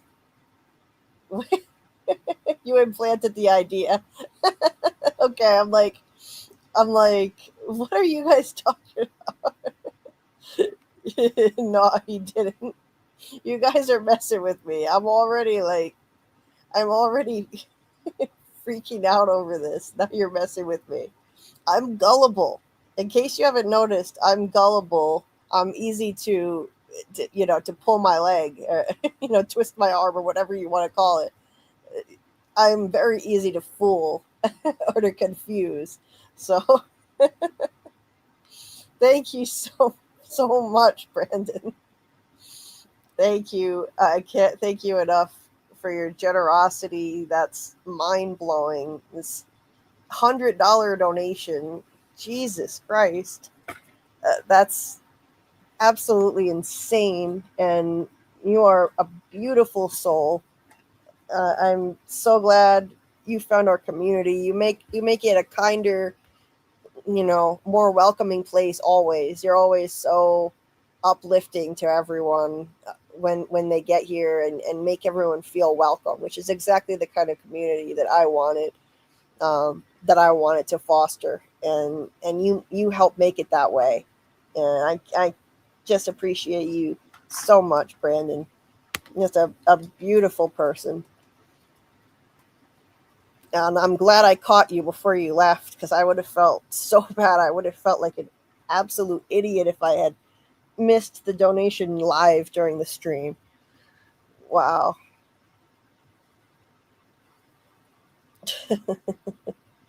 I'm glad I caught you. Just hopefully, yeah.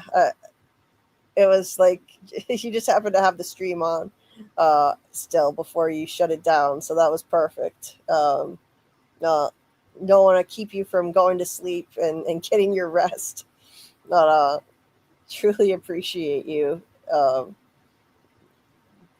I don't know if you said you were going to bed or what, but thank you, Brandon. If there's ever anything I could do for you in return, anything I can do, please let me know. So the chat lies to you like the town lies to people in Fromville. Lies to you so much that you can no longer see the truth when it's standing in front of you. Yeah, straight edge, pretty much. Yeah, see, I have a problem because I have to shut off my notifications on my phone during the stream, because otherwise it keeps making noise, which is just going to be annoying for you guys to hear in the background. But then I don't get the most important notifications. Maybe what I should do is go into my settings and just turn on notifications specifically for my Gmail, and maybe I can make that an exception to the do not disturb, so I can get my Gmail notifications, and that way if a donation comes in, I get notified right away, because I don't want to miss these in real time, and it happens too often. So I'll see if I can fix the settings, because I never want to miss that live on the stream anymore. I want to be on top of it. But at least I caught it before the stream ended this time. I would have felt really bad if I didn't. And I caught Brandon. Anyway, LDN says, please also read in the history of tooth and why it was called the tell. I remember commenting under one of your old videos about the tooth history in witchcraft. Plus, make sure any sweet habit nowadays has a dark history, meaning the tooth fairy in the old days has a dark origin. Teeth tell a tale. Oh, fascinating stuff. I'll definitely look into that, LDN King. Interesting. I didn't know that. Anyway, so remember the box plot beat from early on. In hindsight, it feels odd the monsters would kill the dude. Would make more sense to leave him alive so he could survive to turn people against Boyd. Wreak havoc from the inside. Yeah, that's a good point, Straight Edge. It's a good point. So anyway, let's go on. Let's go on to the next scene here. So Henry is coming in here, and this is the big fake out. So we talked about this a lot earlier, but we'll go through it now just quickly. So he's looking for Tabitha. She's not home. He sees this drawing of it looks like a boy in the woods. I wonder if this is supposed to be Victor or if this is somebody else. His hair is very black. I don't know what this is supposed to be, what the meaning of this is supposed to be. We know Victor is not a very good artist, so. And then the picture of Eloise, Victor, and Miranda, which is so sad. Henry finding this. This picture that his poor little son drew while he was all alone, or, shortly before he was all alone there. Or it could have been after. It could have been after he was left alone. And then, this is one of the trippy moments. The biggest one happens later. Henry looks over and he sees the heart monitor, which looks an awful lot like the one that was next to Donna in her room. So that's the first clue that it's a manipulation, that it's fake, that this is an illusion. Then he looks and he's connected to an IV. And then when he looks, and then in this moment, a light is being shown in his eyes. He looks away, and then when he looks back, the IV is gone. I like how they did this. I like how they started with that, and then later it got way more detailed. And now he's in the, he's in the hospital later on. So that was trippy. I was freaking out when this development happened, and I think it was pretty genius, actually. I didn't see this coming, these explicit hallucinations. I don't know.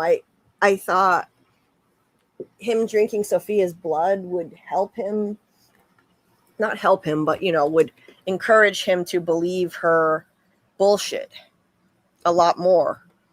But I didn't think, I don't know, I just didn't expect it to be an all-out hallucination situation happening here. So, yeah, it's pretty genius, I gotta say. It's a diabolical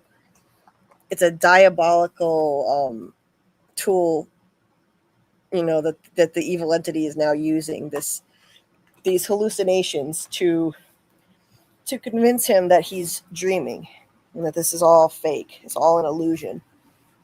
That Fromville is an illusion. And in reality, it's this stuff that's the illusion. It's this fake out that he's in the hospital. Oh my God, he's in a coma. Yeah. There's just no way for me that he's in a coma.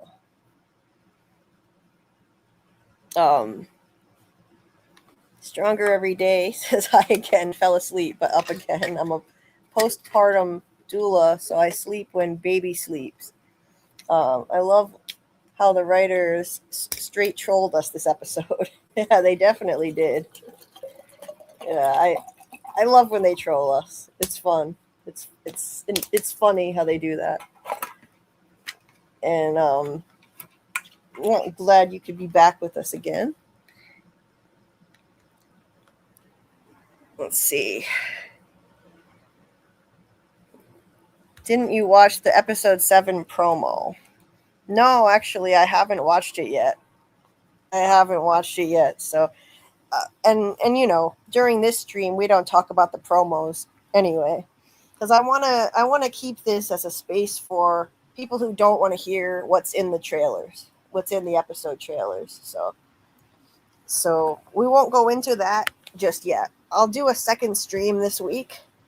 Last week I just didn't get to do a second live stream. I ran out of time because I was in a lot of pain and I was working on my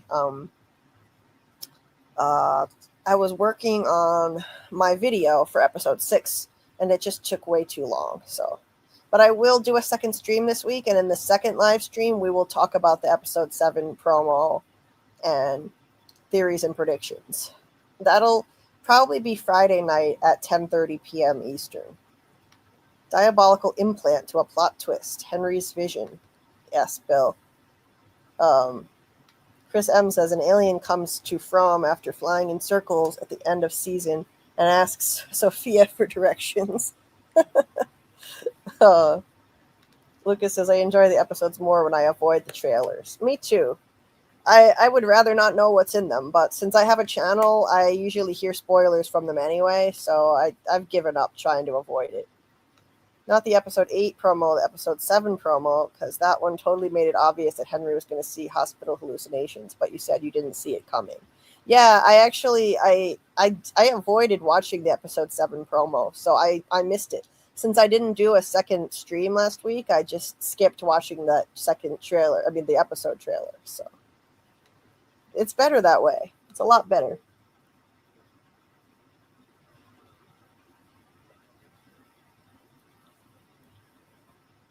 So, sorry, I'm getting dehydrated. So if you hear a long pause, that's probably me taking a sip of water. So that's that. That is the first Henry hallucination scene. And we talked a lot more about that earlier in the stream. So those parts that we went over in detail, we don't have to go into as much depth on. So Victor and Tabitha and Ethan get to the car graveyard. They approach the man in yellow's car. And let's see.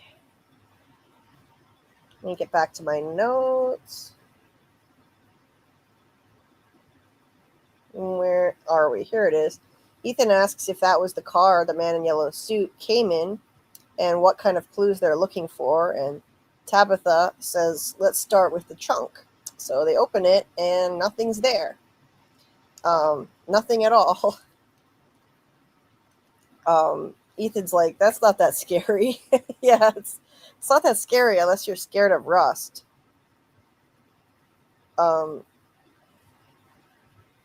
So, yeah, just an empty trunk with a spare tire and nothing more. And then Tabitha looks at Miranda's car. She's kind of drawn to it like a magnet. Like she's just got to go over to it. Victor gets in the man in yellow's car, opens the glove compartment, pulls out that bag, and inside are a bunch of nasty teeth. Lovely. So the man in yellow collects teeth. We've talked about this a lot earlier in the stream.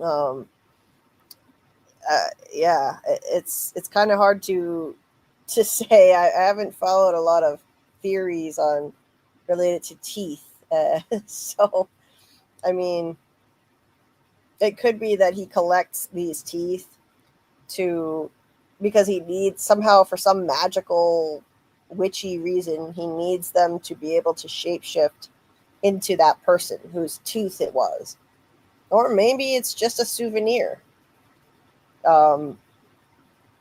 Maybe it's keeping people's souls trapped there, like I think Brandon said. It's hard to say, you know. I'm not sure where I land at the moment. It could be just a sick souvenir. You know, like there are some criminals who keep souvenirs from their victims just just purely for shits and giggles, like as as a trophy. And sometimes that can be their downfall. That can be their downfall because they get found out because of that. They kind of out themselves. This could be Sophia's downfall because she has a tooth from the pasture, and maybe they'll find it later in the season. Meanwhile, Tabitha looks in Miranda's car, and since she gets close to something that was Miranda's, something that was part of her life as Miranda, once again, she starts to have a memory flash. And if she would have just gotten in, I think she would have remembered a complete memory. Because when she touches things, when she gets near stuff, she starts to have flashes. In season 3, she touched Victor's arm and she started to get a weird vibe. And then she touched the root cellar in the finale, and she started, or the episode 9, I think, and she started to get a weird vibe again.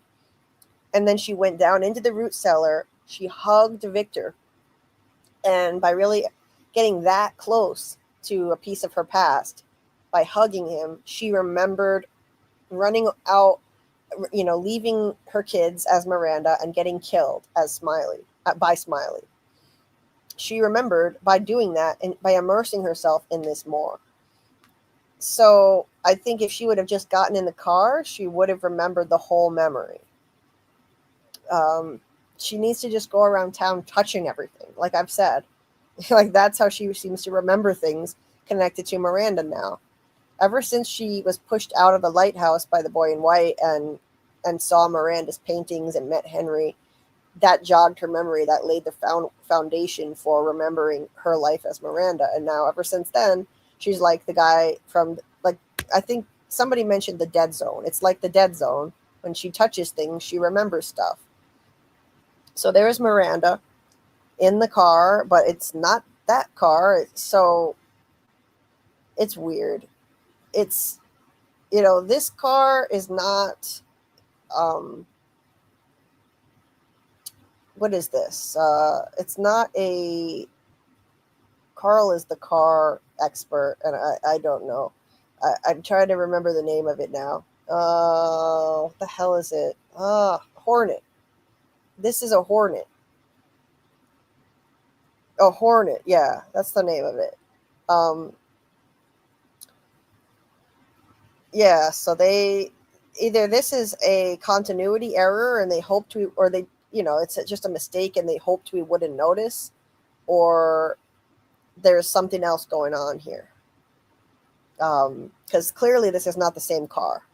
It's obvious, the window crank, the door style is different, the seat style is different colors,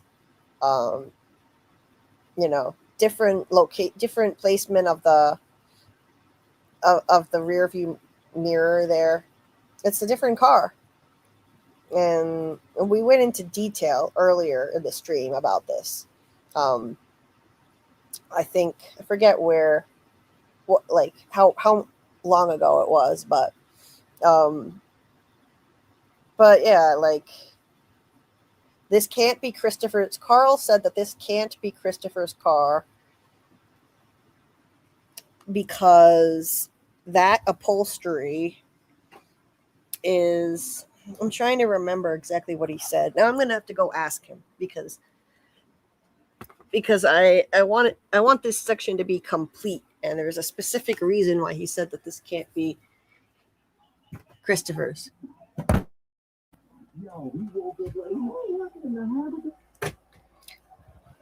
Karl, why did you say that this can't be Christopher's car again? Because what was it about the... It has the Gucci interior, and the Gucci interior is only offered on a station wagon, on the AMC Hornet Sportabout station wagon that was produced from 1972 to 1973. It's only available on a station wagon. Christopher's car is, I believe, a 4-door with a trunk. Mm-hmm. The end. So it can't be. It can't be Christopher's car. According to reality, like real life, it can't be. It is a TV show. She went up to a station wagon and is like, "Oh, I remember I was in a station wagon." That's a continuity error. Maybe it's like, "Hey, this rusted station wagon, go up to it," and then when we get Miranda, we'll have her drive one of those. Oops, it broke down. Oops, we can't find one. Put her in another 70 station wagon. That's the only thing I can think of, because that is the Guccified interior right there. Right behind her, Guccified. Mm-hmm. And if you look real close, the same thing with the door panel. If we were to see an actual shot of that, there'll be a red stripe going up and down in between the handle and the window crank. The door handle right there, red stripe, window crank would be in front of it. Yeah. Station wagon. Yeah. So they may have just hoped we wouldn't notice. I don't see, it's kind of blatant. I don't see the whole interior of the car she's up next to is blue. And that one's green. It was quick though. If you don't pause it and look, you wouldn't see. I don't think. You wouldn't see green versus blue?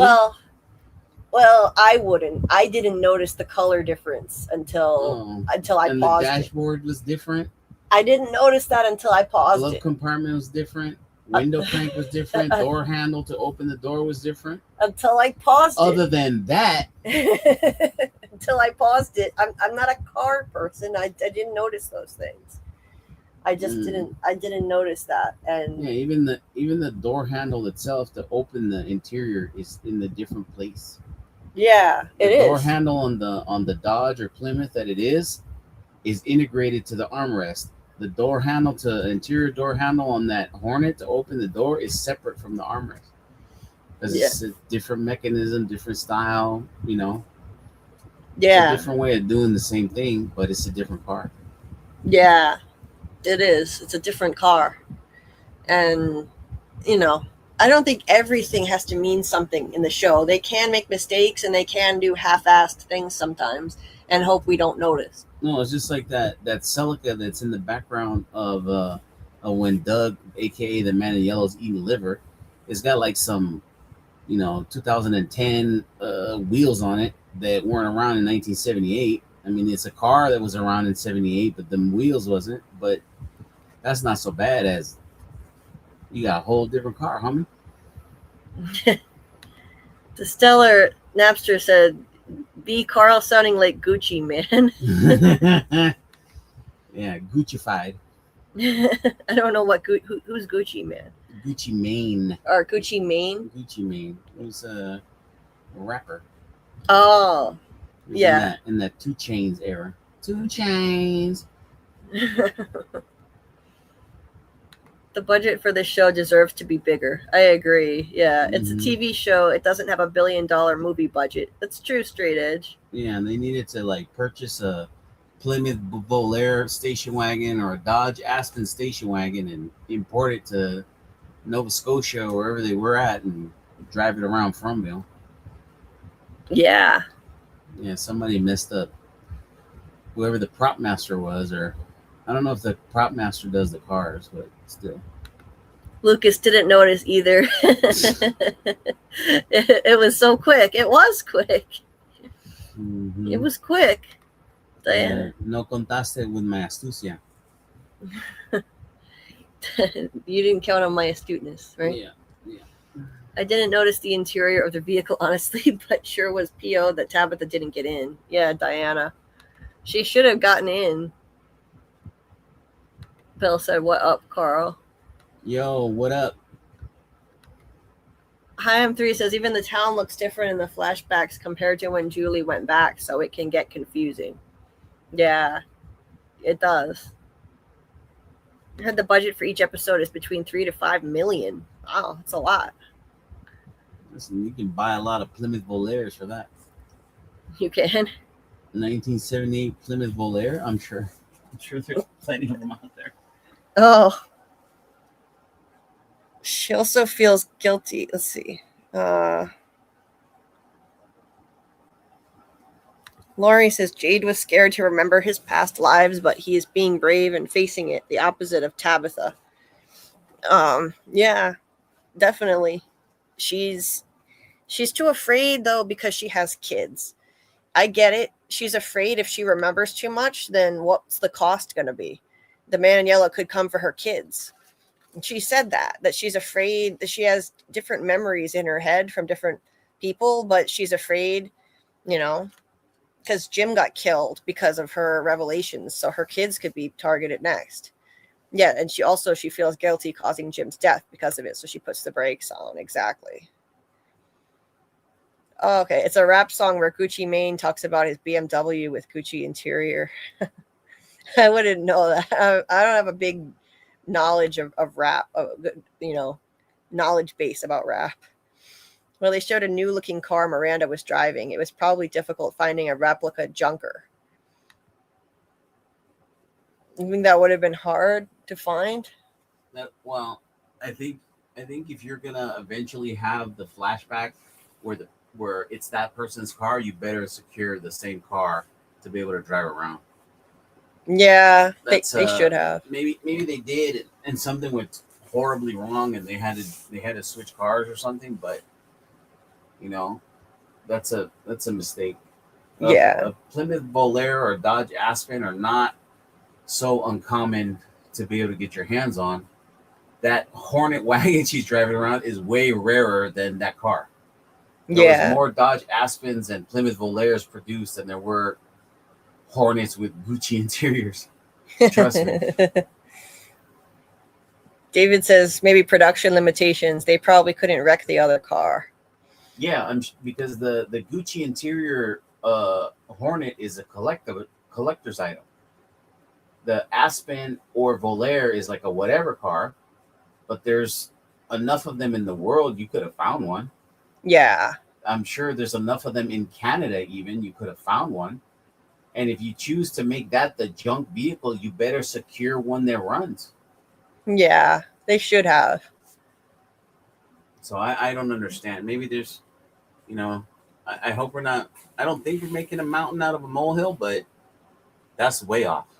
That is, when that came across my radar, like I told you before, my first car was a 1972 AMC Javelin. So I learned everything about AMC that I could. Yeah. It's one of the great orphan car lines is the AMCs. AMC people, they say, are weird. I'm weird. I don't even know. I never even heard of AMC until you brought it up. Yeah. Kaiser Bull says her looking into an old car makes her remember Miranda coming to town. People are looking into too much into like they do with every frame of the show. Oh yeah, Yeah, but the thing is, when we're told it's like, oh, this was her car, that was his car, and then she's like, zzz, right? What was the other thing that happened? Oh, she hugged Victor, and then it was like, zzz, she had a vision, right? Yeah. So it's along the same lines, right? Yes. And is there not another occasion where that happened? Where she touched something, or yes, what was the other thing? The other thing was she touched the root cellar and she started to get like a weird and then and then she's like, get away from me, don't touch me, right, or something. Yeah. And she hugged Victor, and the same thing happened, right? She hugged Victor, and she remembered leaving him as Miranda. And we were told this was Miranda's car. This isn't just any old car that she looked into. It literally is her car. We were told that back in season 2. And then we see her driving into town with her other car, I guess. She's the first person in From to show up with 2 cars. Yeah, because that makes sense.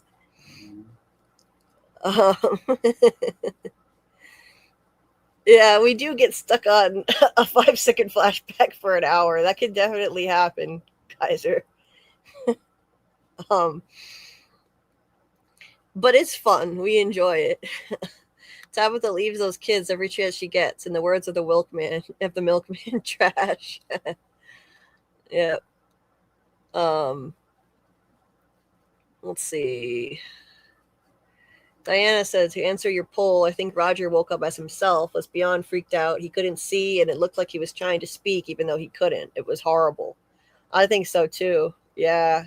He was whimpering and screaming in pain. It was horrible. I think it was really him. There's dialogue mistakes, too, like Katri saying that Boyd has been in Fromland for 1.5 years, even though he's been there for 2 years. Yeah, they do make mistakes sometimes. Lucas, yeah, I don't know if this was filmed for a previous season or if it was never shown before. I know that, but it's a new shot. We've never seen it before, but I don't know if they filmed it in the past and then you waited to use it now. I think he needs to feed on.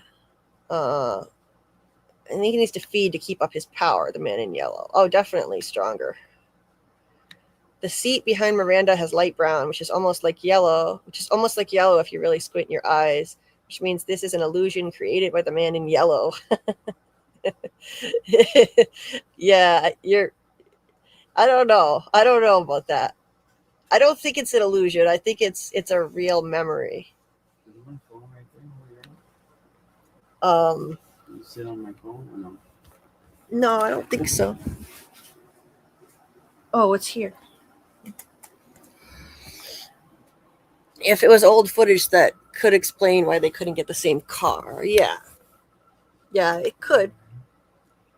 Because the inverse is true. If you start off like, oh, she's gonna drive in this AMC Hornet wagon, you got to secure a junked version too if you're gonna reference the car later. Like if you guys are saying that it was filmed at a different time, and that creates a continuity error, they should have secured a junk version of the car as well. Yeah, they definitely should have thought ahead.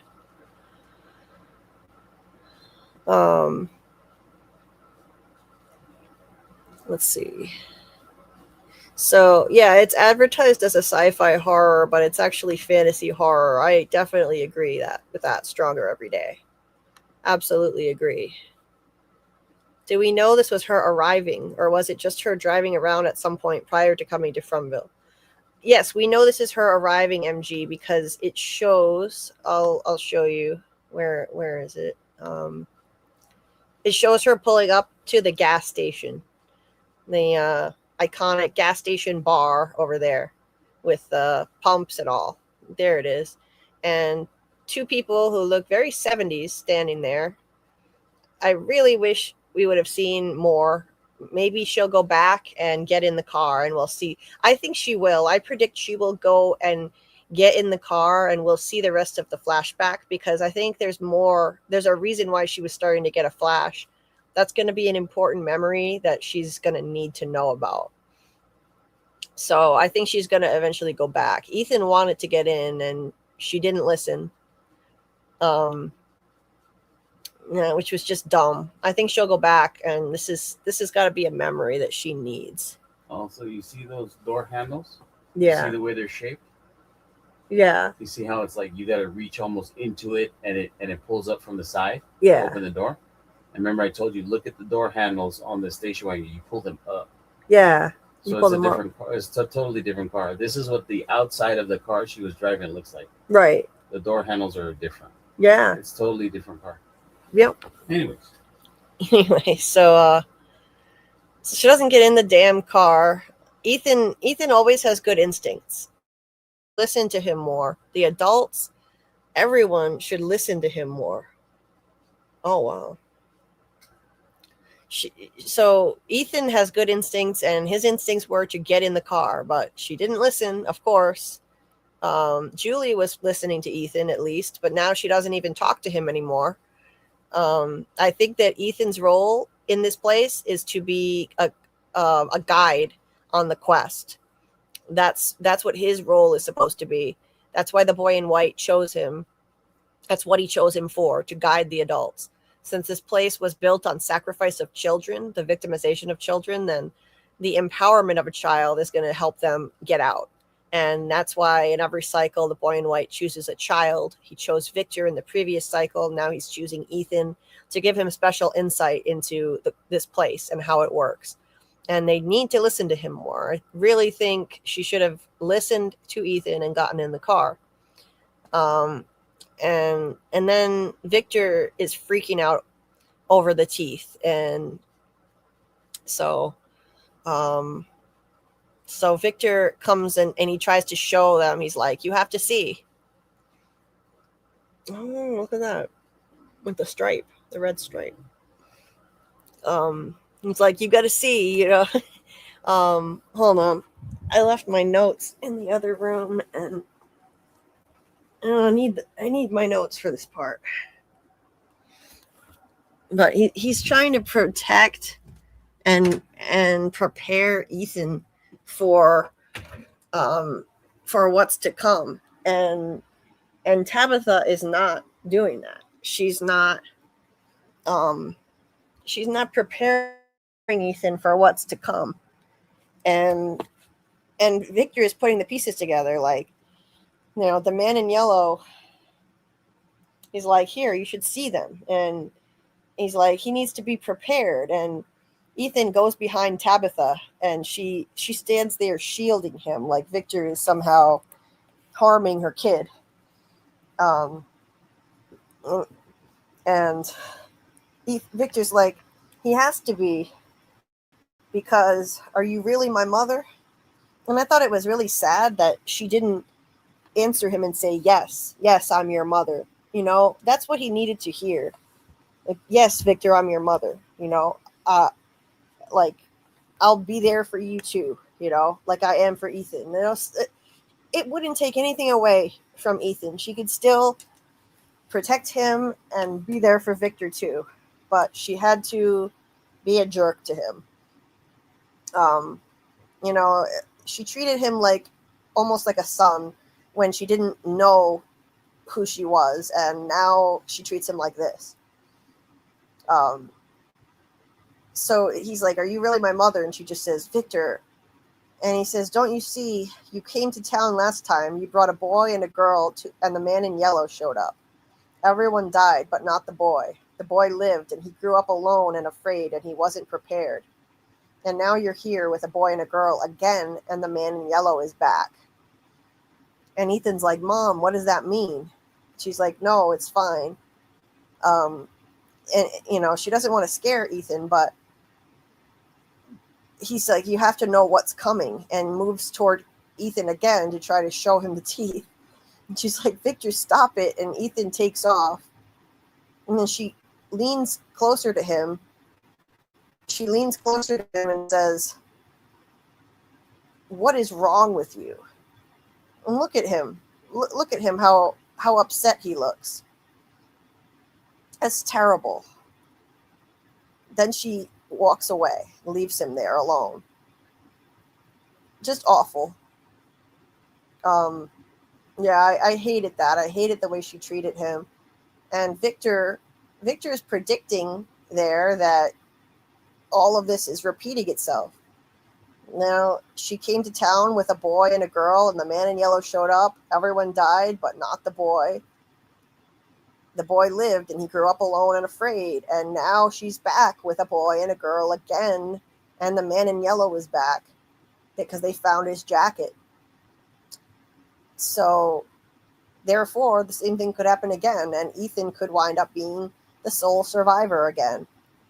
It's something that could happen, and I think that that's what the evil entity intends, but I don't think it's going to happen this time.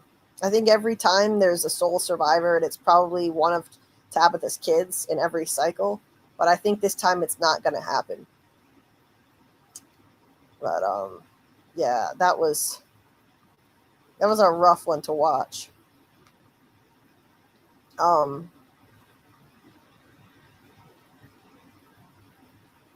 Let's see. So, if only Julie had waited one more minute and heard Victor talking about Man in Yellow. Right. Yeah. If only she'd waited one more minute, that would have been great. Indeed. I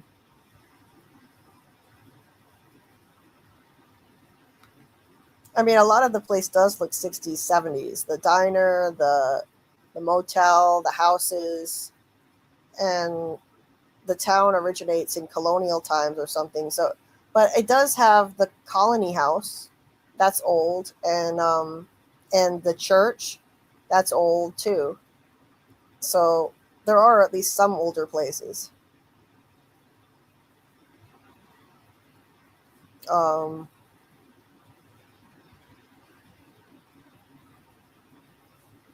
Let me see.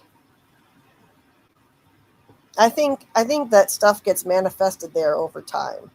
It is kind of weird that there's that much stuff from the 50s and 60s, though. Lori says, I wonder if Sophia can change her dress. Would she be able to stay in the same form? I want to see Sarah offer to share her clothes and how Sophia reacts to it. It's a good question. Yeah, I wonder. We've seen her in the same dress all along now. She's the new Smelgin. But a lot of them wear the same clothes a lot, though. David says, prepare Ethan for the next massacre and years of isolation. Yes. LDN King says, preparing Ethan equals losing this round / battle. Right.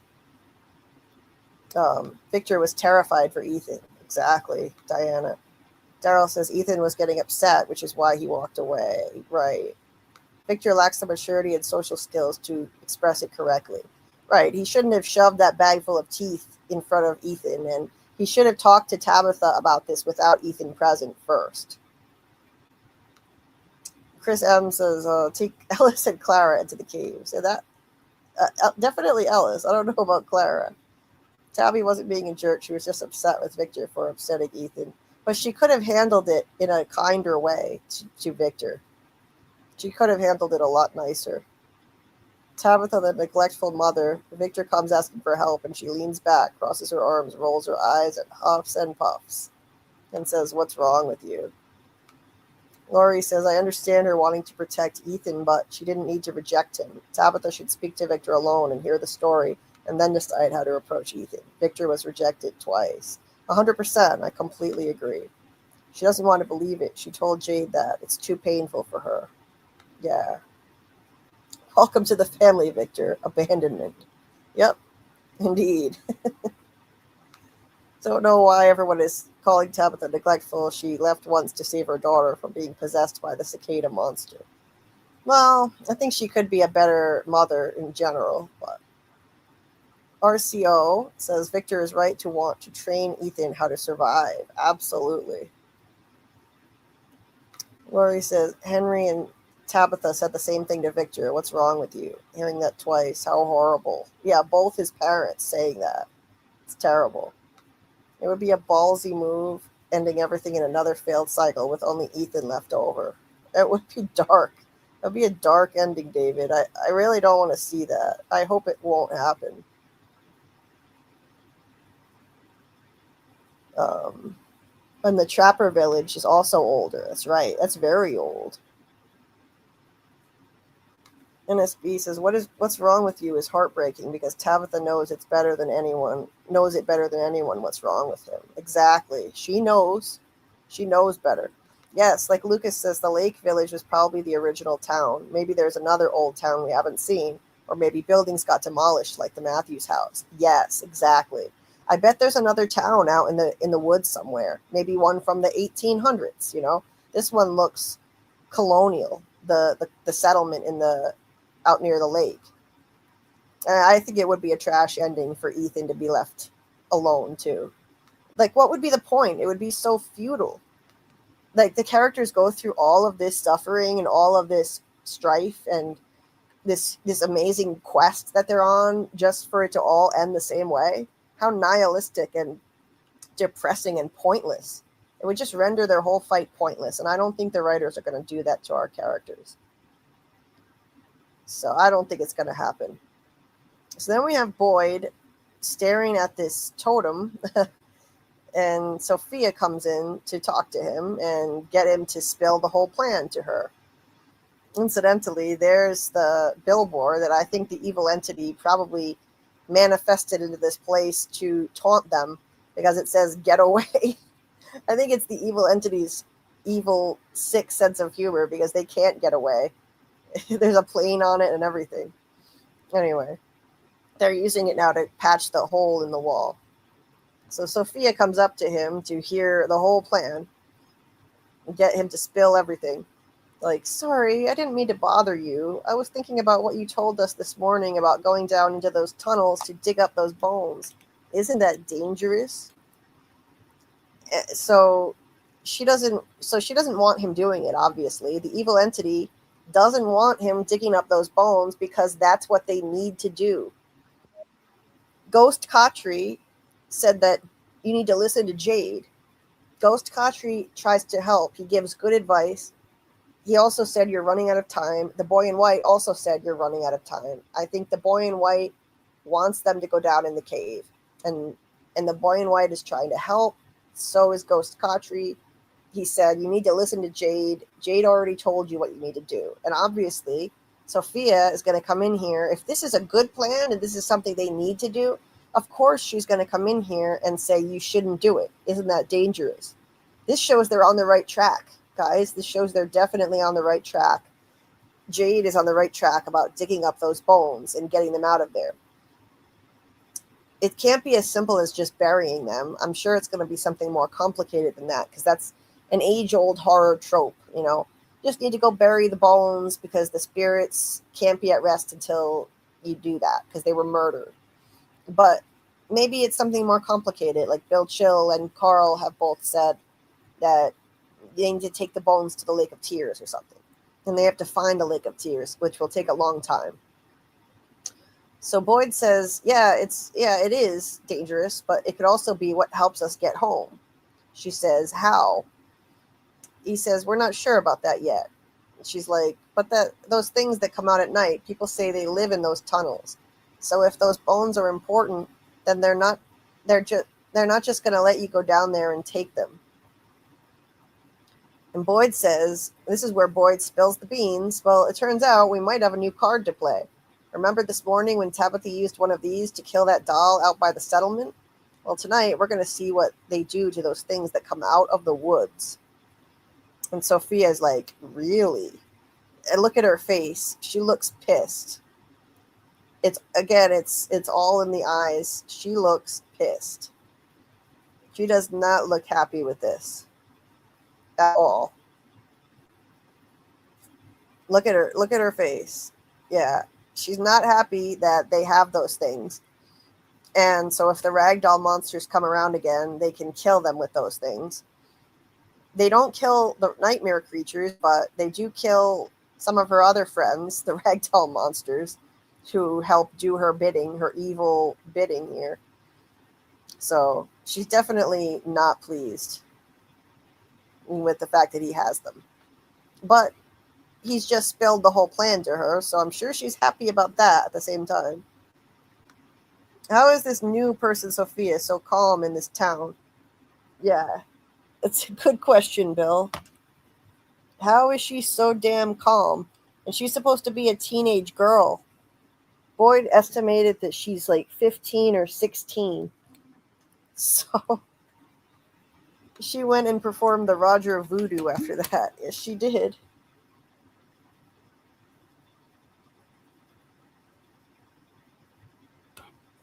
AA says Ethan needed to see teeth, and of course Tabitha delayed that. The town keeps letting their emotion win over common sense. Yeah.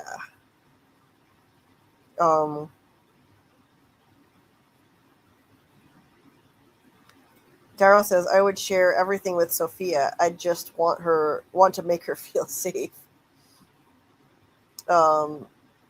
Yeah. Hand Me Deal says, I could see the show ending and every person is interviewed and a government agent asks, where are you from? Oh, that would be great. That would be a great ending. Diana says, I don't blame Boyd. He's faced with something bizarre he's not prepared for yet. Yeah, definitely. He's not prepared for this. It's hard to know who to trust. Yeah, I trust the boy in white. I didn't believe the boy in white was helping until season 3, though. I thought he was evil for the first 2 seasons. Noticed a picture of a burning skeleton in the intro. Yeah, Hi, I'm 3. That's been in the intro from the beginning. And yeah, so that definitely could mean something now. I hope it's something deeper than just taking up the bones in the end, though, because finding bones of someone to set them free is a common horror trope, and I expect more. Yes, AA, I've been saying the same thing. It's ever since Jade had that idea, I've been thinking, it's got to be something more complicated than that. It is a common horror trope, and it's got to be something better. I expect better from this show. But But I think it will be more complicated than that. I do.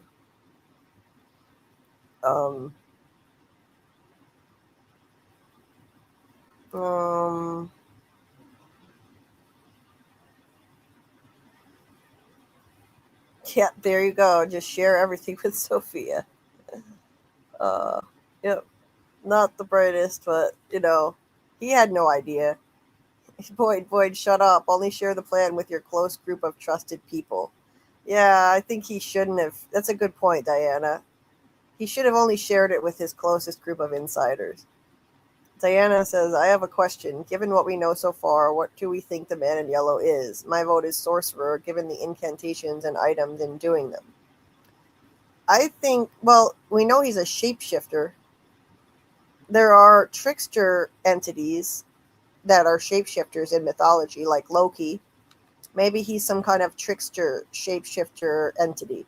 I thought he was godlike, but since he's reciting incantations, that seems like a lesser entity than a god type thing. Wonder what's the significance of Sophia asking Boyd in person? Isn't the entity omnipresent? That's a good question, NSB. I don't know. I've thought that the entity is omniscient for a long time myself. So I don't know.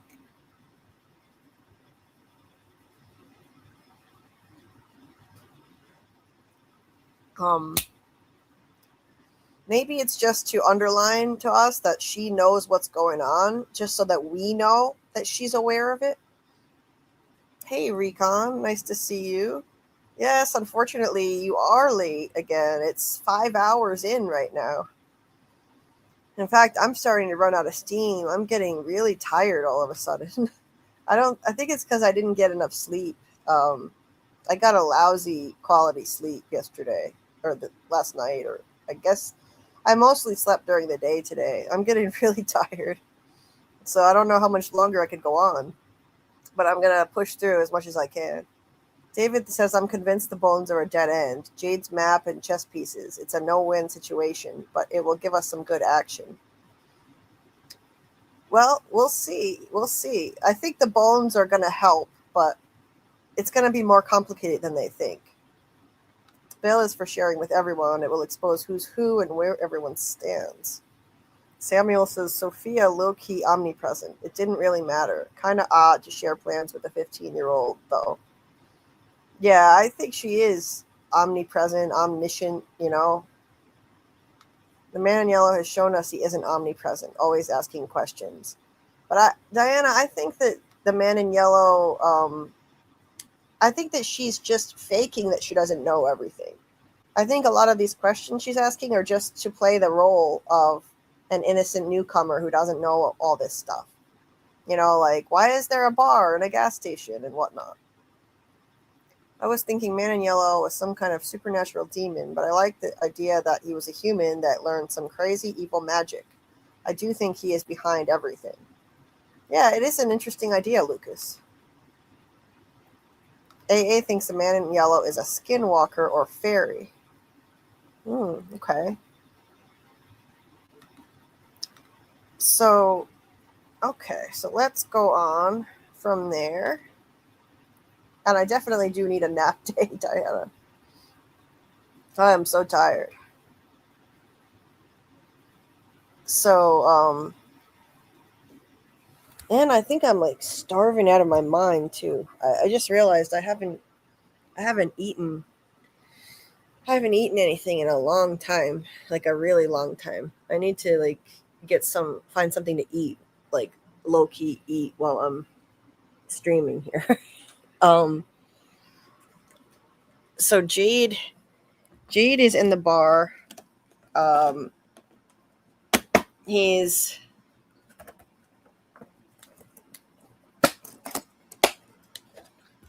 got his chess pieces here and a bunch of other stuff as he's trying to map out the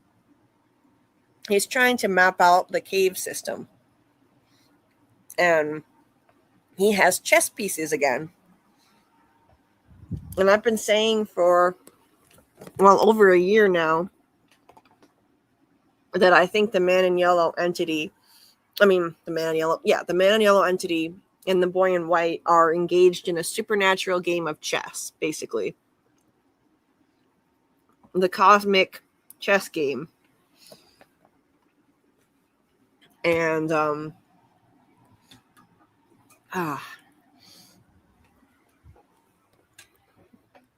yeah, it's a cosmic chess game, and one side is trying to help, meaning the boy in white side, and bringing people to town to try and break the curse, break the cycle. And the other side is trying to keep it going, the man in yellow side, bringing people to town who will serve that purpose. And I think they also use the ghost people, the spirits, who I now believe the ghost entities are the real spirits. They use them as chess pieces as well, to help or to hurt, depending on the entity that's doing it. So, like Ghost Khatri is helping the boy in white side. He's a chess piece in that way. And Ghost Abby is helping the man in yellow side against her will, because she was broken by the evil entity in life. And, certain people are brought to town who help, like Boyd. I think he was brought there by the boy in white to help. And I think others, like Sarah, are brought there to cause chaos and harm by the man in yellow. So I think that's why they feature chess in the show so much. I don't think it's just an accident, and it's been there since the very first episode. The showrunners have said they planted clues in the first couple episodes as to how all of this works and what it means and what's going on with the mystery. And now we have chess popping up yet again. There's no reason for Jade to have chess pieces in this scene. There was absolutely no need for it.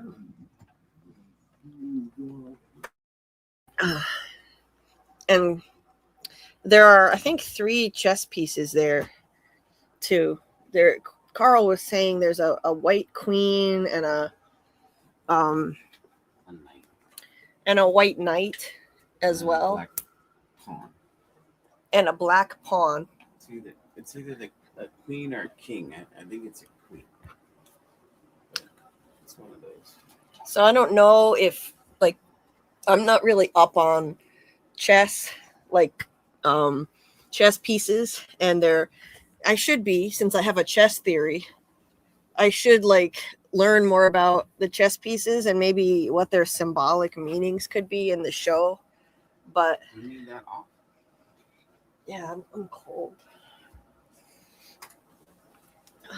But anyway, I don't know if the characters correspond to specific chess pieces or not. I've seen people make compelling cases for it, though, in the chat. And I don't think it necessarily has to work out to, this person works as this chess piece and that person is that chess piece, but just as a general framework for how all of this works. And it's a game. Boyd uses game terminology all the time. Hold on a sec.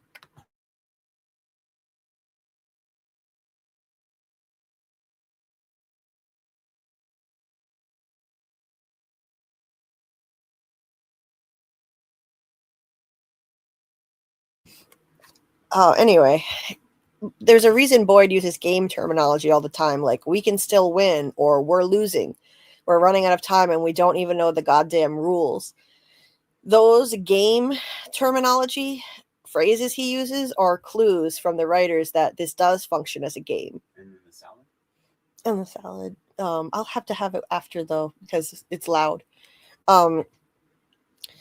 Anyway, so the game references are clues, and it's not just a game, though. It's also a story. It doesn't have to be an either or.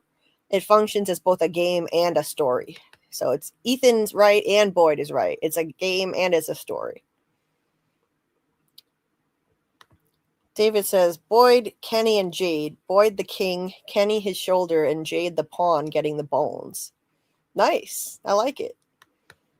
That works. These 3 pieces make up a specific end game. If you take it as a king and a knight versus an opposite king, it is an impossible situation to win. Oh, damn. That doesn't sound good. It's a game in the story. Pawn equals NPC. Let me scroll up a little bit. You used to eat pad thai on the late night streams with us. That's true, AA. But now I live in rural Iowa, and there ain't no pad thai around here. There's no pad thai. So Karl has made me his own version of pad thai, though, that he kind of made up. So he did what he could, to try and make, just kind of throwing something together as best he could, and I thought it was delicious. But no more takeout pad thai for me. And I do need to eat something, though, so I'm going to be eating something quietly on the sly. Hubby and I did that yesterday. Watched the tube, fell asleep, ate, repeat. We had a grueling week last week. Take a nap day, Julie. Yeah, I definitely need to just relax. You may want to end the show soon. Yeah, I should. I'm getting tired, but I'm going to try to push through the end of the breakdown. Multi-dimensional chess pieces. Yes. Don't you just love Jade? Obsessively thinking. Oh yeah, I absolutely love Jade. I wanted Jade and Tappy to bang by now. I knew that wouldn't happen, Daryl. Jade's her first love. Where's the love? But she just lost her husband, Daryl. It's going to take some time. Recon says, pawn gonna die? I hope not. I hope not if Jade is supposed to be the pawn like David said. Let's see. David says, in this view, you see Jade is crown chakra, the king is in third eye, and pawn in root chakra. So,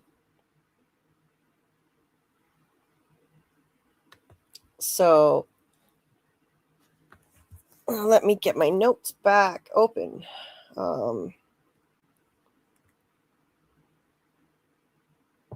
So Kenny's like, is there a reason we can't just draw a map of the tunnels? Jade says he works better spatially. He says, it's a technique I used when I was designing my company. If you visualize the dimension of what you're trying to create, the space you want to move through, it helps create a more accurate picture.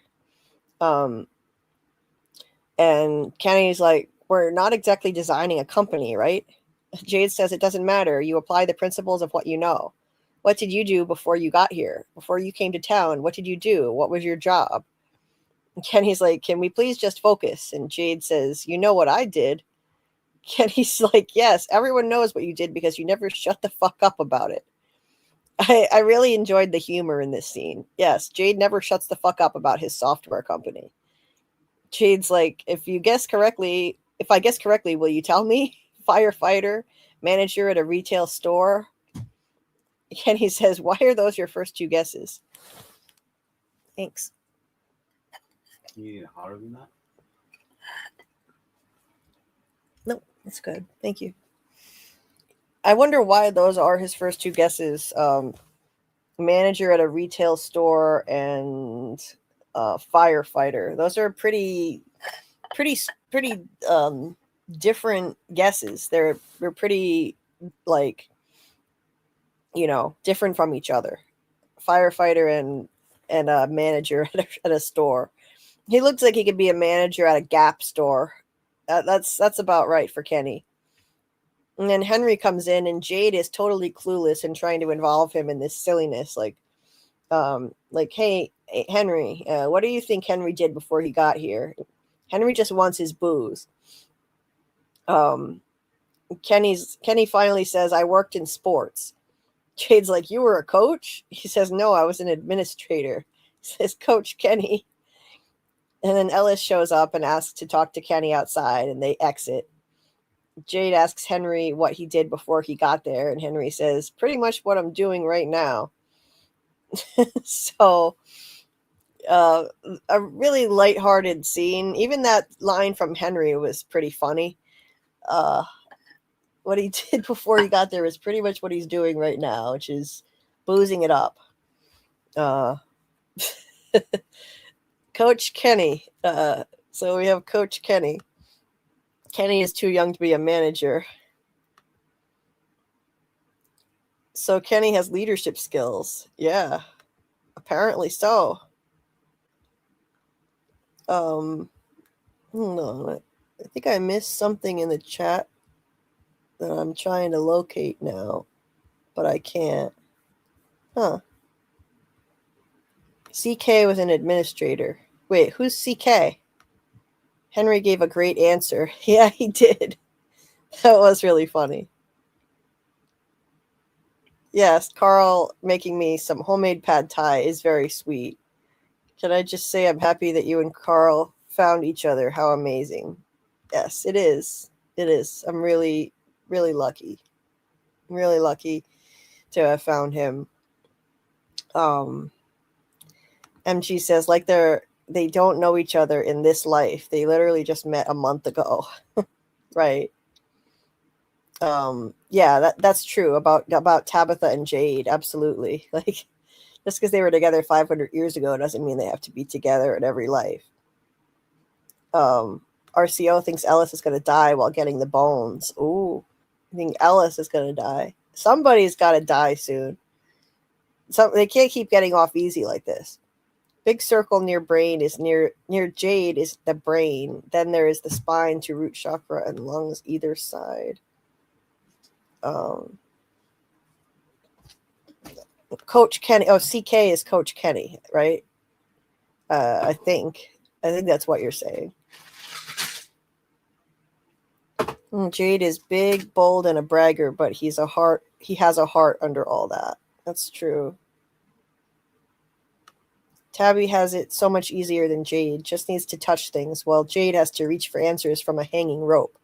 Maybe if she touched those bags of teeth, maybe Miranda's teeth is in there, right, NSB?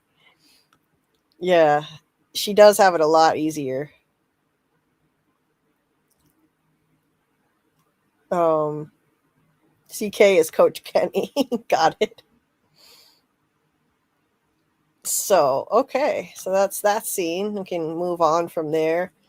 Sophia smiling creepily as she walks down to the livestock area, enters the barnyard, goes up to the chickens, and looks for eggs. And she sniffs them, finds one that's been fertilized. So she can tell by smelling it that it's been fertilized, and that's what she needs for her ritual to bring Roger back to life. Raggedy Roger. Puts it in her pocket and is on her way. Creepy. It's weird that if she's a godlike entity, if it's a godlike entity, then why does she have to cast spells like some lower level sorcerer or witch? That's kind of weird, like some people have pointed out in the chat. So then we have the Algin and Julie scene. He comes in and sits down with her. She's in a very negative headspace. Very negative.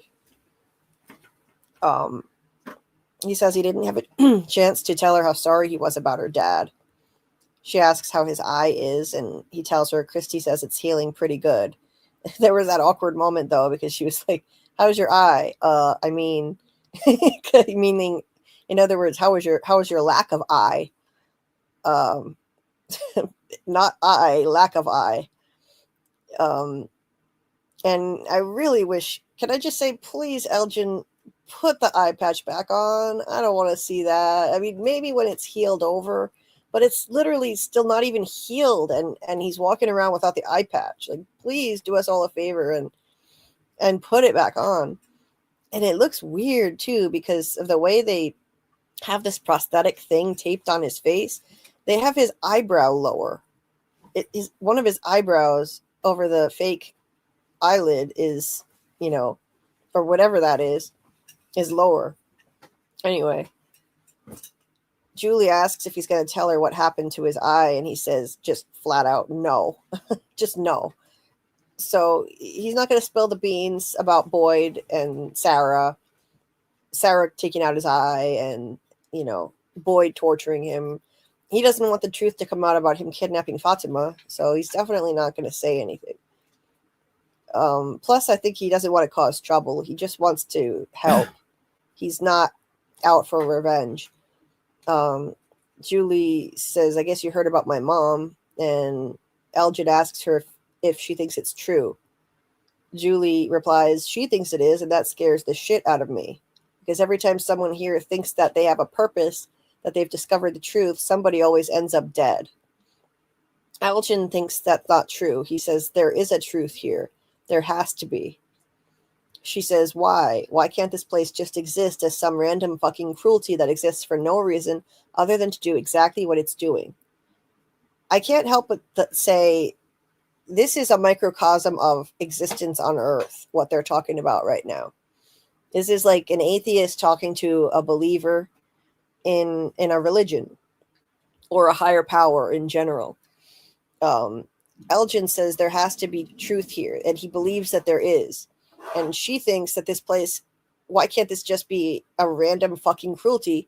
Think of, apply her statement to our life on Earth, and it fits with what a lot of people think. What, maybe this is just some random fucking cruelty that exists for no reason other than to do exactly what it's doing, just to torture us. I can't help but feel,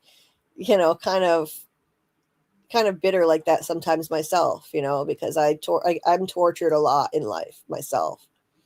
But I think it's interesting how this show is the way that these people are in Fromville. It's a microcosm of people on Earth itself, questioning, why are we here? Why do good people have to suffer? Is there a purpose to it? And etc. And Julie says, look, I know you want to believe that this is somehow part of God's fucked up plan. He says, I do. She says, so explain to me why you don't have an eye. So again, why do good things happen? I mean, bad things happen to good people, like Elgin. He's not a bad person. Elgin says, we are all being tested.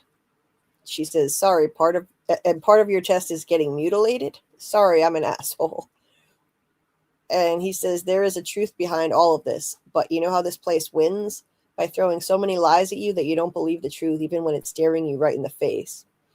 I loved that line from him.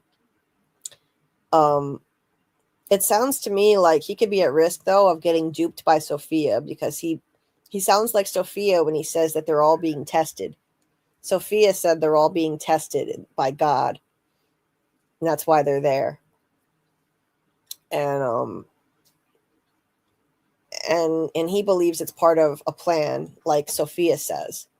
So Sophia could potentially lead him astray because she's espousing these kinds of beliefs that he has.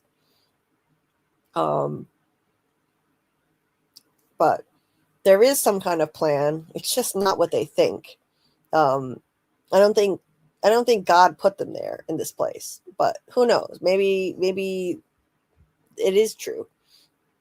But I don't think God has dominion over Fromville. My personal opinion. I think it's something separate. A separate universe. But who knows? Maybe he does in some way, and Elgin's right. But I like what he said about this place wins by throwing so many lies at you that you don't believe the truth, even when it's staring you right in the face. That's so true. That's exactly right. When Julie got to town, she was wearing a t-shirt that says illusions on it. This place is so full of illusions and lies. And it tries to confuse people so that they don't even believe the truth when it's right in front of them. That's the point. So that they don't figure all this out and escape, ultimately. David says, yep, basically this is a dumbed down argument of a believer versus a philosopher and using logic to answer something illogical. Recon says that line from Smeldrin was so great. Smeldrin's line about not seeing the truth was so good. Yes, Daryl. Henry is being fed a big lie right now. Exactly. Huge lies that he's in a coma and just dreaming all this.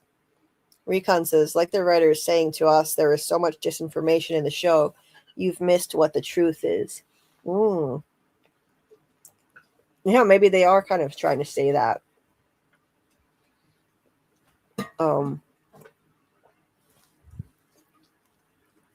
There is so much that's confusing in the show. There are red herrings. There are all kinds of red herrings.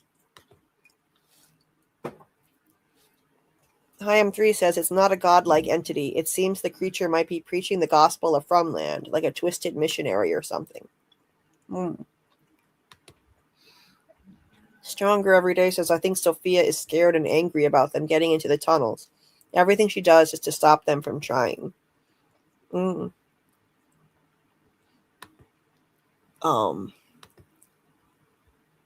Let's see. Yeah, Julie and Elgin have a great friendship. Agreed, Daryl.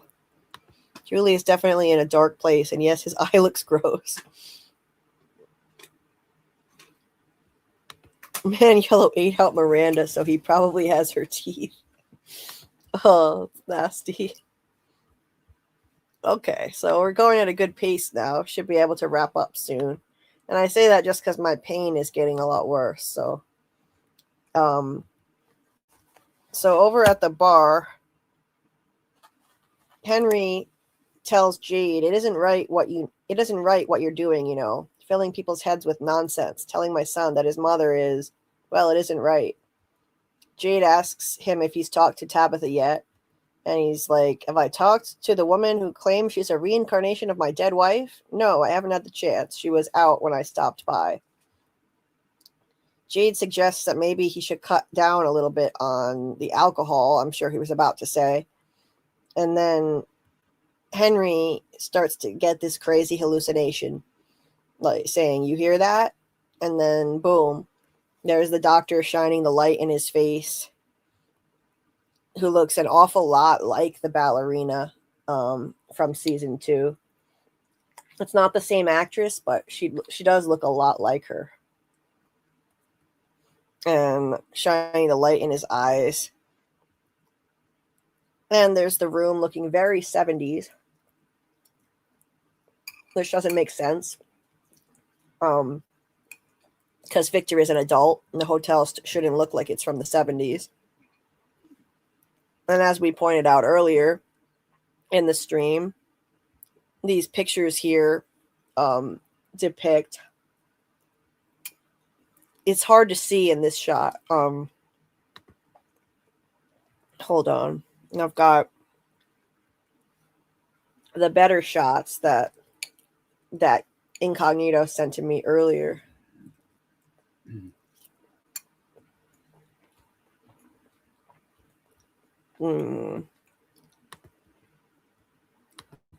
So the hospital images on the wall, I'll just go through this really quickly since we already talked about it ad nauseum earlier. You've got the runes from the talismans there. There's a woman, a man, and a woman here. More runes. So, you know, this, and the wall is yellow. This just screams fake. And for me, another huge giveaway was that the doctor, when she shines the light in his eyes, she says, blink twice if you can hear me. And that's exactly what Sophia said to the pastor. That's what Sophia said to the pastor when she had him paralyzed and he couldn't speak. She said, blink twice if you can hear me. And he was laying there, and you know that he was unable to move because of her.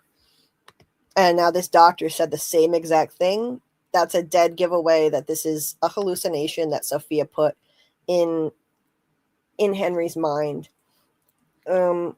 It's just, it goes along with the idea that she planted in his head about what if it's all just a dream.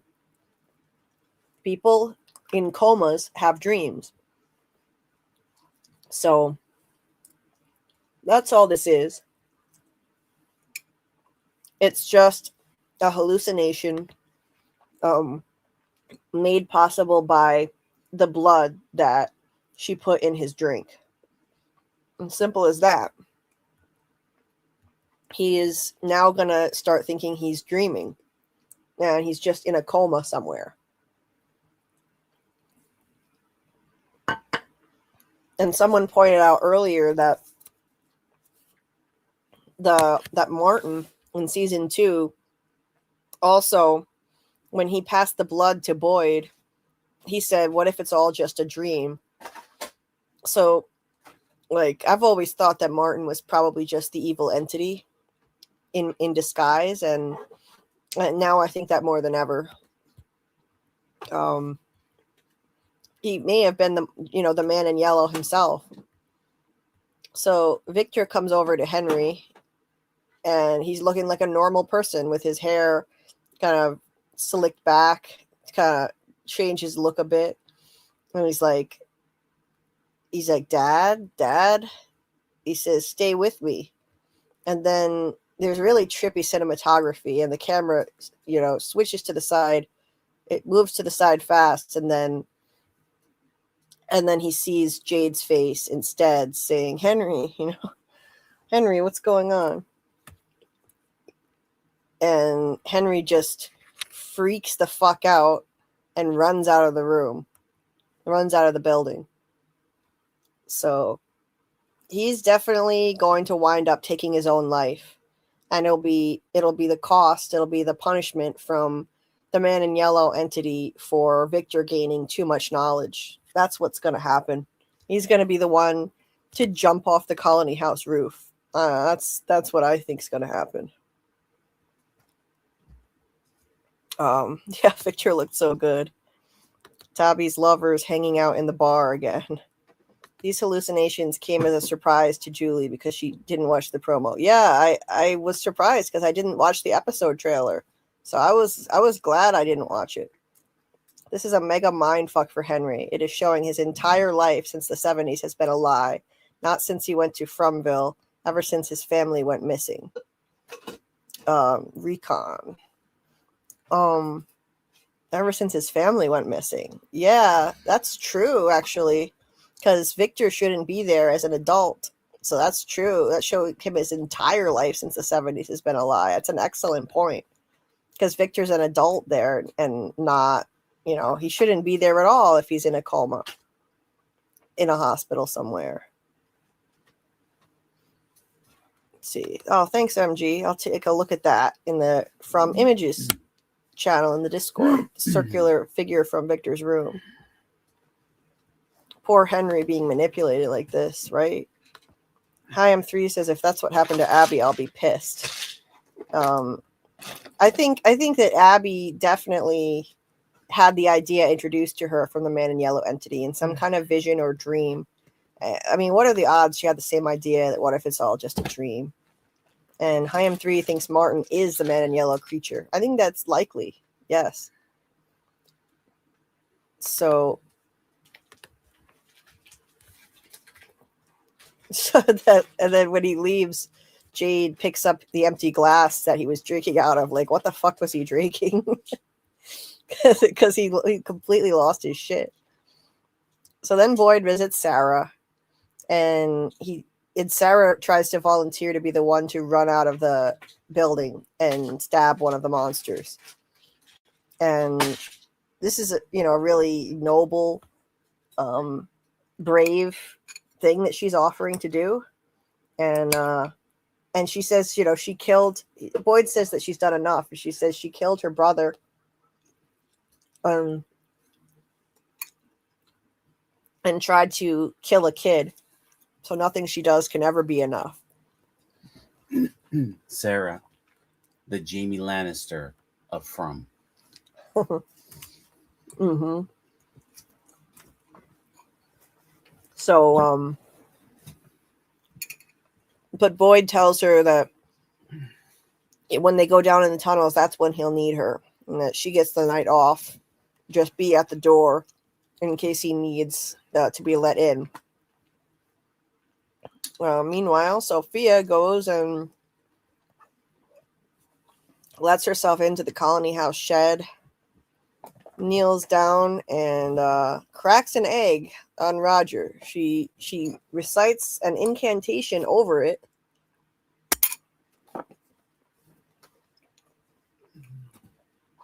And cracks it on Roger, and then says more incantations. I don't think an omnipotent being would have to do that. Yeah, so that negates that. It seems like an omniscient, godlike being shouldn't need to say incantations, right? So maybe it's not a godlike entity; it's some kind of lesser entity with like super hearing. Yeah, with super hearing. So this is, I don't know. Maybe it's a plot hole. The fact that she's doing this, and yet it seems like the entity has been omniscient. Because Boyd knew what the monsters... I mean, the monsters knew what Boyd screamed when he was in the middle of the woods. You don't break me. How did they know? So it seems like the entity is omniscient, and yet she does things like this. And then she can cause seizures by touching. And she can bring back people by just saying, wake up.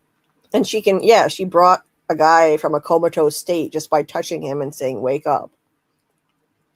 And she's able to bring someone back from the dead, too.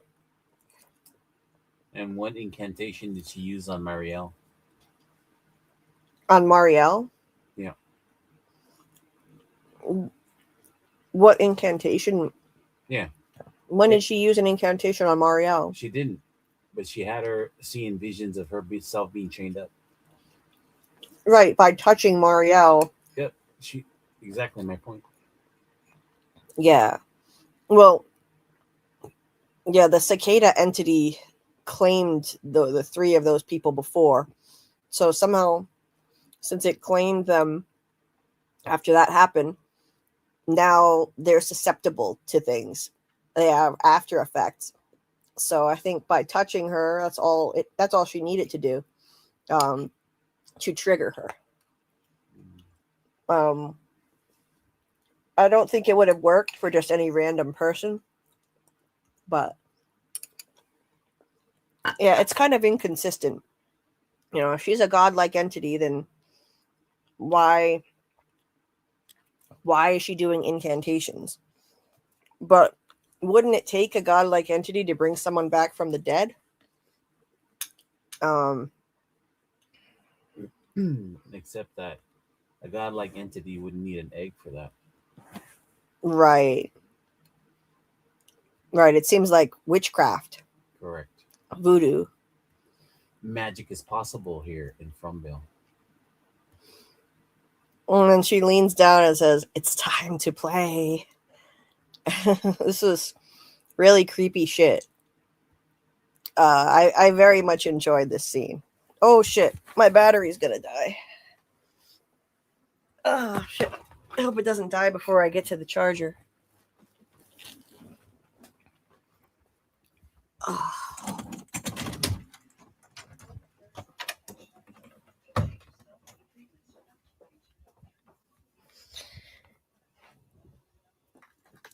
Almost.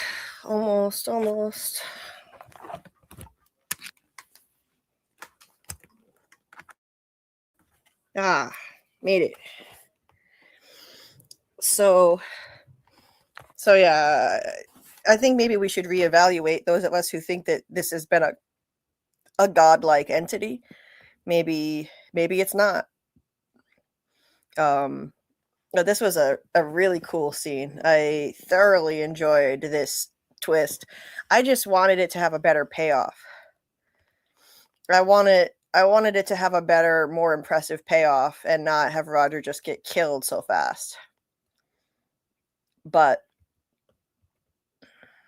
maybe her point was just to trick them into killing off one of their own.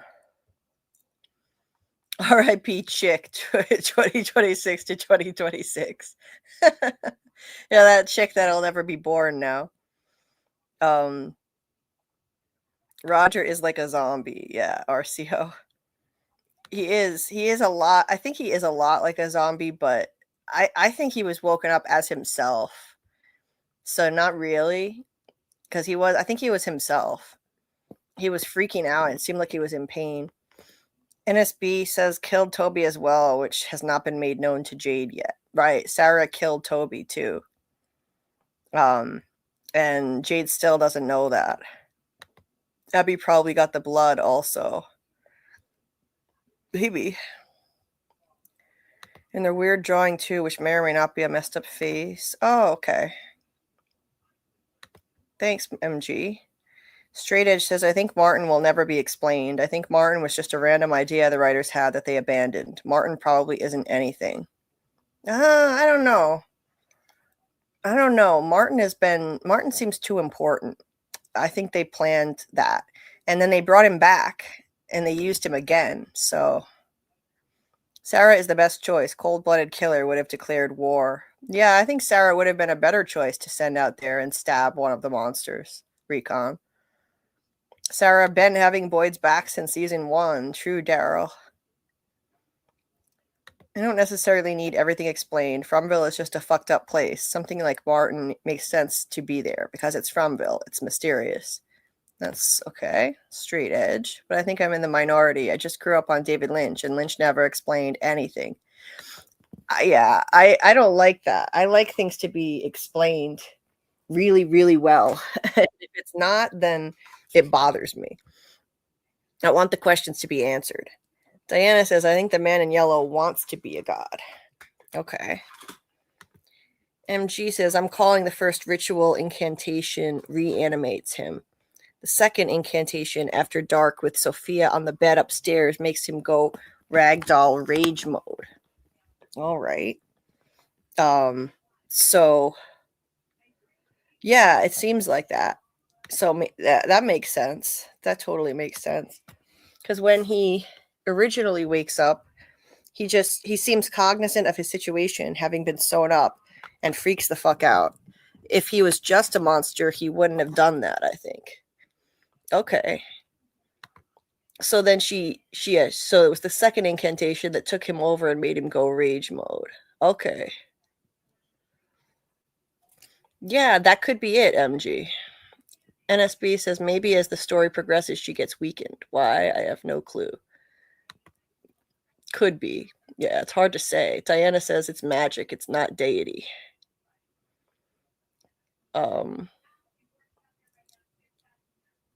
MG says, as to the reanimation, it seems like she's using a fertilized egg. Life begins at conception in certain belief systems for the ritual, and basically trading a life for a life to bring him back. That fertilized egg was gross. Yeah.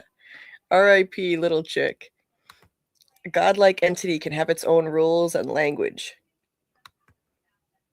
Recon says, that's true, Daryl. Recon says maybe Fromville is the man in yellow's dream. Like we just saw Henry manifest his dream, waking up in a hospital with Victor. Fromville is man in yellow's dream, and he knows how to hack it. Magic, but not in full control. Interesting. That's an interesting idea. It could be. Maybe, a dream world. 2 dead bodies on the wall near him when Boyd came out of the oubliette. Martin foreshadowed the 3. Right, he did. Martin was the last survivor of a prior cycles 3 from the nursery rhyme. I think so, too. And the cicadas possess him intermittently, perhaps in cycles. Straight Edge says, I don't think Fromville is a dream of any kind. It's so risky, people would hate it, and it would hurt the creator's future career prospects. True. I think so, too. You see her doing the incantation, then coming out of the room, and right then he busts through the door. So it seems to me like that's what did it as far as making him attack, as opposed to just wandering around confused at his situation or whatever. That makes total sense to me, MG. I think you're onto something with that. Hold on, Julie. No, I think Martin is probably the man in yellow. And if he's not the man in yellow, then I would say he's a projection of the man in yellow. Like a vision sent there, a vision placed in that dream state just to screw with Boyd and to give him the worms. But it makes the most sense that it's him. And oh shit, did I leave my phone? Damn it. It makes the most sense that it's him passing the blood to Boyd and saying, my blood is your blood now. And then Boyd winds up thinking he was in a coma, thinking that he's in a coma, and maybe this is all him dreaming. Okay, I think I'm finally situated with everything I need.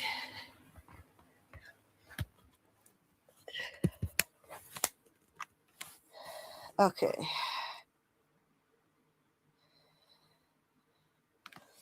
MG says that if the entity is the man in yellow, then yeah, man in yellow speaking through him or being possessed by the blood cicadas. Right. Speaking through Martin, that is, right. So now are the big scenes, the big action scenes coming up. Fatima stops Donna from leaving her room and gets her to go back to bed. And Donna says, like, why aren't you working on your little project? So Donna has been informed of what Fatima's doing. Not many people know about it. They're kind of keeping it under wraps, which I think is smart. But Donna is aware of it. They must have told her off screen. And she gets Donna to get back in bed. But it's driving Donna insane just laying there. She's used to being in charge and being in the middle of things, being a leader. And Fatima's down there helping out with Donna because they're shorthanded. And Ellis and Kenny are helping Boyd in town, and Fatima's helping, watch over the house. So Donna says she can't fucking lay here anymore, and Fatima tells her she has to, at least for now. She says, if this thing with Jade and Tabitha is real, after everything you've survived here, do you really want to die right before we all get to go home because you were too stubborn to lay in bed for a minute? She says, you never used to be this sassy. And she says, I gave birth to a monster, so people change. She says, a good point. That definitely changed her for good. And then Sophia shows up asking if she could stay there tonight. Well, they pretty much have to let her now because the sun is already set pretty much. It's too dark for her to leave. And she says she heard what Boyd is planning in town and she'd rather not be down there tonight. She says, those creatures terrify me. Yeah, right. The guy says, you're not alone. Welcome to Colony House. And she puts on her perfect act as usual. Of course, he just lets her in. I mean, I can understand that they did that. But what is he going to do? Cast her out? She seems like an innocent 15 or 16-year-old girl. So, of course, he's going to let the evil entity stay the night. Boyd gets back to the station and tells Kenny and Ellis everyone's in their houses. So they get ready. They prepare to give them like an hour or so and let them get settled outside. Make the monsters think it's just a normal night. Kenny says that he should be the one to go out there. He's Boyd's second, and these are the things he's supposed to do so Boyd doesn't have to. And Ellis is like, Dad, what if something goes wrong? We can't afford to lose you. And Boyd says, but we can afford to lose Kenny? And Ellis says, that's not what we're saying. Boyd is adamant that it's his plan and his risk. He's like, I'm not having this conversation. But Ellis tells him it's not safe. He can't go out there, not in your condition. Kenny says, what if your leg gives out again? What if you can't get back up? Boyd says, I'm not sending anyone out there to risk their life while I sit in here like a... And then he's cut off as his hand goes crazy with the tremors. Mid-sentence, right as he's talking about this. And he screams, fucking stop it. This seems as if on cue. it seems like they're manifesting the tremors to happen by talking about it and focusing on it. The three of them. I really feel like maybe they're manifesting them to happen, or the evil entity is manifesting it, but the timing of it seems awfully convenient. Either they're manifesting it by talking about it and being negative about his tremors and his well-being, his health, or the evil entity does this to him to stop him from going out there and stabbing one of the monsters. Because the timing of this seems way too suspicious, too convenient. So Ellis is pleading with him, and then he backs down and lets Kenny do it. So fast forward an hour, and the monsters are outside, seemingly doing their normal routines. The professor is on the swings. There's the bride monster. They're kind of wandering around. Kenny prepares to go out. Boyd reminds him that if he can't get back in the station, he's got an escape route up and down the street with people waiting at all the doors. And if he can't make it to a house, there are talismans in the church, the bus, the diner, and the barn. So just find the safest route and run. But of course, it's not going to go that way. And Boyd he looked so emotional there as he was looking at Kenny, like, he can't have anything happen to his, his other son. Kenny's basically his other surrogate son. And Kenny, very much looks at him like a father figure. I thought that was sweet. And over at Colony House, there's Sophia doing the incantations again, sitting on the bed. And then that wakes Roger up. So he wakes up, turns into Ragdoll, Raggedy Roger. We'll call him Raggedy Roger. Reaches up and starts just pulling at his jaw. It's so heartbreaking. This scene is really just chilling, disturbing. Feeling his face and where the buttons are over his eyes and his mouth covered in, his mouth sewn shut. I think this is a clear clue, a clear sign that he's waking up as Roger, that his soul has been called back to his body here. Because his first reaction, what would your first reaction be? If you've been turned into this thing and they sewed this stuff on your face, you'd feel your face like, what the fuck is this? You'd feel that something's wrong with your face, and you'd put your hands up immediately. That would be your first reaction. And he feels the button eyes and the mouth, and he sticks his fingers in and rips his own jaw open. I think that's another sign. Like, if he were a monster, why would he harm himself? Why would he cause himself bodily harm? I don't think he is a monster. I don't think he's a monster or a zombie. So then at the sheriff's station, Kenny says he's ready. And Boyd says, okay, fast and dirty. Stab, run, don't wait to see what happens. I love that, fast and dirty. Kenny goes out, stabs the milkman, impales him with the totem pole. But as he looks around, that was such a great fake out. He's screaming. Then he looks around, and Granny Monster is blocking the post office, the sheriff's station. So he can't get in there. And looks over at the house there. Swing coat lady is at that door.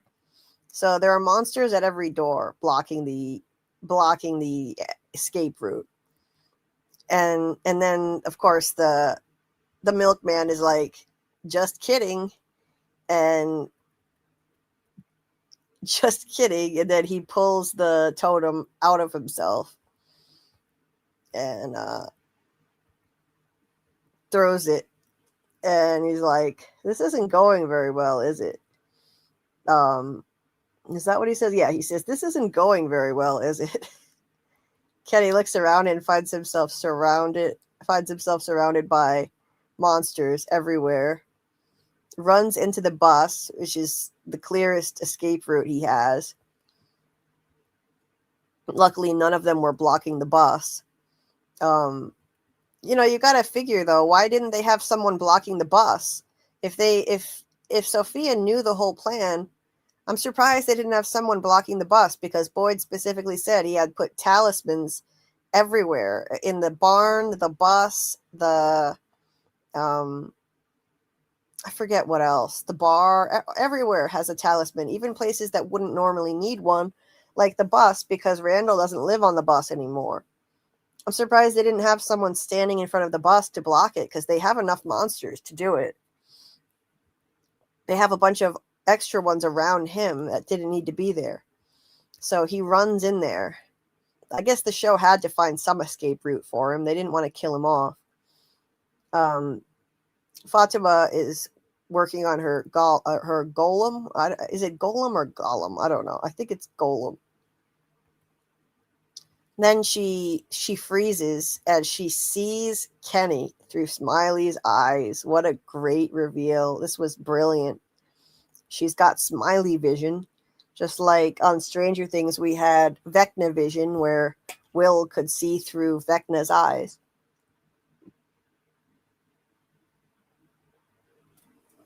So now she can see through Smiley's eyes. She sees Kenny in distress as Smiley gets on the bus. This was a real flashback to season 2 when he got on the bus and killed that old couple. And she sees Kenny running from Smiley. So when she said that she could feel what Smiley feels and vice versa, turns out she can see what he sees sometimes too. And maybe he could also spy on them through her. So that could be a problem. We think this is a big win right now, but this could be a problem if it turns out that she can see through, that Smiley can see through her eyes too and can listen and spy on them. I don't know though. Do the monsters really need a spy? I really still think that the Man in Yellow entity can see and hear them all the time. There's too much evidence of that. No matter what's going on with Sophia right now to make that more confusing and contradictory. So this was really cool the way this was shot. All trippy looking. Smiley pursuing Kenny. I was freaking out thinking like maybe he had no way out. He got onto the roof of the bus. I've never thought Kenny was at risk of dying before, but this had me thinking maybe just for a minute there. I was yelling at the screen as he looks around and the monsters all surround the bus. So it really looked like it was going to be the end for him. This was really cool. The lighting of it too, because Kenny and the bus and Smiley are bathed in red light from the diner sign and the motel sign. Smiley gets on, says, I think you have a problem, Kenny. He's like, I killed your father, He made such funny noises. Do you make funny noises? What a disturbing, fucked up thing to say. That was dark. Kenny he can't win. See, this is why he's never going to get killed off. The evil entity loves torturing him too much. He has to live with that grief. What a cool shot this was, too, with Colony House lit up in the background on the hill, visible behind Kenny, and the motel sign there, and the red lighting. And Fatima looks just horrified. This was great acting from her, really great acting. Her eyes just full of tears, looking terrified. She really sold it. And then Of course, there he looks down and sees there's Professor, Bride Monster, Mod Girl, Swing Coat Lady, Nurse Monster, Milkman. The gang's all here. And he sees there's nowhere to go. So he just stands there, and he's so brave. People laugh at Kenny and say what a sissy and a wuss he is or whatever, but he was so brave. He didn't show any fear in this moment. He just turned when he saw there was no way out, and he just turned and stared at Smiley with a stone cold expression. He was not going to die in a cowardly way, at the very least. And just stared at him. And then as Smiley is transforming, Fatima can feel it. And then she stops it at the last second.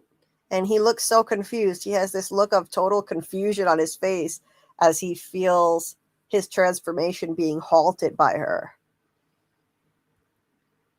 And then she pulls it back. She neutralizes Smiley. What a game-changing moment. Absolutely amazing twist.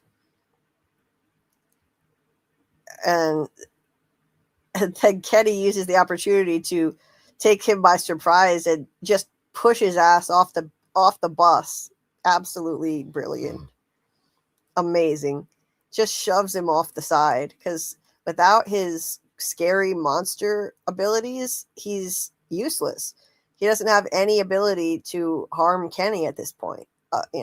He's just a regular guy, and Kenny can take him now, so he just shoves him off, jumps back in the bus, and makes sure the talisman is secure. I think the talisman was already there.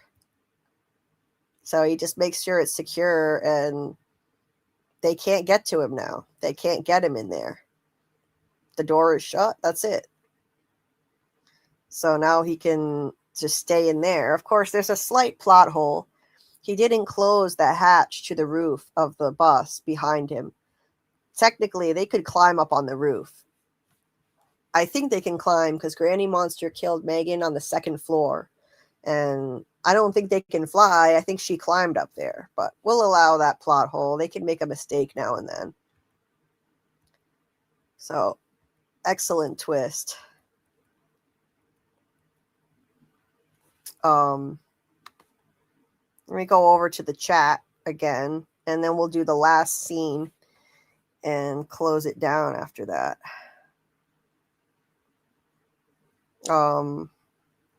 Let me go up a bit.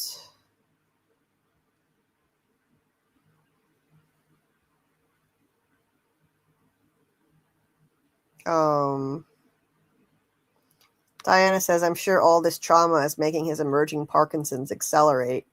Yeah, probably. Boyd's actor demanded it in his contract that From has a real ending to avoid becoming another Lost. It's legally binding in his contract. He wasn't going to do the show otherwise. Oh, straight edge. I had heard that. Kaiser says Kenny doesn't hurry. He just stands there. Yeah, he did just stand there. He doesn't hurry, but he did look around pretty quickly, and there was no way out. There were monsters. I mean, there was no clear way out. He had to look around. He should have looked around a little faster. I do think he should have moved faster and noticed, okay, all the houses are blocked by monsters and the station is blocked, but I could get to the bus.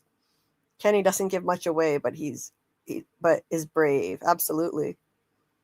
Do we have a translation of the chanting? No, but somebody did mention earlier that they think it might be Swedish and say something about suffering, which would fit at the gumdrop buttons. Let's see, what is this? Keep hope alive. Hope is important in Fromville, friend. That's for sure. Fast and Dirty got me thinking of Sarah. MG says, oh, did she start the second incantation on the bed before he wakes up? I might need to go back and rewatch. Yeah, she does. She does it before he wakes up. I thought he woke up and ripped his stitches and started the incantation later. No, these are chronological. Yep, these are chronological, these screenshots.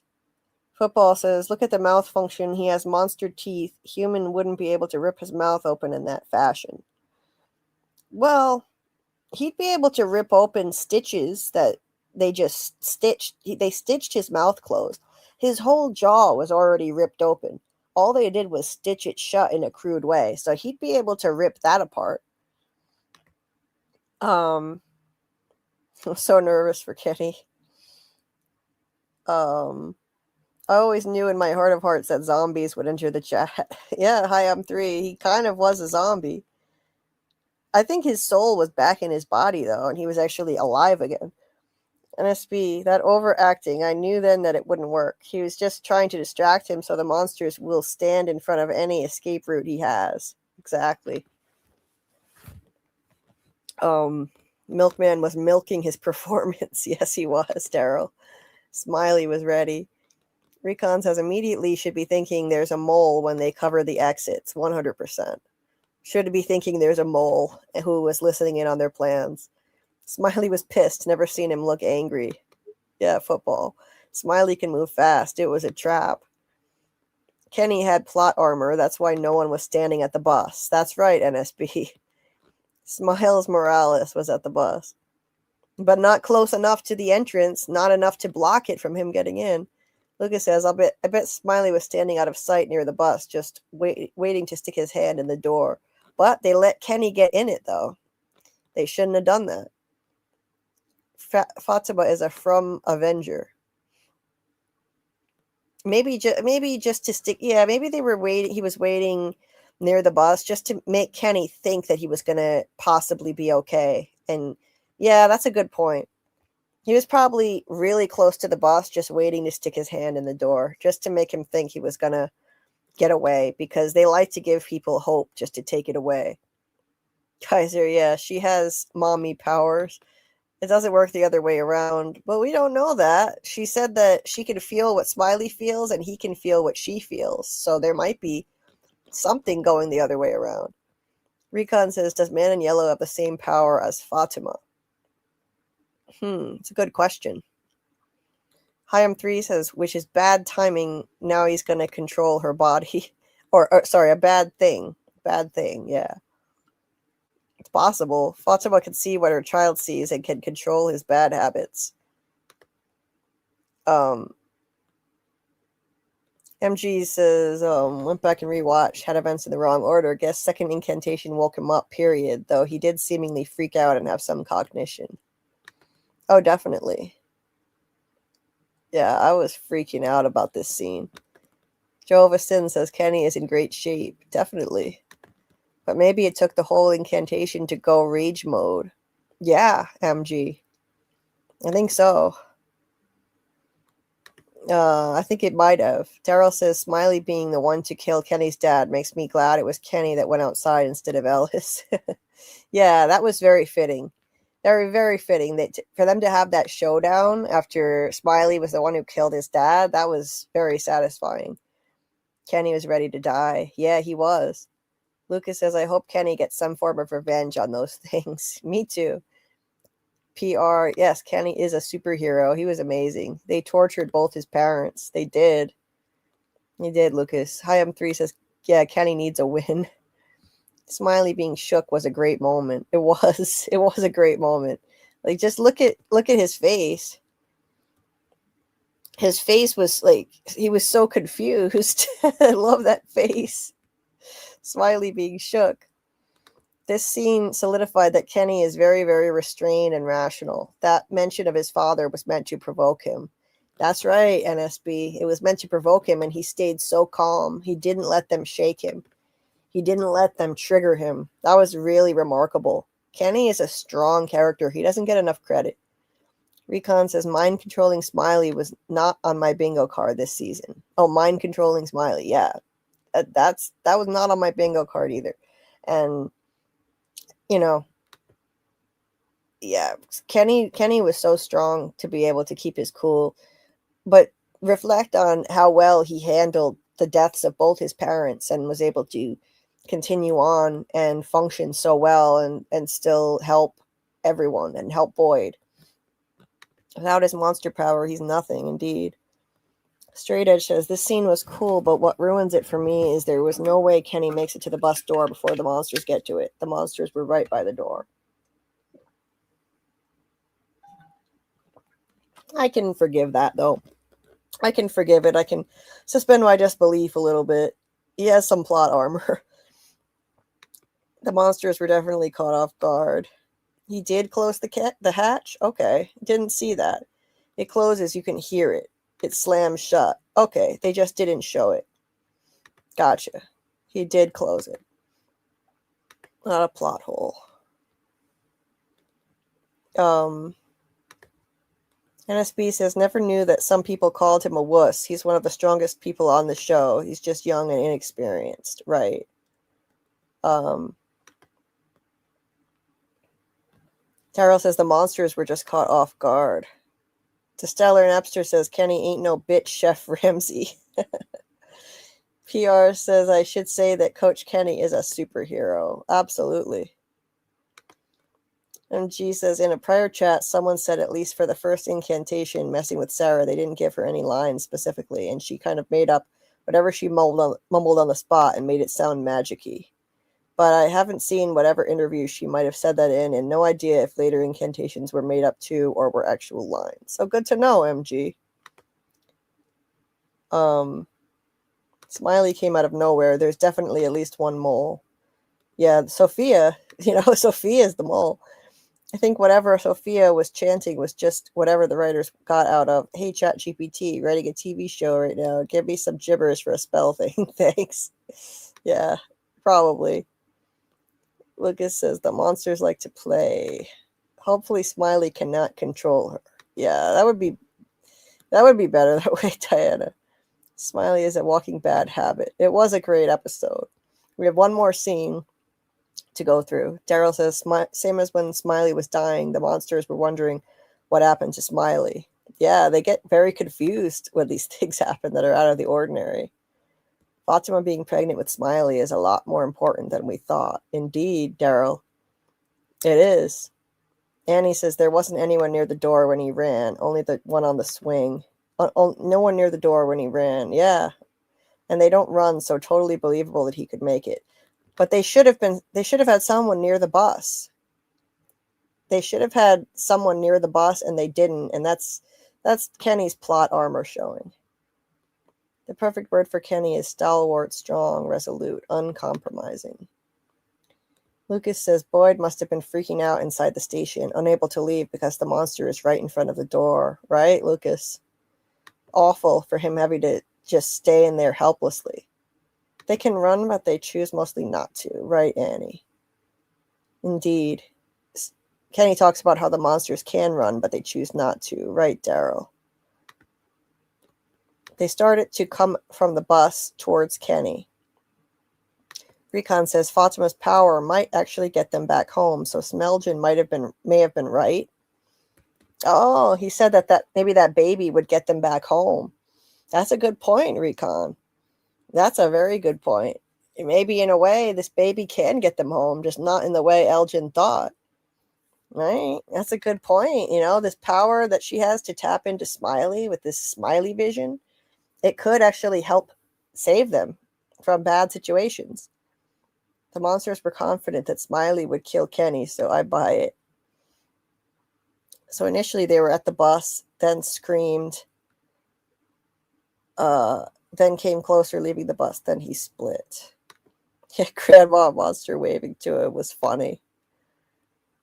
I love how cheeky they are, how humorous these monsters are. And he says, so in terms of plot armor, it's not that obvious as an armor to me, because if you pause the clip frame by frame, you actually see when they leave the bus.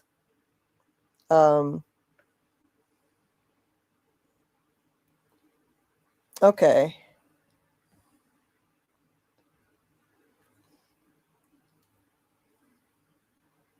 But I feel like they should have had somebody standing in front of the bus, one of the monsters. I just think. Yeah, but it's not the worst case of plot armor. Yeah, I agree. Hey, Papa Socks. I wish people would stop blaming Boyd for telling the town everything along with Sophia. Henry spent the day with Sophia at the bar, telling her everything, I'm sure. She even had a drunk walk. Right. That's a good point. Yeah, and how could Boyd possibly have known any better? Lucas says, I think they wanted to lure Kenny into the bus like a trap, sort of like Boyd in the barn last season. That's a good point. They may have had that thinking, so they left the bus almost unguarded, close to unguarded. Football says this shows you every cycle is different.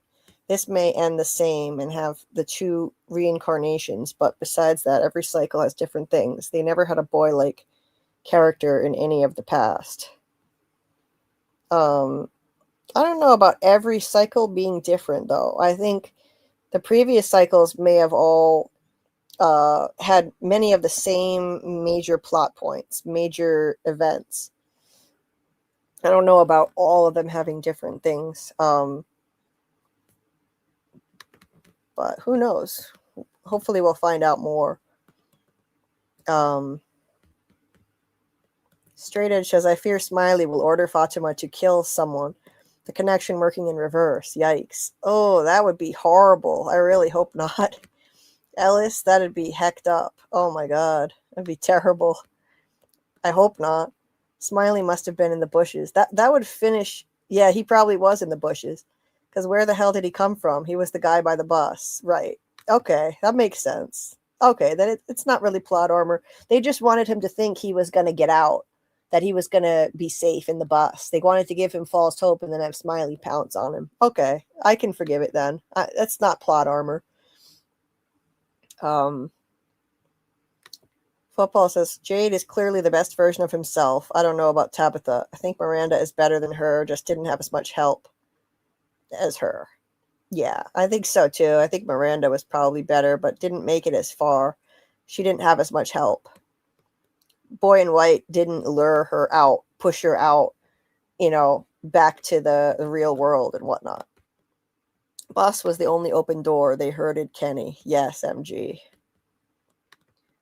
Smiley was hanging around like a linebacker. Yep, definitely. So everyone else would see him die. You're right. You guys are right. Ready to sneak attack. I already knew Kenny was going to have a standoff. Thought it was a roof, though. Nice, Annie. Football says they end the same. I agree, but every human, things are different, so different outcomes happen in every cycle. Imagine the monsters all die at the end of this season. Likely not. Probably not, Daryl, but that would be wild if they did. Football says, example, Victor never knew about the puppet monsters. Yeah, it definitely seemed like Victor was surprised about the puppet monsters. Like he didn't know about it. Christopher was useless. He definitely was, Diana. The From Instagram account spoiled the teeth in the bag, which was annoying. God, would they stop spoiling shit? God damn. These idiots. These idiots at MGM, they need to stop spoiling shit. That is just so stupid. They're still spoiling shit on their social media, I see. I'm glad I don't pay much attention to their social media accounts. So that's one area of spoilers I've been able to avoid so far. So I'm glad. I don't bother with going on the MGM socials.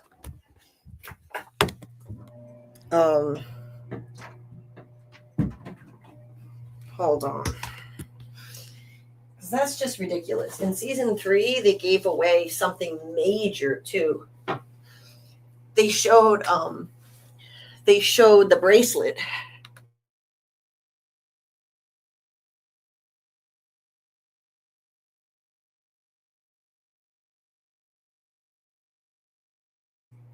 Yeah, they showed the bracelet in season 3. on one of their social media accounts. And that was just ridiculous. Like, why would you spoil something like that? Something so major. It's just so, like, beyond my comprehension as to why they would do that. I don't get it. And now the teeth in the bag.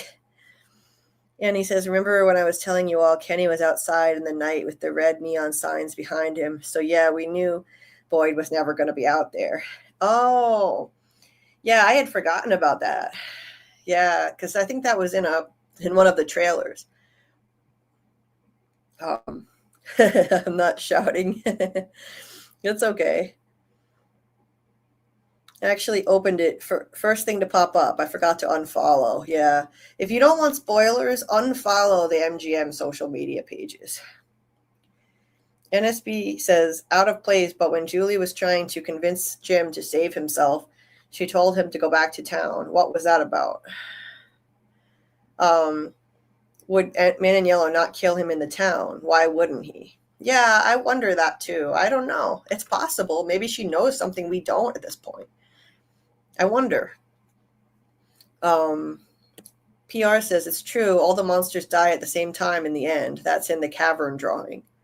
Oh, interesting. You think that's part of the drawing? Well, I think that it's going to happen at the end of the series. I don't think it's going to happen at the end of season 3. But at the end of the whole series, absolutely, they're gonna die. I think they're all gonna die. And what Tabitha said at the beginning of the series will be foreshadowing.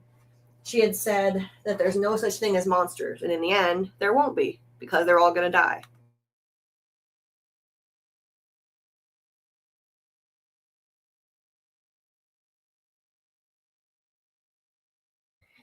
Anyway, Samuel says MGM must be experimenting with the leak our own shit marketing strategy. Yeah, it seems that way. And I just, for the life of me, I don't understand that strategy, especially with a mystery box show. I don't get it. It's a mystery box show. Why are you taking the mystery out of the mystery box? It just doesn't make any sense. Anyway, so glad I deleted all my social media apps. I was trying to detox. I was so addicted to it. It's done me so good. I bet. I've heard that getting rid of your social media can be really helpful. I don't do a lot with social media anymore myself. I didn't delete the apps, but I don't use them as much anymore. And it has been more helpful. It has been helpful to me because comparison is the thief of joy. Comparison is the thief of joy, and Facebook encourages way too much comparison with other people's lives. You know, constantly comparing other people's lives to our own and feeling like we don't measure up. Our lives don't measure up. So that's one reason why social media is not the healthiest thing in the world for you. MGM is the worst at times. It's madness how bad they are about it. Gives thirsty for views and extra commentary from creators, right? Daryl says, Fatima keeping her child in check. She's a good mom, right? Season 4 is on track to being my third fave season. Season 3 is my least fave. Oh, okay.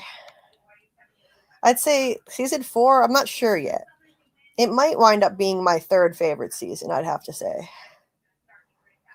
MG says, recall Man in Yellow wasn't in town yet when he killed Jim. Wasn't Sophia yet, so if he went to town, he presumably would have been safe. Since Man in Yellow wouldn't have followed him into town. Maybe she knew by then. Right, MG. Yeah. He said he couldn't come to them as he was. Remember, he said, I couldn't come to them. Sophia said to the pastor, I couldn't come to them as I was. not with everything they learned. Because Victor specifically, could have remembered him. Victor could have remembered him and spilled the beans. Victor knew that he ate people's organs, so he couldn't come to town. He could have outed himself. He couldn't have killed Jim in town. That's why Julie said that. That's why Julie said, you have to get to town. You can't stay here. That's why. There we go. It makes perfect sense. Daryl said, you said they released images of Julie in the dungeon where Martin was. I didn't see those images, so I was in shock when that happened. That's right. The Amazon press department released images of Julie in the freaking dungeon before she ever story walked. They never should have done that. Big mistake. Papa Sock says, when Smiley was rebirthed, he said, so good to see you again, Kenny. Any idea what he was referencing to? When did Kenny and Smiley see each other previously? I think he just means, they saw each other at some point living in the same town. That's all I think that means. NSB says, doom scrolling is scrambling brains. It's like the new drugs. Like I read how people in the 70s were doing tons of it without realizing how damaging it can be. It's something that needs to be regulated. Yeah, absolutely. Doom scrolling is really bad for you. And it's something that we all get drawn into. A lot of us have gotten drawn into, and yeah, it's definitely not good for you. So we've got one more. Smiley probably saw Kenny standing by the door when Boyd went outside. Yeah, probably. And they live in the same town, so they probably saw each other at some point. Hold on. Where's my water?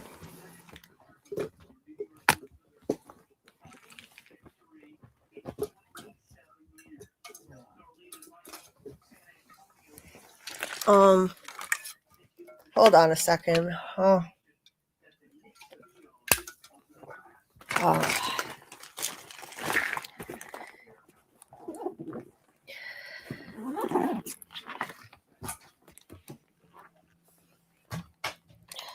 Okay, so football says, I wouldn't mind them ending the season. Julie successfully saving Jim on a cliffhanger, considering she doesn't have the scar yet, and I wonder if she knows Sophia is Man in Yellow by then. Yeah, I don't think she can do that. I think she's got to become the Julie who has the scar, where she tries to save Jim and fails. She's got to become that person, and if she saves him as this version of Julie, well, I guess she could erase the timeline in which, okay, I see what you're saying, football. She could erase the timeline in which she fails to save him. If she saves him, if she story walks to the future, she'd have to story walk to the future and save Jim before her later self. No, wait, what am I saying? To the past. Why did I say future? She'd story walk. I'm getting confused. I'm tired. She'd still story walk to the past, right? But she'd get there before her other self. She'd have to get there before herself with the scar gets there and fails. Okay. Yes, that could happen. That is the only way she can save Jim. That's the only way I'm willing to allow it, that I think it's possible. Otherwise, you can't change a story that's already been told. I think Ethan is right. She'd have to do it before she winds up getting the scar on her face. Curveball, she saves him, something we're not expecting. I doubt it, though. Probably not. But we definitely wouldn't expect that. I know I wouldn't have expected that. Okay, all right. Let's go through the last scene. We got one last scene to cover. It is Raggedy Roger time. So, okay. So we have Elgin waking up to Raggedy Roger busting through the door. Poor Elgin just still cannot get some peaceful sleep ever, can he? The poor guy. He was afraid to go to sleep all through season 3, and now his sleep is getting interrupted once again. Ever since he almost drowned in his sleep, he was afraid to go to sleep. So Roger's bleeding again. It does seem like he was brought back to life. Now he's bleeding again. Where'd all the blood? This is fresh blood. That's fresh blood that's pouring down him. So where'd all the blood come from if he was already dead? So he was resurrected. He was resurrected. He's not a zombie. I think he was resurrected, and that's real. That's new, fresh blood spilling down. Horrible. So the scarecrow monster ripped his mouth open and killed him, and that he ripped his own mouth open and mutilated himself again. This guy is ringing the bell to alert the whole house. Sophia comes to the top of the stairs and just stands there and watches the chaos. He goes after the guy ringing the bell and grabs at him, pulls him down the stairs by his legs. But maybe this was just him. I think this was just him being confused and upset and in a lot of pain.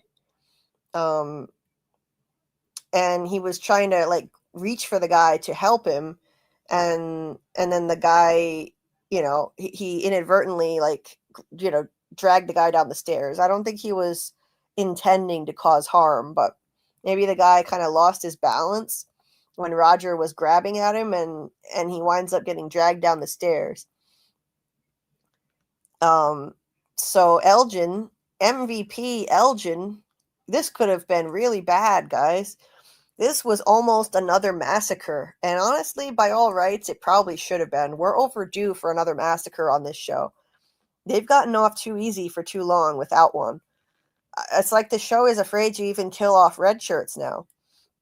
Elgin shuts the door just in time to avoid these two monsters from coming in, and it would be massacre time again. But he closes it just in time as this librarian monster is already got her foot on the doorstep on the front porch. So go Elgin. Good thing he doesn't sleep very well these days, and he woke up really easily and jumped into action. That ended up working out well for people. So then Roger charges at Patty, and she was there with him at the cabin. Maybe they were friends. Maybe he was just trying to, to get help. He can't see, he can't talk. So there's a lot of opportunity for misunderstanding there. And Patty was like, I know you're still in there. She believed. I think that's important. She said, I know you're still in there. She believed that was still Roger in there. But Elgin jumped to the conclusion that it's a monster, that he's a ragdoll monster now. So he grabbed the totem pole, ran over, and, before they could even try and figure out what is going on, he skewers Roger with the totem pole. Roger falls down dead, and Patty screams, what the fuck is going on? And Sophia stands there just smirking at her handiwork. I think this is what she wanted, and that's how we close the episode. I think this is what she wanted. She wanted them to be tricked into hurting one of their own. And that's what happened. And they just panicked, and they shouldn't have done that. They shouldn't have killed him that fast. NSB says it's been known to reduce people's attention spans. Oh yeah, social media, 100%. Daryl says, I'm so happy from his ending before it becomes even more popular. Crazy that the show has been around for more than 4 years. Oh yeah. And I've only been watching it for the last 2 years. I wish I had been here since the beginning. He's bleeding because he removed his jaw when he woke up. Right, but if he's dead, if he was laying there dead, then there shouldn't be blood pumping through his veins anymore, right? I mean, I don't know. Maybe I'm being ignorant, and I don't know. I don't understand how these things work, but he's been dead for a couple days. He's been dead for days. So where's all this blood coming from that's gushing out of him? He has monster teeth now. I can't accept he's human anymore. Okay, football. Diana says that Roger scene was just awful, pitiful for Roger's character, although Roger wasn't a very nice person. Horror movie justice. Yeah, that's a trope. Having this horrible fate come to a jerk. They love to do that so that they don't have to kill off someone we like. You know, they made him a jerk for that reason. And they chose him to get killed off for that reason. They probably went back and thought, oh yeah, he was part of the riot that tried to loot the diner. Let's pick him and make him act like a jerk in more scenes and then kill him off. Weird teeth or not, he was still Roger. I agree, Daryl. I don't like Roger, so screw him and go Elgin. Diana says maybe it's like screw him and go Elgin, but he was innocent though. I don't think he was trying to hurt anybody. I think he was looking for help and he didn't hurt anyone. Well, other than dragging that red shirt down the stairs. But anyway, Diana says maybe it's like a first-time vampire not knowing what he is anymore and freaking out. Could be. Yeah, I think he was. Daryl says Roger doesn't want to kill anyone, so there wouldn't be a massacre. There was almost another massacre, though, because they almost let in, the monsters almost came in. Roger opened the door, and the monsters were almost in the house. So then there definitely would have been another massacre. Diana says maybe there is hope for Elgin. And SB says this Roger thing has been the darkest thing about the season so far, aside from Man in Yellow eating people and Jim's corpse being found in the barn. Yeah, definitely. Definitely, I'd say the darkest thing so far. Daryl says maybe Roger just wanted to smash that patty. Diana says, well, it was the right thing to do. Roger was suffering. Well, yeah, I mean, is there anything they could have really done for him? Could he have lived like this? Could he have just gone on with life? Could poor Christy have managed to stitch up yet another horrible maimed person worse than ever, like his whole jaw hanging off? I don't know. I don't think even Christy could work that kind of miracle. So that's a good point, Diana. Football says, and she says, Roger, I know you're in there. Come on, he's a monster. I thought that too at the time, but now I'm thinking differently. I don't know. He looks like a monster, but I think they just wanted them to think that. They made him look that way. But she woke him up and he was freaking out, tearing at his face, touching his where his eyes used to be. Like, what the fuck happened to me? That would be a human reaction if you woke up like that. And he was screaming and whimpering like he was in horrible pain. I hope his resurrection is a one and done. Yeah, me too, Diana. That was too dark. NSB says Elgin saved Ellis's life in season 2 by risking his life when he didn't need to. So he's always been like this. It's not new for Elgin. That's true. That's true. Yeah. Daryl says, poor Sophia having to see all this. Right. Poor Sophia. Very true. You stop bleeding when your heart stops pumping. Exactly, Diana. Well, maybe his heart started pumping again. Yeah, that's what it did. That's proof. His heart started pumping again. That's proof that he's not a monster. He's a human again.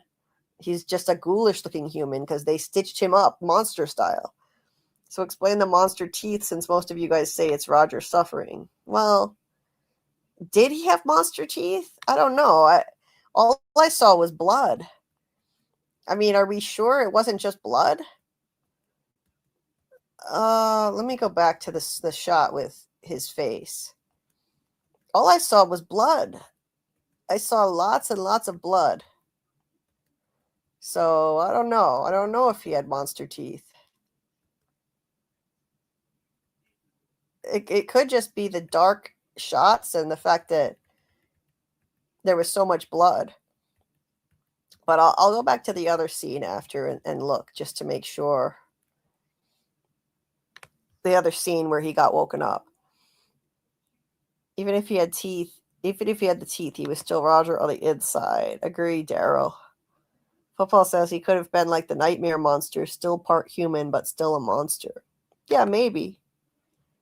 Diana says, Phantom of the Opera Patty. And he says, apart from could they have learned anything from changed Roger, there is no reason to not kill him. I mean, who cares about Raggedy Roger? Yeah. He pulled the dolls up and out. Couldn't have happened to a better person. Yeah. I don't think so. I mean, they're the ones who pulled the dolls out. He didn't want to. Once they floated up to the surface, he said, oh, this is a bad idea. They should have listened to him. It wasn't his fault. I think he gets a bad rap in that scene. Laura says, where's Tilly? Yeah, did they ever bury Tilly's body? Annie says, maybe think before you act next time. Tilly is forgotten about. Tilly, as Tony says, Tilly was not important to give a burial. Justice for Tilly. Jehovah sins, yes, monster teeth. Diana says that was the metal clips put on his lips to seal them. MG says lying on the ground looks like he had teeth after he died. Okay. Football says, I agree, human response when he first woke up, but after that he was on timing. I promise he had monster teeth. Okay. Those metal clips looked like teeth when he reopened his jaw. Yeah, they did, Diana. I think it might just be that. MG says on the ground after Elgin kills him show that. Pretty sure there were teeth. I didn't think that those were, I thought those were the metal clips. Right here. I think those are the metal clips or threads or whatever. Like right here. I don't see any teeth. I don't see monster teeth here. I just see a bloody mess. I see a lot of blood and stitches and I don't know. I'm not seeing teeth. My personal opinion, but hey, I could be wrong. I watched this show on a pretty small screen that's not high definition, so I could be wrong. And he says, rotting in the garden shed somewhere, jokes aside. He shouldn't have touched the rope. No rope, no mystery. True. Football says, you just passed the best pick after Elgin kills him. I still don't see teeth in this picture. Diana says, I think Tilly is the man in yellow also. Something happened with that bus before it hit town. Oh, interesting. Cool theory. Daryl says, I've just looked at it now. Diana is right. It's the metal clips. Yeah, I really think so. It's not teeth. That's what they use to stitch him up. It just looks like teeth. Yes. Lucas says, looks like teeth to me. Tilly must stink by now. Yeah, I'm sure she does.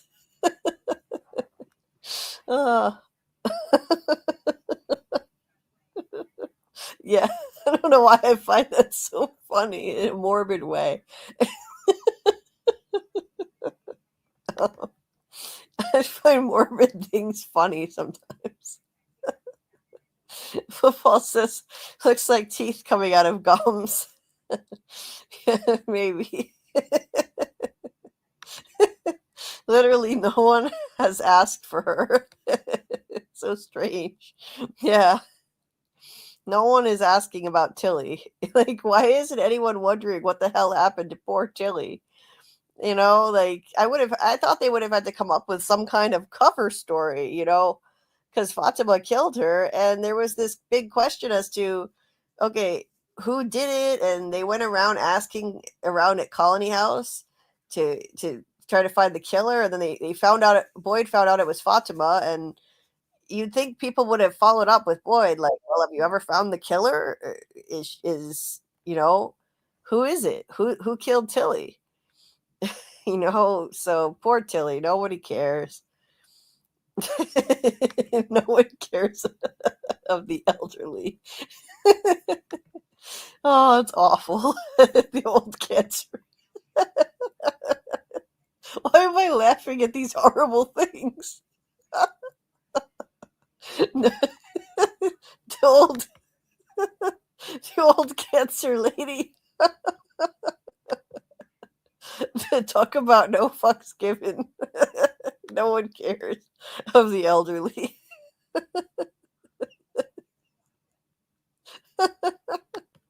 Oh, thank you for the laugh. I don't know why I found that so funny. Oh, those old hippies in Colony House are useless. Yeah. Point said. It's so bad it's funny.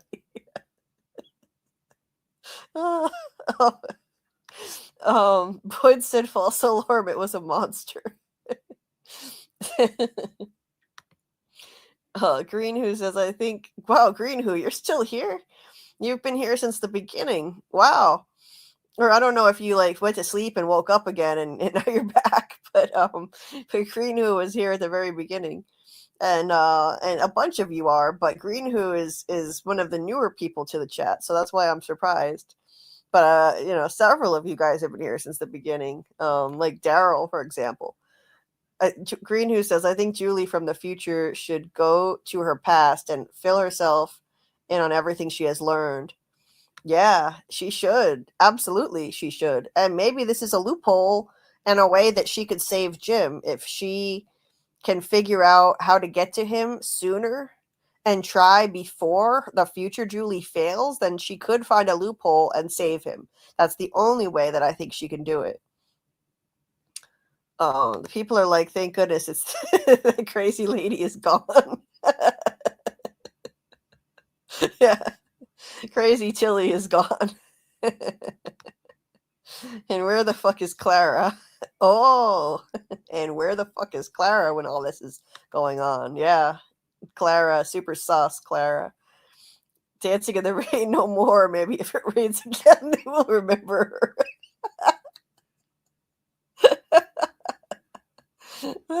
Yeah, nobody cares about the crazy old lady who danced in the rain. Nobody cares. Daryl says Clara's actress is busy shopping with her extra money. Oh, yeah, probably.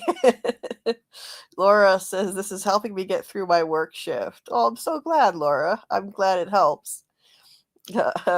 Well, as usual, I pulled a night shift with this stream. We're almost at the 7-hour mark right now. The Tilly disrespect. Yeah. Yeah. Yeah, Diana, she normally would be in Colony House acting a fool. Yeah, where's Clara? Football says, keep in mind they cremate Roger next episode ending. They don't want that motherfucker waking up again. That's right. That's right.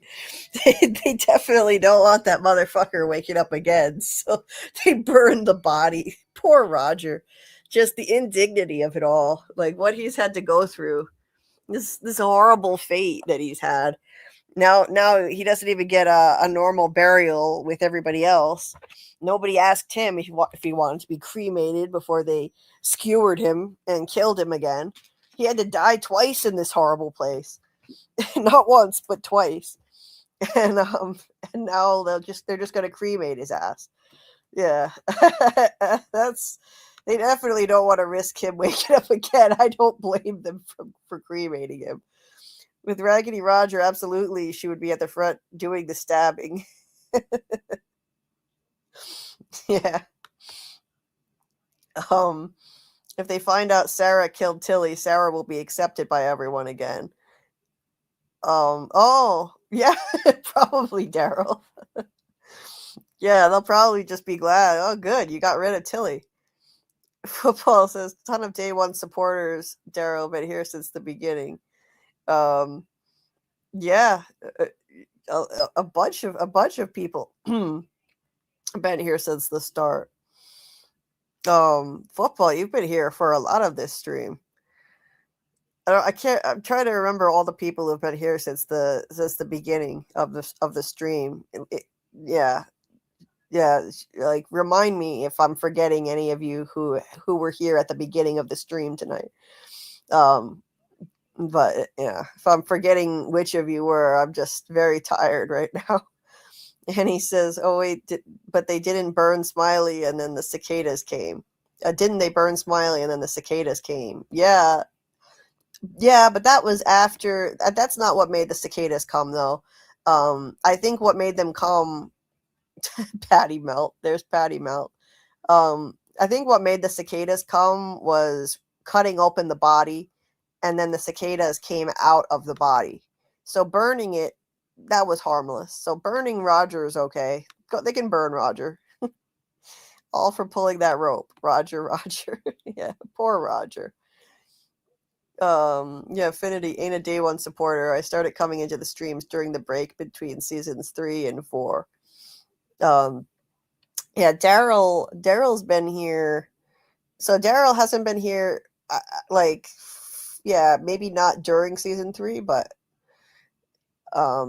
I've only been around. My channel's only been around since the beginning of season 3, though. So Daryl, you've almost been here the whole time.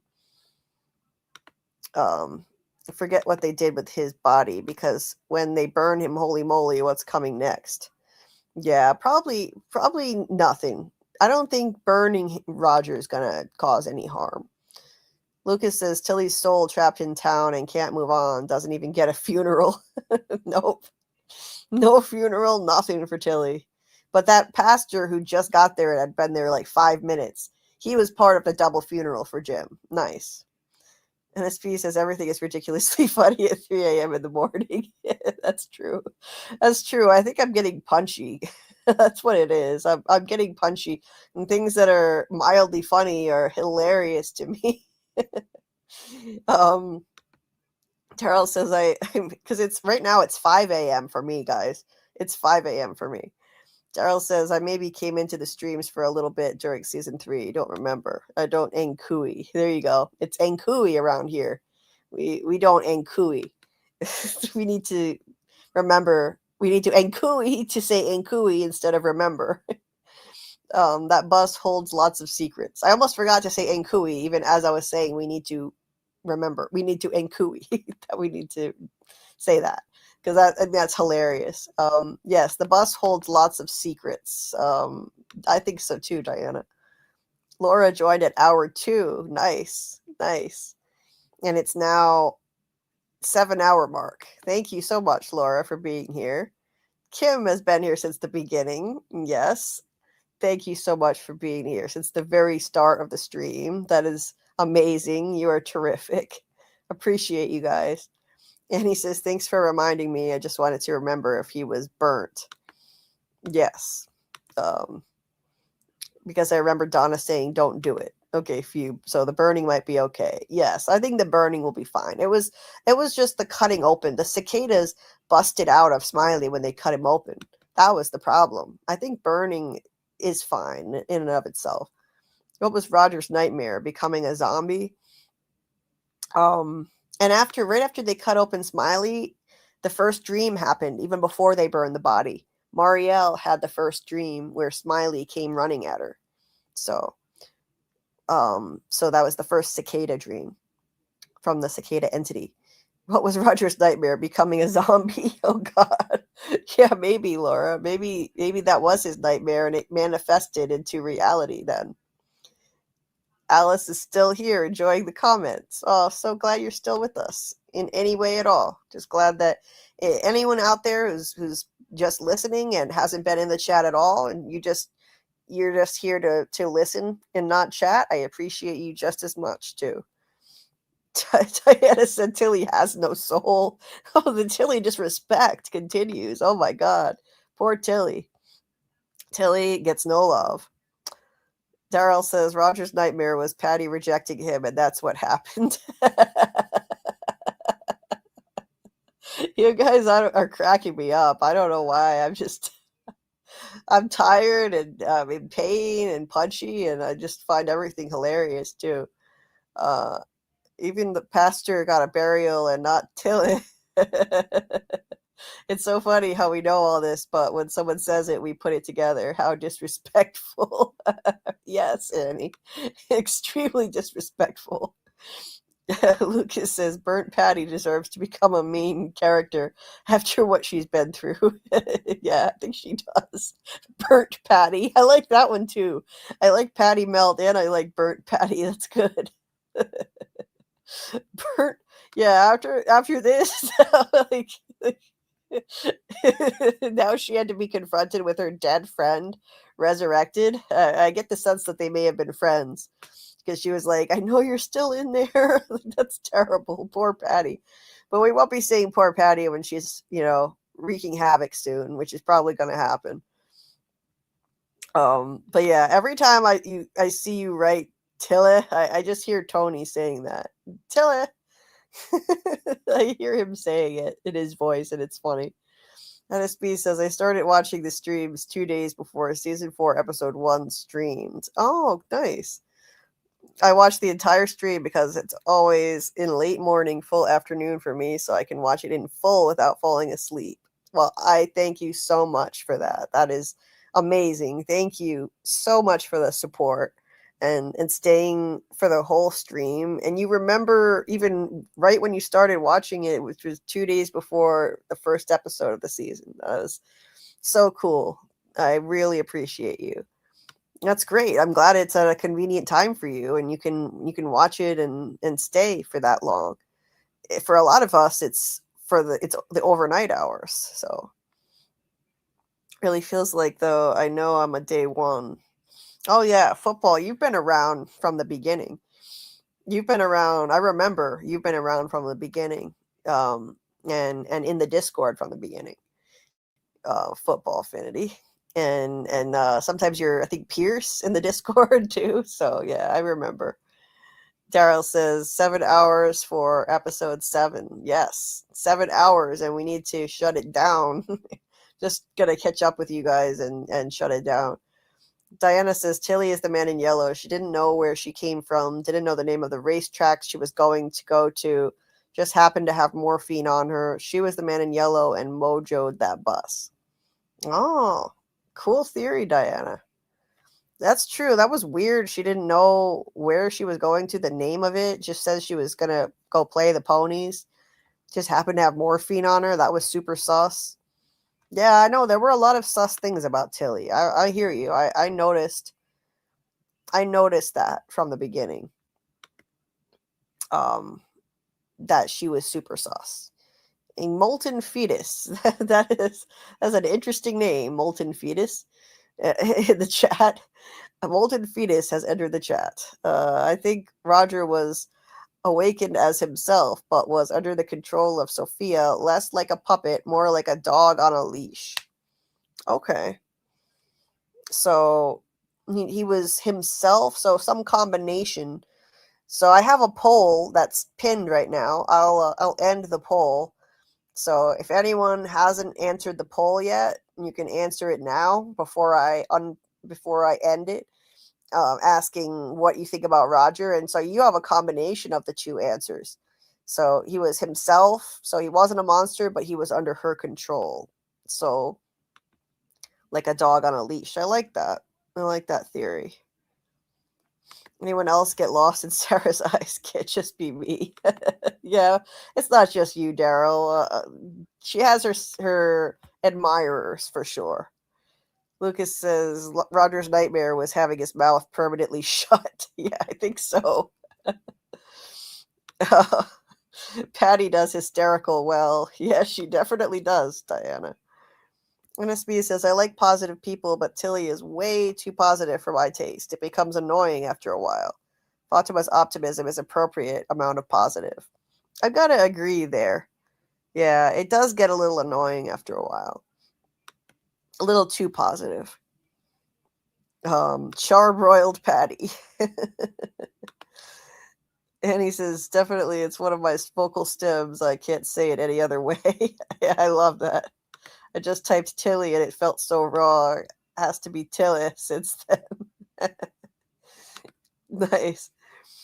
Daryl says, I always get a kick out of seeing Tony Teflon's face being right next to the pickup Acosta's thick butt. Yeah, it is funny. It is funny. Yeah. Gotta love Tony. Jehovah Sid says, day one here. Very cool. Thank you for being here since day one. That is amazing. Thank you so much for still being here and still supporting and always coming to the streams. I appreciate you so much. That is amazing. Apologies. I click off of comments before I'm even done replying to them. I don't know why I do that. And then I'm clicking to the next one while I'm still addressing the last one. Diana says, I found all this at the end of season 3. Okay. So you found everything. So you found From at the end of season 3? Like, you started watching the show and then you found all the channels covering it and stuff. And he says, watch out. The lady's coming for you. We are more than our bodies. Booty, booty, booty rocking everywhere.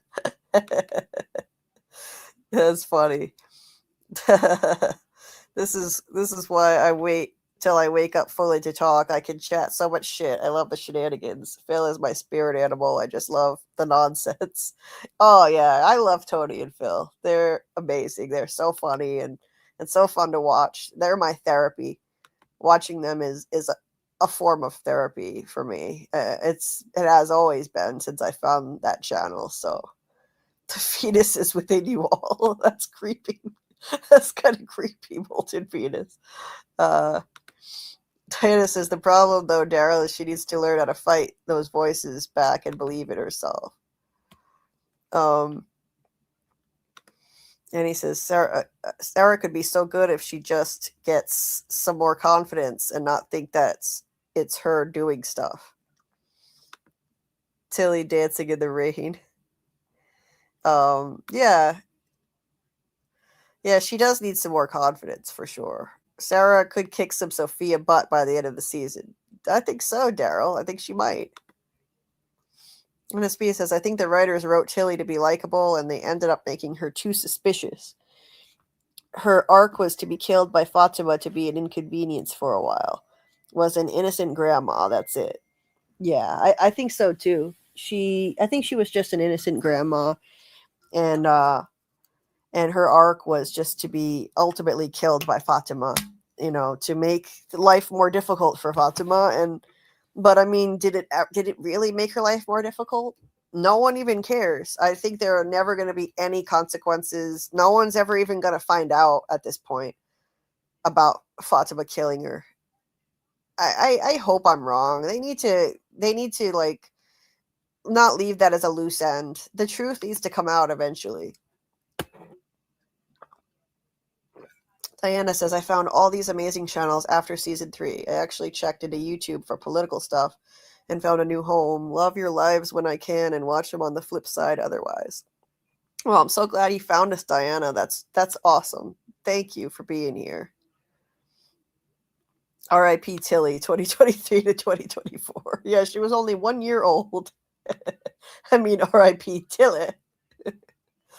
Diana says, no one would sell an old woman bus ticket if they didn't know the destination. A bus ticket. Yeah, that was weird, Diana. That's true. That's a good point. Encompassing 2 years. Lucky, I thought it was 2025 to 2025. Yep, she was just 2 years old. R.I.P. Tilly.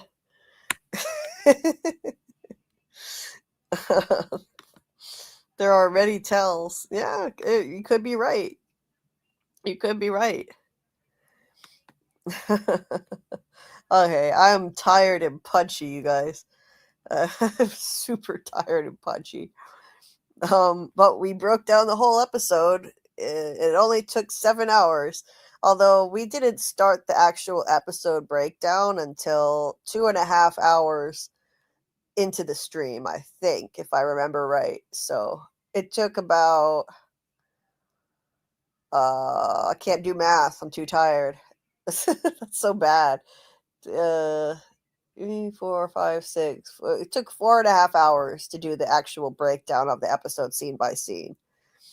So that's not bad for me. 4.5 hours. Plus 2.5, which was just our discussion of the episode. at the beginning. NSB says, if anything, it should be Acosta questioning about Tilly. She questions things so much, and she hasn't questioned much about Tilly. I would suspect Boyd had something to do with it, of course. Oh, absolutely, yeah. She did question stuff in the beginning. She was like, we should be questioning Sarah. She thought that Sarah was probably guilty when she found out Sarah already killed people there before. But then she just dropped it. She just gave it up. She blew it off. I think they should have continued that storyline into this season, and they kind of left that as a a plot hole, or maybe they'll eventually pick it up. But for now, it's a plot hole, a dangling thread that they need to deal with later. Yeah, gotta rest now. Yeah, I definitely should rest. An amazing stream and amazing episode. Well, thanks, Daryl, and agree that it was an amazing episode. Laura says least they could do is throw Tilly on the fire with Ragdoll Roger. Yeah, with Raggedy Roger. Yeah, they should just toss her on the old fire with Ragdoll Roger. Raggedy Roger and Tilly can go out together. Tilly and Raggedy Roger, can burn up in tandem. Sadly, at the end of it, we won't get all the questions answered. I really want them to, but man, there is a lot. Yeah. Well, I don't mind losing sleep for you guys. You're a lot of fun. This is why I talk to the chat so much. This is why I read from the chat so much, because you're so much fun and interesting and funny, and you brighten up my life and take my mind off my pain. It's not that easy to make me laugh, It's really not that easy to make me laugh. I'm in a lot of pain all the time. I'm in pain right now. I'm always in pain. It's burning. My legs are burning, but if I get distracted enough and with the right people, I can laugh at stuff. It just takes a lot sometimes. It takes a lot, but I appreciate you guys. So it's worth it. It's worth it being here as long as possible so that I can read as many chats as possible. I wouldn't miss it. I wouldn't want to miss out on all this goodness in the chat so that I could do a short stream and be done with it. Forget it. No way. No, I love doing these long streams where I'm here this long because I'm talking to the chat so much and highlighting so many messages. I highlight practically like 90% of the chat, and that's why we're here for 7 hours. But I love doing it, or I wouldn't do it that way. I want to be here. Episode 8 going to be a good one. I think so too, Daryl. Just another normal live stream. Yes, Recon. It's been 7 hours and 16 minutes, so pretty much just another normal live stream. And I will get some sleep soon, Jehovah Sins. I wish I could sleep right now, but I've been resting for so long that my pain is spiking, so I have to go do a walk. Yay, I have to go walk right now. I think I'm going to listen to some true crime while I walk outside. I could have used the treadmill while I talk to you guys, but the treadmill hurts a lot and it's hot in here and I didn't feel like it. So now I have to go outside and walk before I can sleep so I can get my pain under control. The creator of From has said that everything will be answered before the show ends. Well, I hope they're right, Daryl. I hope they're being honest and, straight up with us when they say that. And he says, so far, nothing spoiled for 8 that I can think of. So let's get excited for episode 8. Hope it's a good one. Yes. Hell yes. Absolutely. And we didn't discuss the episode 8 trailer in this stream. I was true to my word. We don't talk about the trailers in the Monday stream. So this episode, this stream is safe for people who don't want to talk about the trailers to listen to. And I will do a stream later in the week for theories and predictions in which we will talk about the trailer. But I will give a spoiler warning during that stream before we start talking about it. So you can still come to that stream and hang out, because I will give a spoiler warning with ample notice before we start talking about the episode 8 trailer. First, we'll talk theories and predictions without mentioning any trailers. And then in the second half of the stream, we'll do trailer talk. So it's still okay to show up to it. I promise. For those of you who don't like hearing about the trailers, I respect that. I feel the same way. I wish I didn't have to hear about it, but I've given up because I have a channel and I'm going to hear about it anyway. And he says, but everything, I love answers for every detail, and I just don't think they have time, but I am optimistic. I hear you, girl. Everything. I want to hear everything too. I want all the answers. I want every little question answered. I don't like ambiguity. I don't like vague endings. I'm not a Lynch fan. I get you. I want that too. I hope we get that in the end. And I doubt they can answer everything, but I'm optimistic too. I think they can answer all the important stuff. The realization of this place is seeping into Acosta. Yeah, it seems that way, Diana. It definitely seems like it's seeping into her, and she's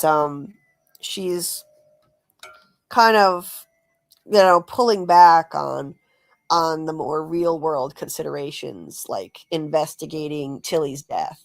She was acting like this was just a regular crime scene, and now she's more dialed into the seriousness of this place, and now she's just too caught up in her own issues, like wanting to get out and wanting to unalive herself. And he says it's like the spiders, the lake, the electricity. It's the everything, just everything. I want it all. Me too. Me too. I want all the answers. I want them to answer every little thing and not leave anything remotely ambiguous in the end. But I think we're going to have to accept that we're not going to get literally everything answered. Honestly, I am so damn tired. I might just lay down and see if I can fall asleep without walking. Maybe I'll be able to do it. I'm too tired. I don't want to walk right now. Diana says, thank you for this amazing live stream, Julie and Karl. And thank you for including Karl, even though he wasn't here for a lot of the stream. Appreciate that. And he's always around somewhere in the background, at least, taking care of my needs and whatnot. Take some rest and rest up. We need you fit for the next time. Thanks, Diana. I definitely will. I'll get lots of sleep. I don't have to get up in the morning or anything. It's already morning here anyway.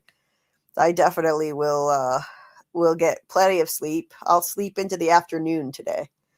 And Laura says, Tilly will help you stay distracted. Yes.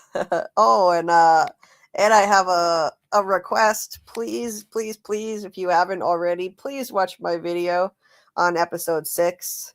It's pinned at the top of the chat right now. And let me see. Oh, I've got to close the poll. Hold on. Can't go anywhere till I close the poll. Let's see. Let me refresh the page. I'll refresh the page and I'll start getting ready for my walk while I do this too. So that'll save me time. But I've gotta end the poll. Sometimes I forget and I end a live stream without ending the poll first. Then we've gotta know what the poll result was. I want to announce it, so do that. And anyway, please check out my video for episode 6. I know it's late. I'm sorry it's late. I did my best, but my pain has been accelerating. My pain has been getting worse and worse, and it's really hard for me to make my videos fast as fast as I should be. It's very difficult. I have a lot of trouble focusing because of my pain level, and I have to focus when I make a video and I write a script and I edit. I have to focus in a way that live streams just don't demand. On a live stream, I'm just relaxing and having fun. When I'm working on a video, it's like I'm making a video essay. It's like I have a college assignment again. I work really hard on those things, and I put a lot of concentration into it, and it's hard for me now with the level of pain that I'm in. And I'm not saying that as like a pity grab or anything. It's just the truth. So I want you to know why the videos are coming out late. I'm going to try to hurry up this week and make my next one faster and get it out by the end of the week. But in the meantime, please still watch my episode 6 deep dive. It's not a recap. It's got theories that are still 100% relevant now. It's not like, oh, episode 6 is done. Now we have episode 7 to talk about. So this is not relevant anymore. No, I promise you it's still relevant. I have theories in that video that are still 100% on the table. Nothing in this video was ruled out or disproven by episode 7. So it's not a waste of your time. It's still worth watching. Please watch it. So it's pinned at the top of the chat right now. It's also linked in the description of this stream under check out my videos. It's the first one listed there. And it's called From Manifestation Bombshell, Hope versus Fear. And the subtitle, of course, is the episode 6 deep dive. So please check it out. Like the video, comment on it, hype it if you can. Hyping it is your superpower. Hyping is like it's amazing. It's the like button on steroids. So this is the most powerful thing that you can do to promote a channel by far. When you hype, you have a lopsided influence because YouTube gives more hype points to small channels like mine so that we can get discovered. So we get more points per hype than bigger channels do. So you can have a huge impact when you give your hypes to a small channel like mine. Please consider hyping the video if you can. You just got 3 hypes yesterday, unless you used them already, but you get 3 hypes, 3 hypes per week, and they renew every Monday. So please, please, please, if you can't hype it, at least watch it, comment on it, like it, whatever you can do. It's all appreciated. It all helps, and it contributes to the algorithm. So now I won't have a live stream again till probably Friday. So until then, you have plenty of time to watch that video, and I probably won't release another new video until Friday anyway. Knowing me, I probably won't have it done. The episode 7 deep dive, there's going to be a lot to talk about in that one. I doubt I'll have it done before Friday morning. So you know, keep an eye out for that one, and maybe save some hypes for that if you have any. You know, if I have everybody hype this one, then you won't have any hypes for, you know, you won't have any hypes to be able to allocate for the next one.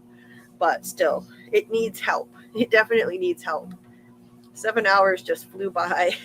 Well, thanks, Daryl. It makes me feel good. I'm glad it flew by for you. That's a good sign. Hello again, Strugger every day. For fuck's sake, yes. Every aspect of this show has us doing it in life. The manifesting hit me like a brick. So hard for me to do that. Right. Oh, God, yeah. The manifesting is crazy. Yeah. And that's the main topic of my episode 6 deep dive, my manifestation theory. So I talk about it a lot in that video. Let's see. And tea and toast, a nice comfy blanket. That sounds good, Diana. I need to just lay down with a comfy blanket now. Listen to true crime while you walk outside. I'd be freaking out. Well, Recon, I live in a small rural Iowa town now, so I'm not too worried. And I'm right outside the building. I don't go far. I just kind of walk around in front of the apartment building that I'm in. That's all. And it's a rural town with no crime, so I'm not afraid. I've been listening to a podcast about that Sharilla girl, Mackenzie Sharilla, which is it's really got some major train wreck value, which helps me pass the time and distracts me from my pain. So NSB says we have a nice time too, keeps my mind off. Only yesterday in my building someone died. Oh wow. It was self-inflicted. A mid-aged woman with 2 children. I didn't know her, but it occupied my day. Sad. That's horrible. I'm sorry to hear that. That's terrible. Tragic. Yeah, sorry to hear that. Diana says, I have enjoyed the endings of Lost and Fringe. I really don't think we will be disappointed. I don't think so either. I liked those too. I love both Lost and Fringe. And he says, I'm so weak. Hopefully I cannot watch the trailer, but it's very difficult. Yeah, they put too many spoilers in the trailer, so I don't recommend it, but Daryl says it doesn't give much away, so maybe it's safe.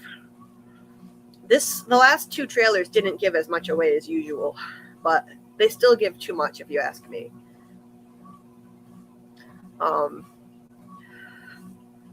That's horrible. Her daughter's like 11 years old. Yeah, that's disturbing, all right. The baby's grabbing the keyboard. Thanks, I meant to say I will check it out. I can trust Daryl that it doesn't contain stuff. Yes, do it. Wait, do what? John Griffin said everything will be answered. I trust that guy. I do too. MG says this episode was the beginning of a rapprochement with Boyd. Like they're actually talking like humans now. Indeed, they are talking. I think they're talking too much now, though. They're running at the mouth a bit too much. He's like, here's what we're talking about. And she's like, about reincarnation. And he's, yeah, I know, it's wild, but yeah. Yeah, he is. There's communication for better or worse, but I think it's going to be for worse. If you ask me, they're oversharing now. Yeah, Karl was great with the car facts. He's like a car expert. So he got really excited about the differences between those 2 cars that Miranda had, that Miranda versus Tabitha had. Or, you know what I mean. As long as it doesn't spike the pain again, try new things might work for you. Yeah. Annie, I still have to, it's a kind of difficult thing because it does kind of make the pain spike, but if I don't walk, then the pain spikes in a different way. So I'm damned if I do it, I'm damned if I don't. It's 2 different kinds of pain. But it's necessary, trust me. Diana says, Julie, he cooks. Karl is amazing. Yes, he does. He does cook. He is amazing. I'm very lucky to have him. Daryl says, I love your episode 6 video. I hyped a lot of times. Oh, thank you so much, Daryl, again. Thank you for that. Really appreciate it. Can't tell you how much. MG says, and she's like, yeah, it's weird, but whatever. This place is weird. What next? Man in a yellow suit? Okay, then. Yeah, they kind of did accept it pretty much so far. And he says, oh, yes, I'm straight to it when I'm done. Don't have to tell me twice. Aw, thank you very much. Thank you. Appreciate that. RCO says it's 5:21 here in Chicago. Well, it's the same time here. We're on the same time. I'm a few hours away from Chicago now. So it's the same time zone in Iowa, 5:31 Central Time. Acosta has troops now. Yeah, she does. She's seeming like she's enjoying that. Nerve pain the worst and takes so long to heal. Oh, yeah. No, my nerve pain is torture. It's constant torture. And he says, I'm half the age to get there. But I feel like I've been retired from 21. My body retired itself on me. I feel you. I've basically felt like I'm an old person when I'm still young, you know. I'm worse than an old person. The elderly can do a lot of things that I can't in a lot of cases. Thank you so much, One Punch Man Tolkien fan. Praying for health, Julie. Thank you for your prayers and your kindness. Truly, thank you for that. I can use all the prayers I can get. And good night, Greenhoo. Thank you for being here this whole time. Thank you so much. Ruby Sultra, wow, you are still going. Yeah, almost. Yeah, we're going to be done. We're going to be done now. Still going, but we're going to be ending it in just a few. Still running incognito. It's almost time for bed. I have to, shit, I'm like breaking my treadmill sides here. I have to do a little more walking first anyway. It's never a surprise with me. Yeah, are you surprised that we're still streaming? You're really surprised? That is endurance. Yes, Ruby, I have endurance. I have major endurance. Just look back at my streams going back from the beginning to the beginning. You'll see 10-hour streams, 11 in rare cases. Usually maybe more like 8 hours. Liked and hyped. Thank you so much, Kim. Thank you for hyping. I truly appreciate it. You have a huge impact when you hype my videos. Thank you. Chronic illness came to dim my light, but maybe one day I'll be cured too. But what you say is true. The pain makes it hard. Oh, yeah. I'm sorry to hear that you're also chronically ill and in pain, Annie. When you start asking around and you start talking to people about pain, it's amazing how many people around you are also in pain. There are way too many of us suffering, and it's wrong. There should be more research into this. There's so many people in pain. But as you can see, we stay in good spirits wherever we can. Yes, that's for sure. That's for sure, Annie. Glad that you find ways to do that. Ruby said, I went to bed listening to you. That's what a lot of people say. That's what a lot of people say. Diana says, I have stuff of my own to contend with. Oh, I'm sorry to hear that. So many people.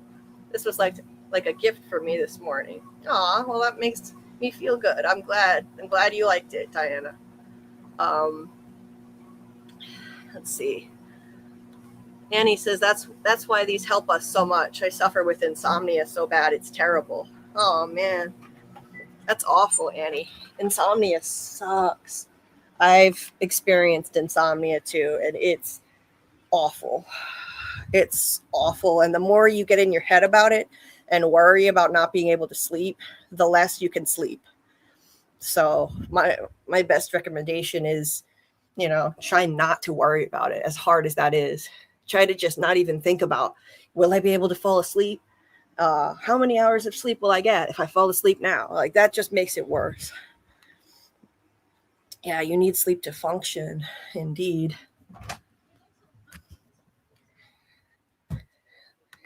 Lunch break for incognito.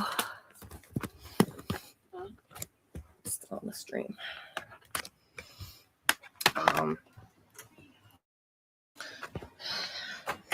Have a good night or whatever. Have a good day, night or whatever. Thank you. And you too, incognito. Thank you. Yeah, Iowa's nice. I like Iowa. I miss Rhode Island, but it's well worth it to move here because Karl is here. It's well worth it, and it's cheaper to live here than for him to have moved out there. So that's why we did it this way.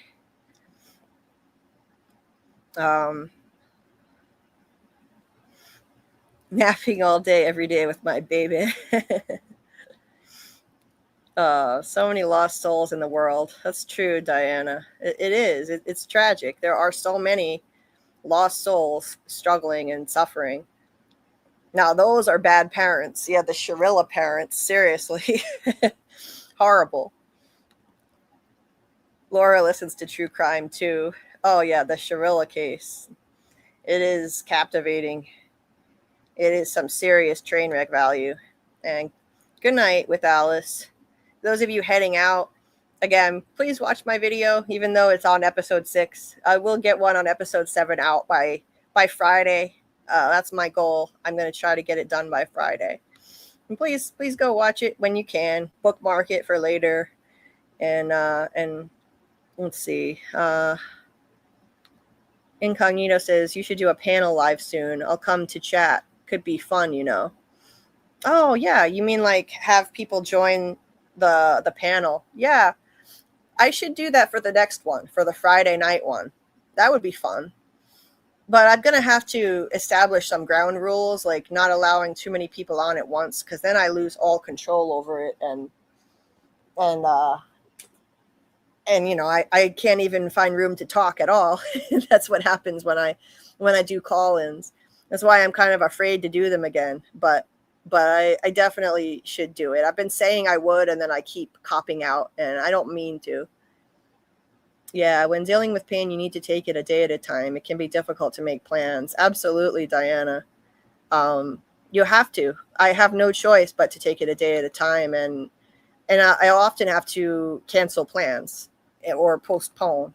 It's kind of inevitable. New episode of Widow's Bay releasing today. Nice, Daryl. I love that show. I'm like Boyd. Life will not break me. That's the attitude we need to have, Diana. Absolutely. That is the attitude we need to get through this life. 100%. And we can't let it break us. Ruby says, I take gabapentin and it takes the edge off. Yeah, I take that too, and I don't know if it's doing anything for me. That's the problem. I have no idea if it's actually helping or not. So that's an issue. Like, I really don't know. So I've wondered if I should just get off it, since I really don't know. Yeah. It's hard to say because it doesn't. Recon says you're on the nerve pain train with us, to Ruby. So you've got nerve pain too. Damn, Recon. So many people. Fuck. So many of us. When our minds get engaged, it's hard to let go. Gabapentin that's very true, Diana. Gabapentin is one of those meds where it's kind of hard to know how much it's doing for you because it doesn't have a strong effect in real time. So it's like it builds up in your system and then maybe it helps, but you're not 100% sure. At least I'm not. Reading books is awesome. That's true, Daryl. Diana says, I have degenerative spinal disease, have had 2 hip replacements. Walking is difficult, but I am still going and achieving. Oh, wow. That's horrible. I'm so sorry, Diana. That's brutal. That sounds brutally painful, all of that. I am empathetic to what you girls are feeling. Wow, I guess you are. I'm so sorry to hear that you're dealing with all of that, and I hope that you have enough things in your life that bring you pain relief, because we need that. Yeah, one step at a time is right. And he says, I also thought I should think about what I did better than yesterday than what everyone else is doing. That's a really good mindset to have, and that's what we need. That's what we need, because I can't help but compare myself to what everyone else is doing, and that's a good way to torture yourself. That's a good way to suffer and be miserable and depressed, because that's the quickest way to do that. Compare yourself, compare what you're doing or not doing to other people, and able-bodied people at that. You don't want to do that. Just try to do better than how you did yesterday. Like, that's a really amazing outlook to have. That's what you need. That's amazing. Oh, thanks, Ruby. Julie, you are a treasure. Oh, thank you. You're sweet. There's a Victor and Henry interview out. Really? Oh, wow. Interesting. Both of them in one interview? Daryl says, I really want to know if season 5 will be a longer season. I hope so. I've heard rumors, but I have no idea where they came from and if they're valid at all. Stronger Every Day says, watched it yesterday. It was good. Your episode 6 video. Thank you so much. Thank you for watching. Appreciate that. Thank you so much for supporting. I know it's coming really late, but I appreciate everybody who watches it. And Cognito says, I mean, people joining. You can do shifts so a limited people can join. Keep me posted. Oh, definitely. Definitely. I'll keep you posted. And I'll have to set up some rules as to the number of people who can join at once so that I don't lose control over it, because I'm not assertive at all. When I had a big group, I lost all control of it. Even if certain really assertive types come on, they can take over completely if it's just 2 people.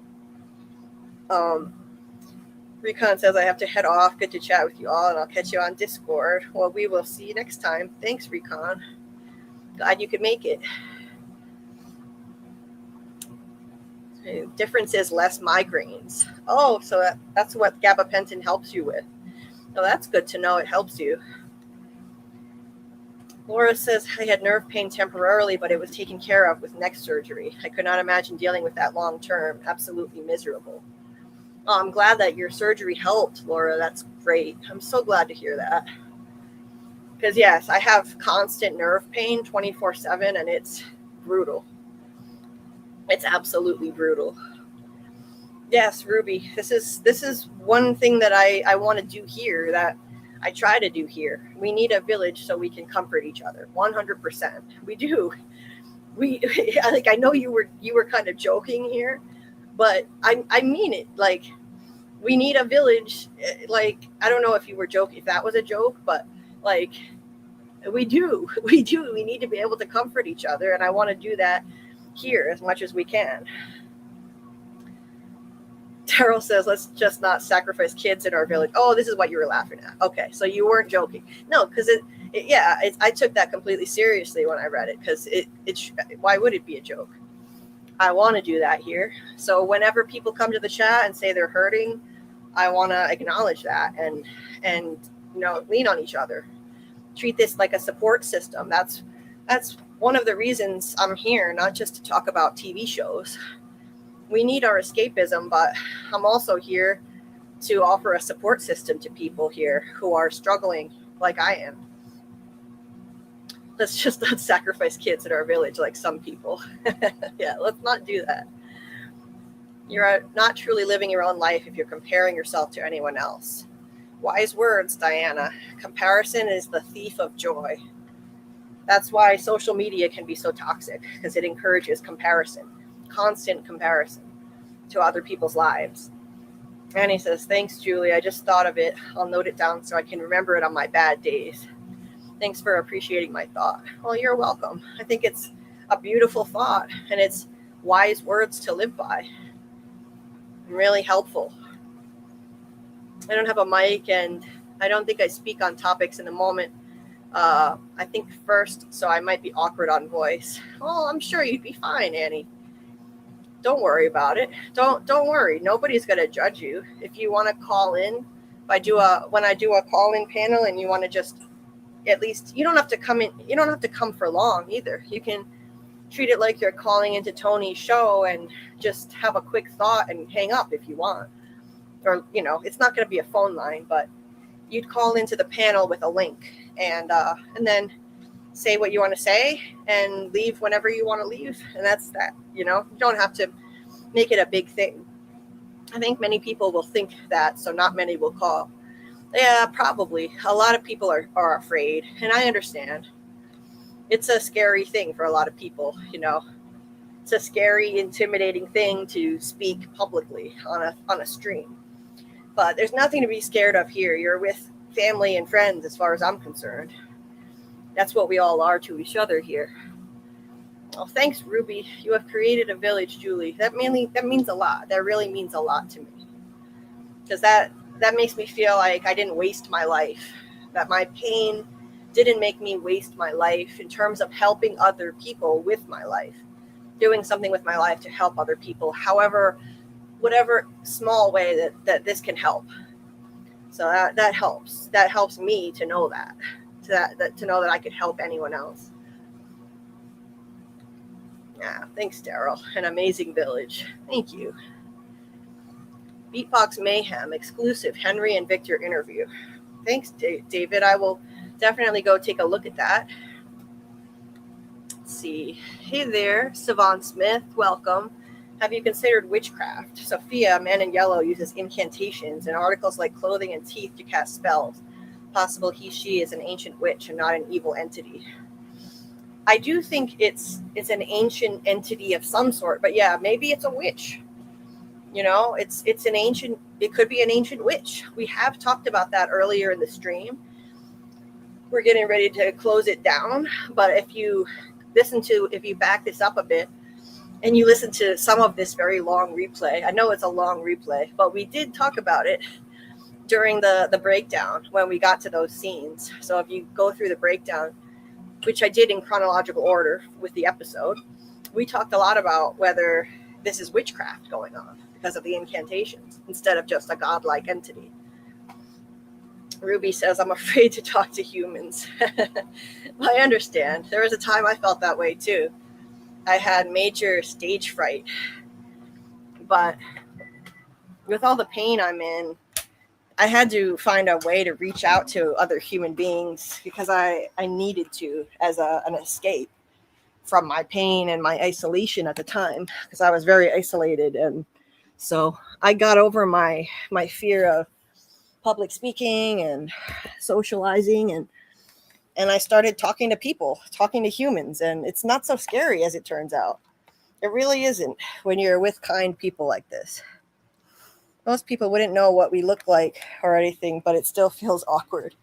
I understand, NSB. I've totally been there. I totally get it. And if I didn't get to such a dark, isolated place in my life with so much pain, I'd still feel that way. I'm sure I would. Daryl says, I personally think that the man in yellow is an entity. Okay, so you still think it's a godlike kind of being. And she says, Village says, get some rest / sleep and feel good. Yeah, it's time to get some rest. I am beat. Annie says, I'm still team experiment, you know. I love being on the outlier. It's exciting, but genuinely, some things really make me think. Well, I say no magic, of course, but I'm still team alien experiment, etc. Hey, you do you. All theories are welcome here. And I can be opinionated sometimes and passionate about my own opinions. So I'm sorry. I hope I never sound so opinionated that it sounds like I'm shooting down anybody's theories or ideas. I've never done it directly to somebody, but I might react to an idea that I've heard and not be thinking in the moment, oh, wait, someone in the chat might have that theory and I could offend them. So I hope I never sound so opinionated in my own views that I'm, shooting down another theory. I never want to make anybody feel like their theories aren't welcome here and aren't valid. Of course, experiment, aliens, it's all still on the table. Simulation, it's still on the table too. So you do you. I love to hear everybody's ideas. Ruby said, I threw up when I had to talk in school. I used to get really nervous. I didn't throw up, but I would shake. My hands would shake really bad. I was terrified of public speaking. And now here I am speaking very publicly.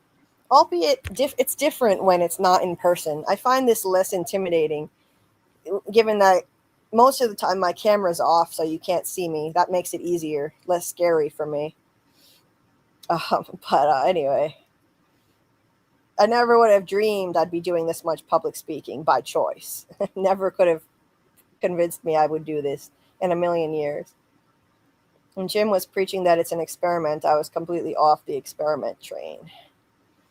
Oh yeah, me too. But hey, you never know.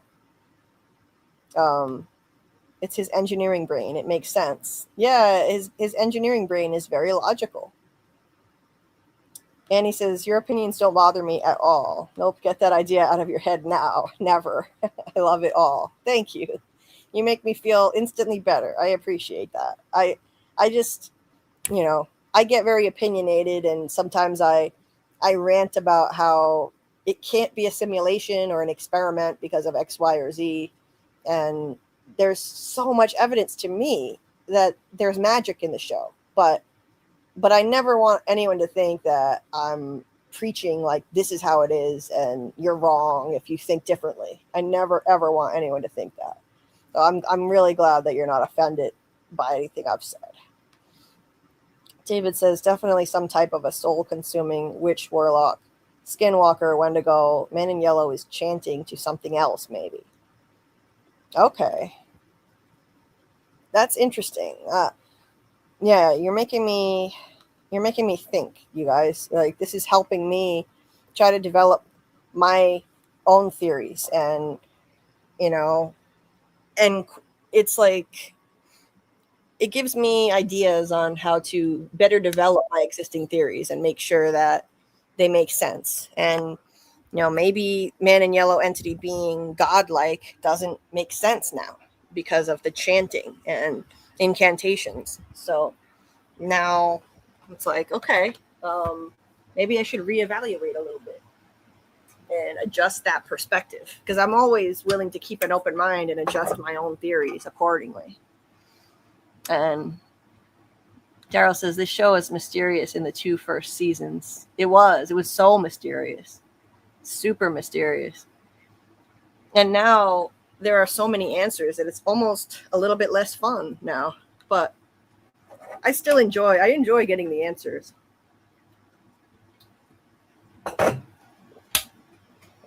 I was just saying it to be cheeky. Well, thank you for reassuring me, because I got worried when I saw that your theory was that, and I didn't want you to think I shot down any of those theories harshly or in any way. Opinions being different is healthy. In fact, wanting to agree with each other 100% of the time is unhealthy. Absolutely true, NSB, 100%. Honestly, I am looking forward to the truth. It's out there. Yeah, me too, Diana. It's out there. The truth is out there, and we're getting more and more answers this season. It started with season 3, and now we're getting even more. The creator said that season 4 brings the characters the truth. Wow, that's exciting, Daryl. Well, we only have 3 more episodes before we get that truth, I guess, if we can believe that. Somehow, I think they're going to keep some of their cards close to the vest and not reveal everything about the truth yet. I think they'll save some of it for the last season. Oh, goddamn, Ruby, that's horrible. I shook and then projectile vomited onto other kids the first few times. Then I learned to aim. Jesus Christ, that's horrible. Are you serious? That's horrible. I'm so sorry that happened to you. I'm sorry, I'm chuckling because it sounds funny, but that's horrible. God, what a traumatic thing to happen to a kid in school. Voice box talking to a text chat, less intimidating-ish. Yes, exactly, MG. It's way less intimidating for me. I mean, you can't see my face most of the time. I have gone on camera, and I'm always more nervous when I'm on camera, to be honest with you. But talking to the text chat instead of a bunch of eyeballs, it helps. I used to get all weirded out and focusing too much on all those eyeballs looking at me. The next 3 episodes are going to be great. Oh, yeah, I think so. Too many references for it not to be magic. Dark, inverse, fairy pact. I think so, David. There's so much magic. Oh, yeah. Yeah, can't disagree with that. Right, Annie? Like, there's so much magic. Cheyenne says, I will not budge on Tilly, but realistically, I could be wrong. Yeah, we've got to keep an open mind somewhat, to some extent, right? Sivan says, I also thought the man in yellow may not be alone either, and there may be other witches involved. It's possible. It's possible. Ruby says it's an alien, witch, eldritch horror, fairy being. Could be. Diana looks at this show like a fine detective series with gore and horror. Definitely. Brilliant mystery with just a little bit of horror and gore that you have to deal with every now and then.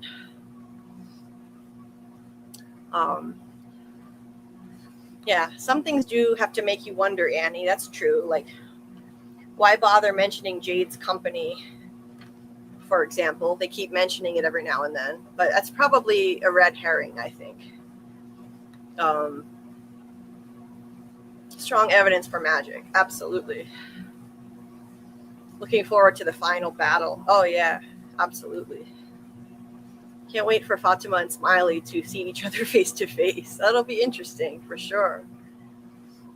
One of the chants equals the Latin phrase involvent interiorum pueri, which translates to the boys wrap the inner one, or the boys envelop the inner one in English. Really? Oh, wow. Where did you find that out, David? That's interesting to know, because I heard that a lot of it was just gibberish that the actress made up. So that's interesting. Sandy says, hi, Julie and everyone. I've been listening off and on all night. We are still in the hospital, but things are looking good. My husband should get to go home in a couple days. I'm so happy to hear that. Oh, I'm so happy to hear that, Sandy. When I saw your name come up, I immediately thought of your husband. You said that he was in the hospital and they had been unsuccessful in treating him multiple times and were trying like one last surgery or something. So I'm so glad to hear that. So glad. Sending good thoughts and prayers that he continues for a swift recovery and feels better soon. I'm so happy to hear that. That's wonderful news. Oh, we get to end on a very happy note. I said we were going to end about an hour ago, didn't I? Or 45 minutes ago. Straight Edge says, I preferred seasons 1 and 2 to current From, but it's not even a fault of the show. It's inevitable in mystery shows. Oh, definitely. When the mystery is less mysterious, you're gonna lose some of the fun and excitement. It's not because the show is bad, it just happens because the mystery is the best part. We want the answers, but then the answers ruin the fun, right? Exactly. Wow, Sandy, you've been there over 6 weeks? That's horrible. 6 weeks in the hospital is brutal. I'm so happy to hear that your husband gets to go home soon and it's going better. That's wonderful news. That's wonderful news. What an ordeal. Straight Edge says fairies are specifically name dropped by Julie in the RV in season 1, episode 1. So I think that's a confirmation, especially with the teeth. Tooth fairy. Yeah, right, with the teeth. That's definitely, it seems to be a hint about the fairy theories. I think it's the evil fairies or whatever Julie said in the RV is intentional, right? Or it was something about fairies who come out of the Lake of Tears. Yeah, she said that the secret fairies, Ethan said, like, but the fairies are coming from the Lake of Tears to fix Norman, right? And Julie said no. But later she tells him, yes, the secret fairies came from the Lake of Tears and healed Norman. So, anyway. And he says, I've never made a joke like this before, ever, but that's what came to my mind. It's an all-encompassing entity. Okay. Interesting. But when, Norman died, it just caught Ethan off guard, right? If it's not magic, the entire thing could be a technology designed to reprogram the mind, and they created a journey to save children in order to do it. Okay. Could be, David. Ethan didn't look convinced that the fairies came and healed Norman later. He didn't look convinced of that. And when they killed him, he was definitely surprised. Sandy says, has anyone ever thought that Donna could be Eloise? Maybe she got out somehow and came back like Tabitha. Probably debunked, but just a thought. Oh, it hasn't been debunked, but I think people have definitely brought it up, but we kind of figure that if that were going to be Donna, they would have given us some clue by now. She's definitely in the right age group to be his sister. And I think it would have been a cool reveal if they had gone that route, but I personally think they would have given us some sort of clue by now. And I haven't picked up on any clues. But it would have been a cool reveal if that were the case. Someone posted the Latin in a stream and David translated it. That is amazing, David. Thank you for sharing. I screenshotted that so that I'd be able to reference it later. Samuel says, always been a fan of this all being magic / supernatural or cosmic horror. Unexplainable, incomprehensible stuff that might as well be magic. Oh yeah, I like that too. I like the cosmic horror explanation. I think that's what it is too. I think that's what it's going to be, not just because that's what I want either. Man, I'm not used to walking on the treadmill and talking at the same time, or maybe it's just because it's so hot in here, but I'm all out of breath. The monsters killed Norman, and the fairies were on their way back from the Lake of Tears to try and fix Norman. Right. Yeah, Ruby, I'm going to go rest now. I'm gonna go rest because it's very hard to stop when you guys are still talking. I want to keep talking to you. And he says, I'm gonna stop talking. That's the only way, and then you'll catch up and say bye. Yes, I will.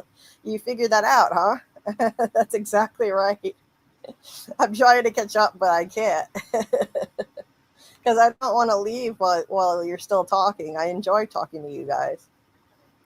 It loves to be whatever it wants to be at the time. So the pan entity. That was Annie calling it a pan entity. It loves to be whatever it wants to be at the time. A dog, Martin, Man in Yellow, Sophia. Oh, interesting stuff. Okay. It could be something like that. Yeah. I'll have to look into that one. Donna had her own sister. Yeah, that's right, MG.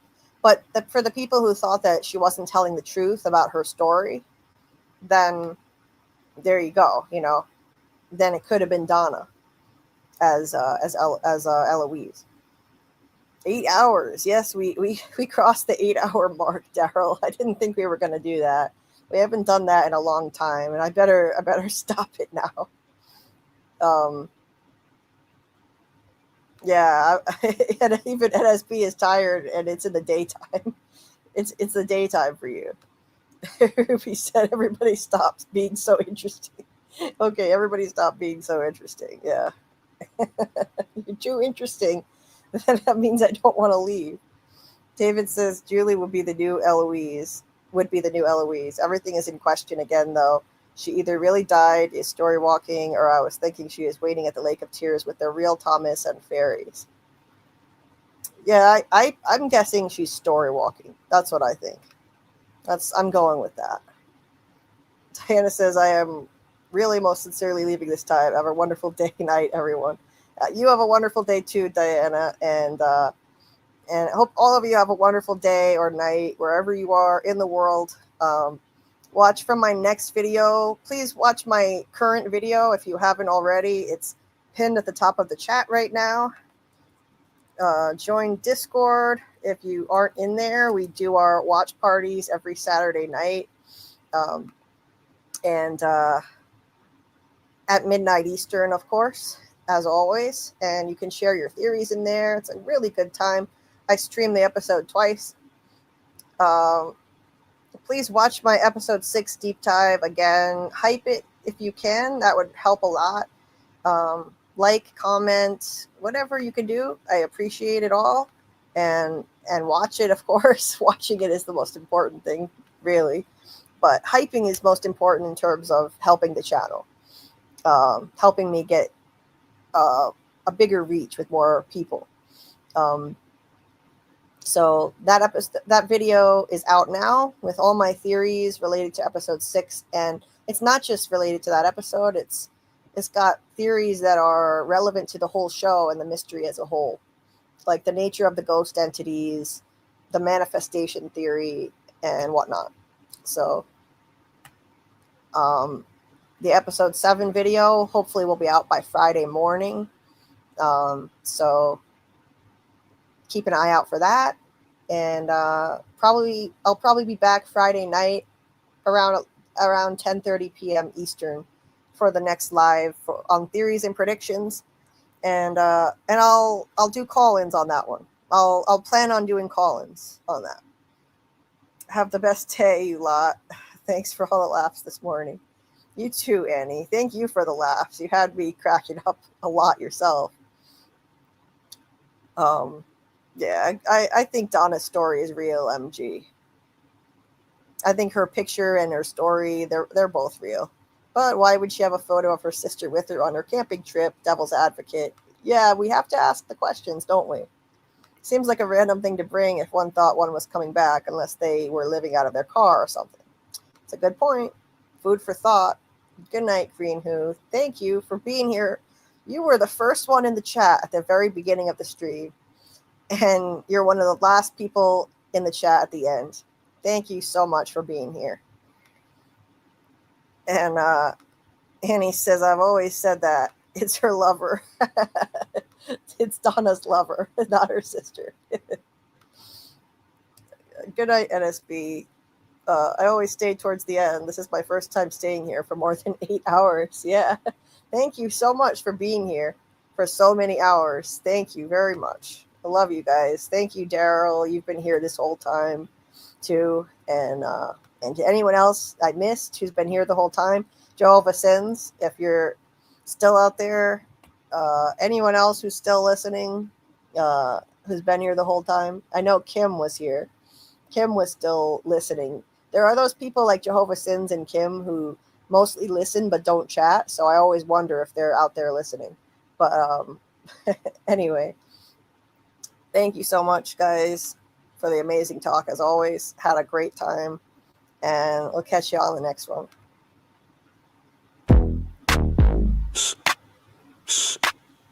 Yeah. That's a theory creaking open, baby. Yo, welcome to the screen where the plot gets bent. Julie B deep dives, not just for content. She don't react, she dissects those threads from the lens. Catching clues y'all missed when the credits end. What you know about freeze framing frames and while you blinking, she building an evidence drum. Got a notebook thicker than the lore itself. In a chat full of nerds with a mental health shelf. Yeah, she sees the glitch, peep the double cross. You just watching TV, she talk to the boss. Every theory and thesis, no throwaway guess. While y'all on season 1, she in season 8. Said rewind it so it zoom in enhance. Julie B caught the symbol in the window glance. While you tweeting what just happened like a clown, she already made a flow chart, color coded breakdown. They don't die like us. They don't vibe.